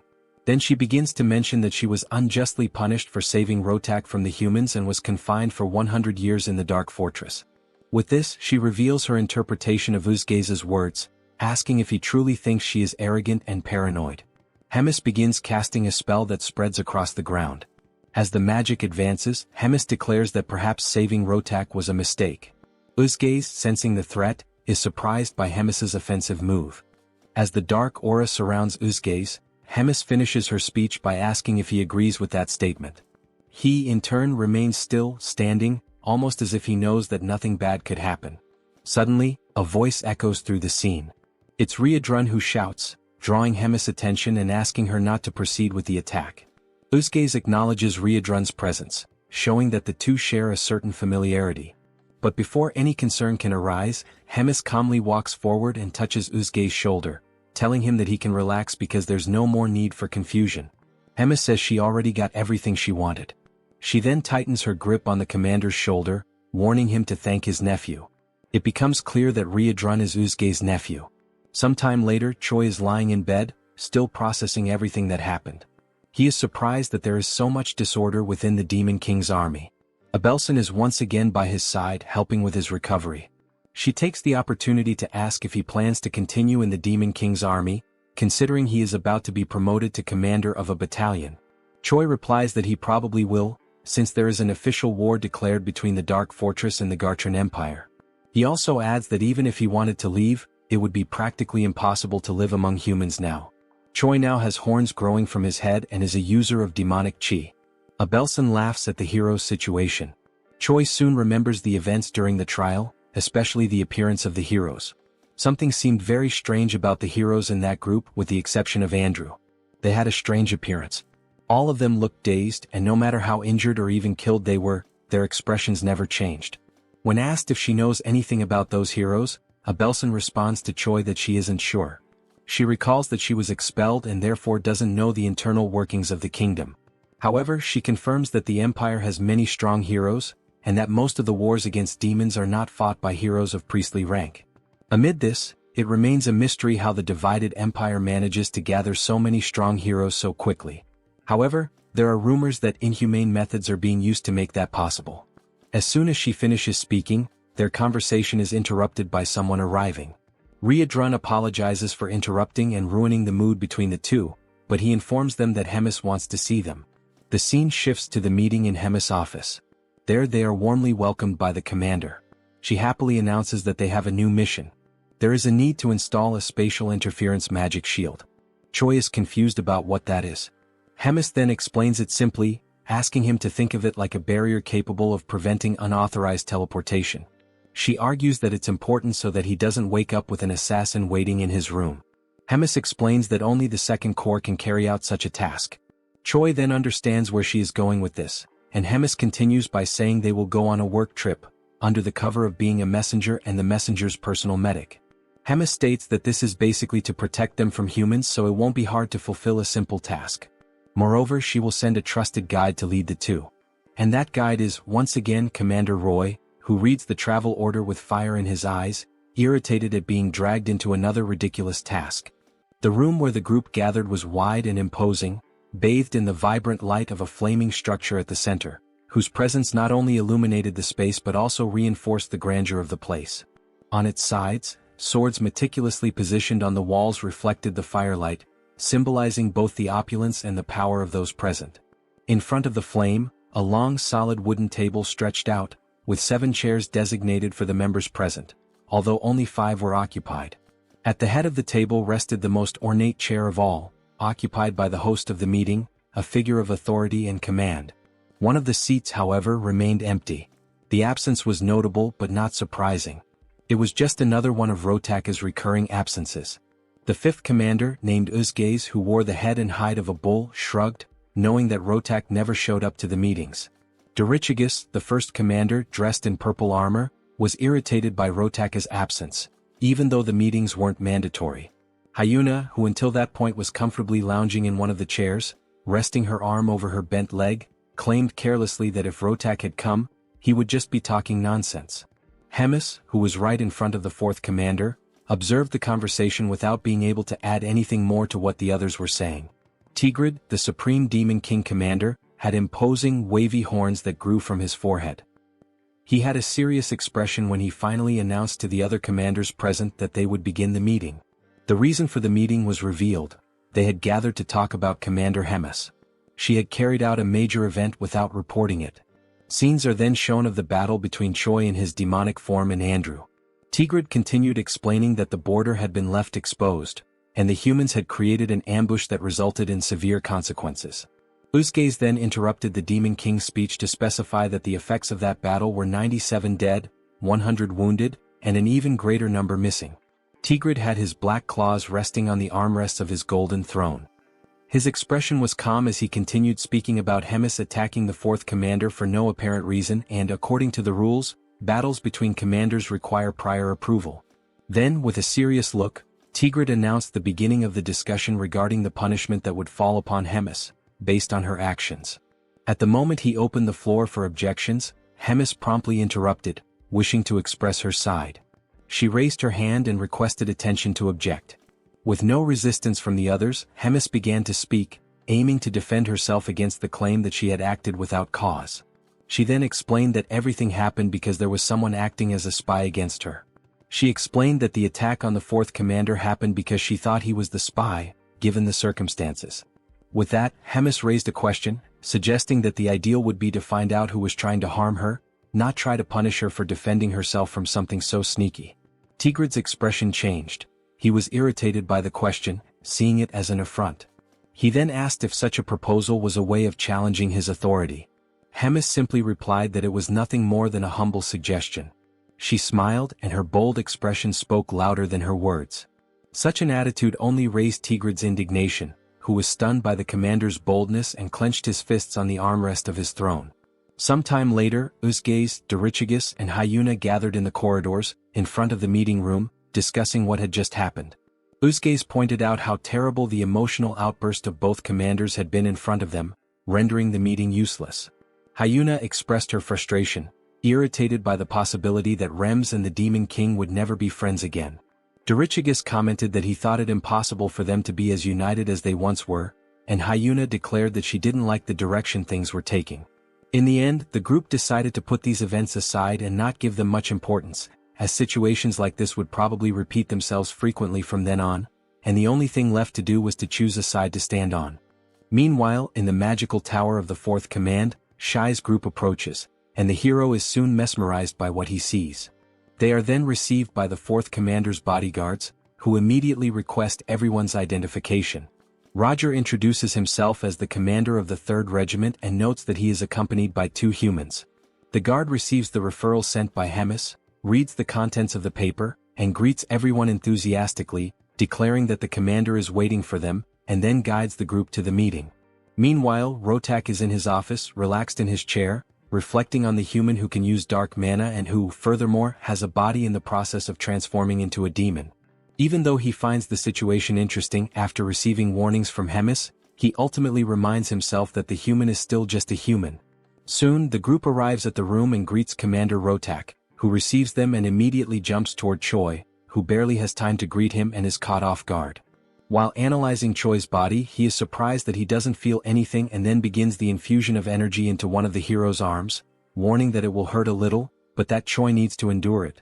Choi doesn't understand the situation, and the only option is to endure the discomfort caused by the energy emitted by Rotak, flowing through his body without understanding what is happening. As soon as it ends, Abelson expresses her concern, asking if the hero is okay, while he is on his knees trying to recover from what just happened. The saint approaches Choi, ready to help him, while Rotak declares he is impressed with Choi's evolution. As the hero raises his head, Rotak asks if he knows about the future that awaits him, and only then informs him that if Choi continues at the pace he's going, he will be dead in about 3 months. This information leaves the hero stunned, surprised by such an unexpected future. Rotak then explains what is happening in the hero's body, and that, since he is rapidly transforming into a demon, he can consider himself fortunate, as only small parts of his body will undergo alteration. However, it won't be long before, sooner or later, his organs will be corrupted by dark mana, and the moment Choi's heart or lungs are corrupted, he will die instantly. Choi doubts it, claiming that he doesn't feel anything, and Rotak turns his back to retrieve something, while simply warning that if Choi doubts it, he just needs to wait and see.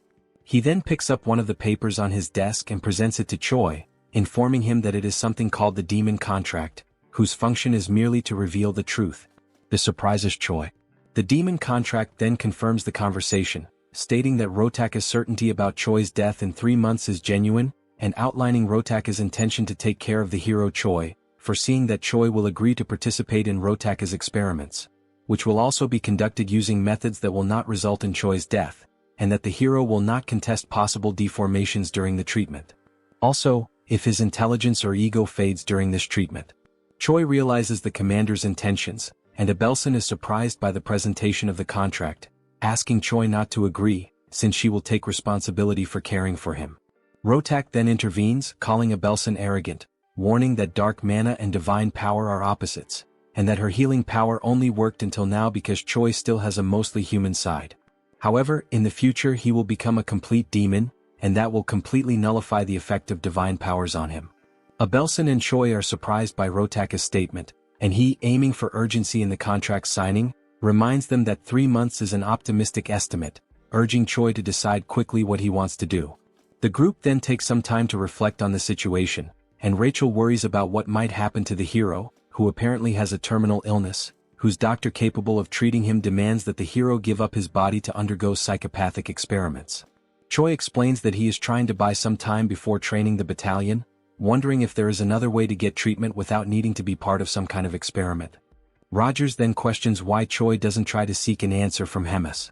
Choi is surprised by the suggestion, and the commander then replies that there is an unofficial ranking among the commanders, where Hemis is at the top of the hierarchy, while Rotak is at the bottom, and that she can easily exert some pressure and make the second commander yield on the conditions. The group then knocks on the door to return, requesting authorization, and Rotak promptly allows everyone to enter. Thus, Choi presents himself again, holding something covered by a cloth in his hand, asking permission and entering the room. Rotak then notices the artifact and asks what the hero is holding. Commander Rogers places the object on the table, revealing it to be a glowing purple orb, already known by everyone there, and then he begins to cast the spell to contact Hemis. Rotak becomes slightly startled and concerned by the presence of the communication orb, and it doesn't take long for Hemis to initiate contact, greeting Rotak and asking how he has been. Rotak, with a trembling voice, greets Hemis, highlighting how long it's been since they last saw each other. Hemis recalls that the last time they met was at one of the meetings with the Demon King, and Rotak, even more nervous, repeats and confirms that it is indeed true. Hemis then goes straight to the point, stating that she is there only to ask for a favor. In a threatening tone, she asks him to write a few things into the contract, starting with a demand that Rotak do his best to treat Choi. Secondly, that the hero will not suffer any harm. Rotak realizes the direction of the requests and is stunned, unable to argue. Hemis wastes no time and adds the third point, requesting that he include in the contract that nothing in Choi's body can be altered without permission, and that the hero must not die before the contract is finalized. Rotak becomes enraged with the list of changes to the contract, questioning why Hemis would care so much and why he should follow that for a human. Hemis, with a neutral expression, calmly calls Rotak's attention, and he straightens up in submission upon hearing Hemis recall the moment when she took him in and fed him after he had been abandoned by his people 350 years ago, that she also helped him win the commander selection tournament 200 years ago, and that she also saved him from being killed by humans 100 years ago. And with each reminder, Rotak's pride sank further. Hemis finishes by saying that, lastly, she ended up paying the price for having interceded for Rotak, and gives him the ultimatum. If he remembers all that, there is no other choice but to sign everything, leaving Rotak with no alternative but to obey. Sometime later, he expresses his anger, cursing the humans and Hemis, and then calls one of his subordinates to bring him a communication device, as he has something to do in retaliation for the humiliation he suffered. Time passes, and the next day Rotak receives Choi again in his laboratory, which he also uses as an office, and informs the hero that there is quite a lot to talk about. He decides to go straight to the point without much beating around the bush. Choi simply observes the seriousness in Rotak's gaze. But with a calm look, the scientist commander asks if Choi knows why demonic chi is altering his body. The question, combined with Rotaka's posture, surprises Choi, considering that this indicates that for him, something like that happening is perfectly fine. Confident that they are both aligned in the goal of preparing him, he feels free to respond to the question sincerely. And, as an answer, he says that the transformations in his body happen because it is an outrage for a human to use demonic chi. Rotak promptly declares that this answer is wrong. Then he explains that, just as Choi says, humans cannot handle demonic chi, and a normal human should explode and die as soon as demonic chi is imbued in their bodies. However, apparently fate, mixed with a bit of coincidence, made it possible for demonic chi to take root in Choi, thus becoming part of his body. And this allowed the evolution of the demonic Shin, to the point where it is causing alterations in Choi's body. It is remolding him not just physically but in his being as a whole, making him something more flexible for the demonic Shin, allowing it to root itself even deeper. Choi is surprised by the explanation and asks Rotak if there is any way to stop the changes that are happening in his body. And Rotak, once again being direct, responds that it is not possible to stop the transformation. However, he adds that Choi may be able to create a way to guide the direction the transformation is taking. And for that, Rotak is planning to transfer parts of a demon or a magical creature into Choi's body. The hero does not take the news very well, imagining how grotesque it would be to become part human and part demonic beast. Choi then asks if there is a possibility for him to say no to this idea, since all the substitution options seem bizarre. Rotak simply responds that if he does not accept the idea, the other option is to continue living like someone with a terminal illness until he dies. Furthermore, Rotak explains that there is nothing to worry about, as he intends to maintain the hero's appearance and his main organs intact, doing the transplant only with things that wouldn't be noticeable. Once the subject is closed and sometime later in the training arena, the commander and Choi gather for a noblesse demonstration. Rotak asks him to demonstrate the ability, and Choi promptly begins to focus, and it doesn't take long until the channeled energy displays a purple aura, signaling the start of the transformation. Rotak watches Choi's preparation attentively. He notices that the hero is producing an incredibly efficient output through the combined use of demonic chi and mana. Above all, he notices that Choi has obtained enough physical strength and mental sanity to overcome the result. He is surprised at how talented Choi is for achieving such an outcome. At the end of the noblesse preparation, Rotak quickly asks Choi to activate Promote, and it doesn't take long before the horns grow again on the hero's head. Rotak notes that this is the only major physical difference between Choi's noblesse and Promote characteristics. Rotak then reflects that Choi was perhaps lucky and confirms that this transformation was efficient in the sense that it protects his internal organs. Internally, Rotak despairs at the desire to study more about this and replicate it in his test subjects and future research. He laments that if it weren't for Hemis, he could dissect the hero to better analyze these results. He also regrets not being able to mass-produce the abilities in chimeras, which would make him an unreachable target for his enemies. But the only chance he has to make that possible is through a scroll pact.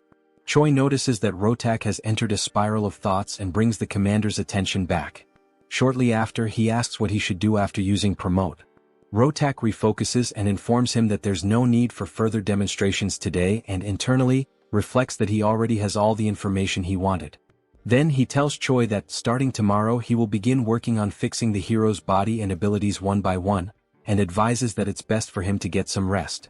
After that, the hero performed more Promote demonstrations and also engaged in some physical training, pushing himself to the point of exhaustion. Once he reached that limit, he was subjected to physical interventions by Commander Rotak, causing changes and pushing him to surpass new limits with his altered body, which in turn generated more and more needs and modifications. He was always accompanied by Commander Rogers and Abelson, who monitored everything at all times. The scene then shifts back to a conversation between the hero and Rotak, and it's noticeable that Rachel is also in the room, enjoying some cookies. The system shows some improvements in the hero's status, who in turn, is so tired that he wishes for death, until he realizes he feels so bad that it's very likely he's already dead. Rotak observes the hero's drama and says that, unlike someone dead, Choi's aura and body are much more stable than before, thus declaring the end of another day. The hero thanks him and leaves, his exhaustion evident. As soon as he leaves, Rotak once again activates his communication orb and starts a conversation with someone, asking that person if they can talk now. On the other end, the person asks what's going on for Rotak to suddenly open a call like that. He then asks, with a sense of urgency, what the answer is to a proposal he made earlier. The person on the other side asks which proposal, but quickly remembers something mentioned earlier. It's then revealed that Reuna is the person on the other end who brings up the proposal made by Rotak, an alliance between the two of them to overthrow the third command of Hemis. Reuna smiles, given the situation, but replies with some doubt, wondering if she really understands what all of that means, since even though she has disagreements with Hemis, she doesn't understand why Rotak would want war against the commander, given that she was the one who raised him from childhood and supported his growth to the point of making him one of King Amon's commanders, carrying him on her back. Rotak apparently responds that that time has passed and that their paths have been separate for a long while now. His tone is sharp, distant.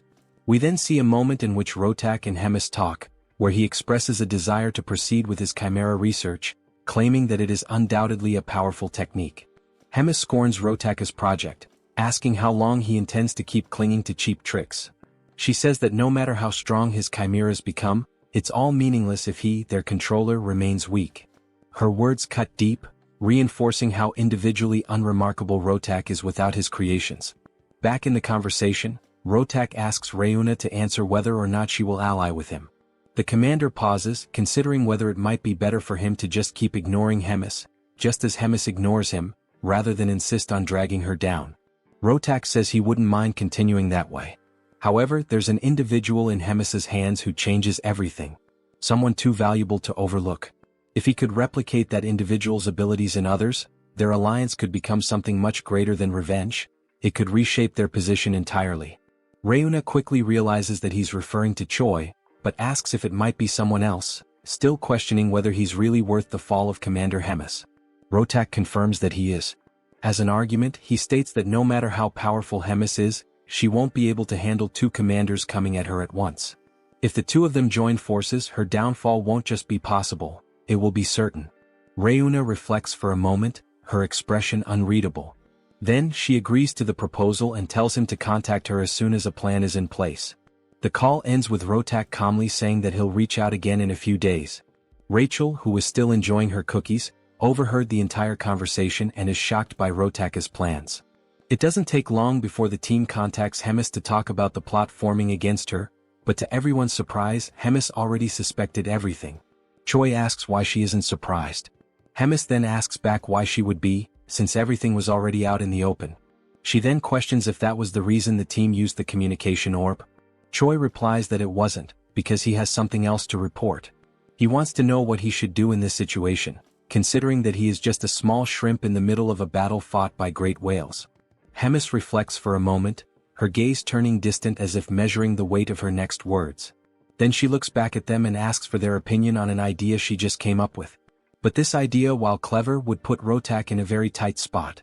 Sometime later, in front of Rotak's laboratory, we see Rogers and Choi knocking out one of the guards, with Commander Rogers leading the way and locating the room where the final objective of the mission is. Choi asks if all those vials are the treasure guarded by Commander Rotak, previously mentioned by Hemis. Rogers replies that yes, they are vials of demonic chi extracted from ancient beasts, all of them extinct, which can no longer be obtained no matter what someone does. He adds that some of these were collected over centuries and stored under tight protection for a reason. And one in particular is theoretically the most powerful of all. While holding a vial with a red liquid in his hand, Rogers asks Choi to wait a bit before taking any action, and warns that if something goes wrong, he'll make sure to arrange a good funeral for the hero. Choi reacts with unpleasant surprise, saying that he's very moved, and sarcastically thanks the commander. Then, without much hesitation, the hero takes the vial from Rogers and asks if it's the right time to drink it, as he begins to consume the potion. Moments earlier, still during the call between Choi and Hemis, the detailing of the plan that would follow began, an unexpected strategy meant to help Choi take better advantage of his encounters with Commander Rotak. The instruction was short and clear, yet jarring. Hemis told Choi to hurt himself. The simplicity of the order contrasted sharply with its implications. Naturally, the plan left the hero stunned, confused, and hesitant. He couldn't help but wonder why he would do such a thing to himself, especially considering that Hemis had previously gone out of her way to force Rotak to include strict rules in their pact, rules that ensured Choi's physical integrity at all times. The contradiction unsettled him. Hemis, noticing the hesitation and fear building in Choi's expression, softened her tone slightly. She clarified, with calm but firm seriousness, that this wasn't a joke or some kind of twisted training exercise. It was a direct order. A strategic one. She had learned through her own sources that Rotak had been lazy and half-hearted with Choi's treatment. From what she gathered, he was doing nothing more than the bare minimum, just enough to satisfy the conditions of their pact. Once that obligation ended, so would his efforts to keep Choi alive. Still unable to grasp how this related to harming himself, Choi asked what any of that had to do with self-inflicted injury. The very idea clashed with everything that had been set to protect him. Hemis then elaborated, informing the hero about the collection of rare and dangerous demon essences that Rotak had gathered over the years. These weren't mere specimens. They were remnants of power from ancient beings, each carrying immense, raw potential. The plan now hinged entirely on those essences. More specifically, Choi would need to absorb the most powerful ex-demonic essence in Rotaka's possession. The mere mention of absorbing such volatile energy made Choi's stomach turn. He voiced his concern, asking whether ingesting something like that wouldn't inevitably lead to death. It was a fair question, one Hemis had clearly anticipated. With the same composed authority, she reminded him of the Pact's power. Because of it, Rotak would be magically and contractually bound to do everything possible, and impossible, to keep Choi alive no matter what. That was the very leverage Hemis had counted on when she forced the terms. It was the safety net. No matter how dangerous the essence was, Rotak would be forced to use every last ounce of his knowledge and skill to save Choi from dying in the process. To calm the growing fear inside him, Hemis reassured Choi again, adding something more personal this time. She knew Rotaka's capabilities intimately. She didn't just know him, she had created him. Every facet of his medical prowess, every ounce of his talent, she was responsible for nurturing. If anyone knew what Rotak could do, it was her. She believed in this plan. The scene returned to the moment when Choi was reluctantly consuming the supposed potion. As the bitter liquid slid down his throat, Commander Reuters watched him closely, arms crossed, his expression unreadable. Rachel stood nearby, concerned, and asked if everything was all right. With a sigh and a grimace, Choi remarked that nothing unusual had happened, except for the awful taste, which he couldn't help but complain about. For a fleeting second, it seemed like things would go smoothly. But then everything changed. A wave of searing pain crashed through Choi's body. It was so sudden and overwhelming that his limbs locked, and the potion vial slipped from his fingers, shattering against the floor. His vision blurred. His breath caught. The agony was unlike anything he had experienced before. Rachel's voice broke through the chaos, calling his name with urgency. Reuters, though less panicked, narrowed his eyes and murmured something about the side effects having begun. The pain intensified. Choi writhed in place, desperately trying not to black out. In a moment of delirious humor, he sarcastically berated Reuters, accusing him of withholding just how brutal the side effects would be, especially since he clearly knew what was in the potion. Reuters responded with dry indifference, saying it was common sense and didn't warrant explanation. Choi glared at him, opened his mouth to say something more, but the pain took over and he lost consciousness. Sometime later, Choi woke up groggily lying in a bed. He immediately realized it wasn't any place he recognized. The air was sterile, the light cold. He sat up slowly, his muscles sore and weak. Just as he began scanning the room for clues, Rachel appeared, smiling softly. She told him that he was in Rotaka's office. The commander had personally tended to him for 4 consecutive days, using all sorts of questionable but effective methods to keep him alive. Rachel's words were comforting, but her expression hinted at unease. Finally, she asked how Choi was feeling, but before he could answer, the door opened. Rems entered the room with theatrical flair, declaring how long it had been since they last saw each other. Behind her, Reuters and Rotak followed quietly. Rems approached Choi with a pleased smile, commenting that his power had grown noticeably. She noted that he was stronger than she'd imagined he'd become. Choi tried to deflect the praise, modestly insisting that he wasn't that strong, but she ignored him completely. Without warning, she placed her hand on his shoulder and chanted a spell. Choi's right arm turned pitch black. Pain surged through him. Whatever magic she had cast was aimed at destroying his limb entirely. And once again Choi was left stunned, unsure of why or what would come next. Rotak then explains that the demonic essence of the beast Choi ingested is slowly but surely establishing itself within his body. The beast in question was once feared throughout the demonic realms, an entity known for its near-complete invulnerability, a creature considered by many to be indestructible. Now, that same property was beginning to manifest within Choi's body, granting him the terrifying durability of that ancient being. His cells, muscles, and internal structure were starting to reflect the changes brought by the ex-demonic infusion. However, even with such a remarkable result, one fact remained unaltered. The testing process had been excruciating. What Choi endured to reach this state was nothing short of brutal. The pain had been relentless. The transformation violent. His body had teetered between survival and collapse, and it had taken all of Rotaka's knowledge, along with the pack's forced intervention, to keep the hero alive through the ordeal. Still, the results were undeniable. Standing nearby, Rems took it all in. With a faint smile and an arched brow, she admitted she felt a hint of jealousy, though her tone was half playful, half serious. She questioned aloud whether this entire plan had been intentionally kept from her. Perhaps as some personal project Rotak didn't want interfered with. Rotak, for his part, didn't dignify the accusation with a real answer. He merely brushed it aside, stating curtly that the hero's treatment was complete. Then, without any visible emotion, he asked whether it was time to destroy the pact. Rems gave no resistance. She calmly began the destruction ritual, acknowledging that the pact's purpose, to ensure the completion of Choi's treatment, had now been fulfilled. As the last glyph of the contract faded into magical dust, the pact dissolved entirely.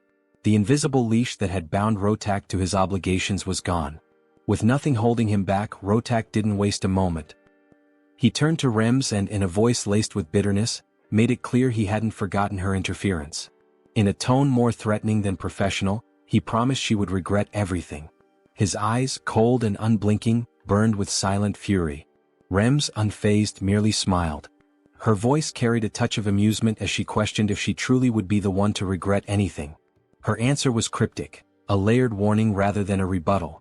She suggested that regardless of how things unfolded, perhaps regret would fall on someone else entirely, and that in the end she would be waiting eagerly to see how Rotaka's threat unraveled. The scene shifted to the training grounds, where Choi and Ryodrun stood amid the dust and sweat of daily drills. The sun hung high in the sky as their sparring session intensified. From the very first strike, Ryodrun noticed a difference. Choi's posture, his timing, the pressure behind each attack, it had all improved. The young hero had indeed become stronger. Choi launched a fierce punch, one that Ryodrun blocked with minimal effort. But the hero didn't stop there. He pressed on with a series of rapid strikes, chaining his movements together with surprising precision. Ryodrun watched carefully, analyzing each blow, studying the trajectory of Choi's fists, the positioning of his feet, the way he adjusted his breathing to manage exertion. There was real progress here. And then, a breakthrough, Choi landed a solid punch to his mentor's abdomen. Ryodrun didn't even try to block it. He took the blow, let it connect. The smile that flickered on Choi's face afterward said everything. For the first time, he had struck his teacher cleanly. All his pain and effort were beginning to bear fruit. But the celebration was short-lived. In a sudden motion, Ryodrun brought his massive elbow down on Choi's head, knocking him flat onto the dirt with a dull thud. The world spun for a moment. Choi lay there dazed, his skull pounding, once again reminded that there were levels to power, and he still had a long way to go. Lying on his back, he reflected on what everyone had been saying. That he had grown. That he had improved. And yet, here he was, laid out once again by Ryodrun's sheer strength. He sighed. Maybe progress wasn't enough. Ryodrun, ever the calm and supportive mentor, knelt beside him. He said that there was no need for discouragement. Choi was unlike anyone he'd ever trained. His rate of improvement was staggering. He didn't seem to have any plateaus in his development, just an unrelenting climb. His body hadn't fully adjusted yet, but once it did, the results would be extraordinary. Choi, still skeptical, rose to his feet. He muttered that he didn't believe it. He remembered how he'd barely survived the last real fight, and that was only because others had stepped in to help. Ryodrun said nothing at first, just smiled at his student's humility. At the end of the session, he extended a hand and pulled Choi back up again. With a reassuring nod, he told him not to be so impatient. The real test would come, and when it did, Choi would be ready. Encouraged by that vote of confidence, Choi promised with quiet determination that he would prove his worth. Meanwhile, back in Rotaka's domain, the atmosphere shifted. Soldiers moved with urgency, preparing for something serious. Weapons were handed out, orders were issued. In another room, cages were being locked, each one containing a chimera ready for deployment. The air was tense. In his office, Rotak received confirmation. Everything was prepared. Without hesitation, he rose. His goal was clear. They were going to retrieve the human from the dark fortress, the one Rems had stolen. With fury burning in his voice, Rotak swore that she would pay. That human wasn't hers to take. He was his experiment, and he wanted him back. If you enjoyed this video, don't forget to give it a thumbs up, it really helps. And for more content like this, make sure to subscribe and hit the notification bell so you don't miss any updates. Let me know in the comments if you'd like to see another part. I'd love to hear your thoughts. See you next time. Bye-bye.